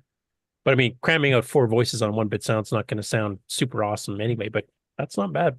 If you actually listen to this low, you get rid of all the junk and the digital noise, and it sounds pretty good. Yeah, higher sampling rate would definitely get it sounding better, but it's going to take a lot more memory to do that. Yeah. Well, and also it sounds like a garage band where everyone's got their amps cranked up all the way and there's no blending at all. It sounds like me trying to play at Coco Fest, except more in tune. All right, that's all I had for the news this week. Yeah, I finished it out. Cool. And my voice lasted. I'm quite surprised. You did well. You always do good. I wasn't sure I was going to this time. You'd heard me like 3 or 4 days ago. I think Nick did. That was horrible. It was horrendous. Yeah, it was as bad as Neutroid 2. You had a 1-bit voice, huh? So I have a quick announcement. Thanks to Retro Rick pointing it out on Discord, Ghost Town actually does have a score. You just have to hit the fire button after the game over screen comes up, and it goes into a score screen. So awesome! So it's a proper game. Pro tip. So yeah, I feel like an idiot, but there you go. That's a pleasant surprise actually, because that means that actually have a competitive score then. So it is no longer everybody's going to be tied for first place. It's now. Sorry, Mark B. Right. Back to I don't know if I'll play it now. I don't know. Oh, I think you'll have fun playing it, Ron. Yeah, I think you would, Ron. You like using mice too, because you use drawing programs all the time. That's right up your alley. You might be better than the rest of us. Yeah. Most of us are used to using joysticks, not mice. And it's meant you got to like move your cursor to the ghost and then click on it while it's wandering around and doing stuff. All right, that's all I had to say. Did any of you guys get to see the lights where you live? I get to see that like every second week here. Yeah, me too. Borealis? No, we never get it. I mean, I saw it. Right. I don't know. Was it September? I don't know. And the fact you're seeing reds, usually if you get a light aurora, it's like the greens and maybe a bit of the blues. Yeah. And then you start getting the purples. The reds is when you're getting a really, really strong magnetic storm. Yeah. Like, getting up to Carrington event levels. Well, here in Vancouver, we've hit the cloudy 7 months, so gee. So we don't get to see the sun for another 7 months or so. Well, like here, it's daylight out. Can't you tell? We've had 1 inch of rain this year. We usually average 4. And we're still like today is 101. So I think all the rain went down to southeast, unfortunately. So. Oh, for anybody's wondering about Stevie, because of course he lives in Florida, and basically all of Florida got slammed, either from the tornadoes that Milton launched, or Hurricane Helene before that, and then Hurricane Milton this time. And I know where he lives, the particular town he's in, actually had some deaths from tornadoes that were caused by Milton. But he mentioned that none of the tornadoes hit his place, and he'd boarded up. He had some minor wind damage and stuff, but it sounds like he's fine. So just so everybody knows. Back in '96, I was driving around looking for a place to start a business and have my family move down somewhere around Melbourne. And then my mother-in-law got cancer, and I couldn't do it, so I went back to New York where we were living. And that Melbourne got hit good. We would have been down there. Well, I think this is the first time I've seen a hurricane hit landfall on either the east or west coast of Florida, go right through the entire state and still retain hurricane status. Yeah. Like it didn't slow down enough to become a tropical storm. I don't think I've seen that before. So that was. And I think around Dade City, they have or Zephyr Hills has a little bit of hills. They're not like mountains or anything. They're just little hilly area, but the whole state is flat. Yeah, it's like us. Yeah, in Saskatchewan. Tom Eric Anderson talking about Northern Lights. He says all the time here in Northern Norway, because he's even further up north than I am, and we get them pretty constantly up here. Yeah, I saw him in Rochester, and I got pictures of him back in the early '80s. Might have been '79 or so, and it all has to do with the 11-year solar cycle. Yeah, well, you still get them occasionally, even off cycle, but you definitely get them way more often and more intense. Chris Durr says we had 12 inches of rain on Thursday. He said the hurricane went right over us, but no issue. Didn't even lose power, because I know at one point over 3 million people had lost power. Oh yeah. So, all right, I think that is a wrap for the show this week. So, okay. This concludes another episode of the CoCoNation, the world's leading live interactive talk show featuring the Tandy Color Computer. For all things the CoCoNation, visit us on the web at thecoconation.com. We'd love to hear from you. Send feedback, suggestions, even segments via email to show@thecoconation.com. The CoCoNation show would not exist without the community and its cast and crew. The CoCoNation theme song, copyright 2022, D. Bruce Moore. Mixed, mastered, and produced by D. Bruce Moore. The CoCoNation is over. Join us on the Coco Discord server. Coco forever. All right, so that's about it for this time. But Erico, this one was almost 4.5 hours. I got 4 hours, 25 minutes today. So we went over the 4 hour. Thanks for babysitting us. Last week we were under 4 hours, weren't we? Right at 4, I think. Yeah, they average out. We're okay. I'm sure we could stretch this out to 5. Yeah. I think I went through and totaled up the lengths on the first like 200 episodes, and I think it would average like 3.25 hours. I think 3 hours 21 minutes or something like that. So yeah, the first Getting 200, yeah, better. but I think it's Yeah. extended past that now. I I think think, average is I higher. think it's probably stretched a little now. Yeah. Yeah, we're pretty close to 4. Well, you know, the MC10's taking up more space now because it's a real computer now. Yeah. That's true. actually true. That's not even an Yeah. exaggeration. There's a lot That is more true. stuff happening Yeah. in MC10. Yep. And we're covering that. So Yep. Okay. Well, until next week. Thanks, Should Jim. take care of that. So, bye. Bye. Bye. next week, everybody.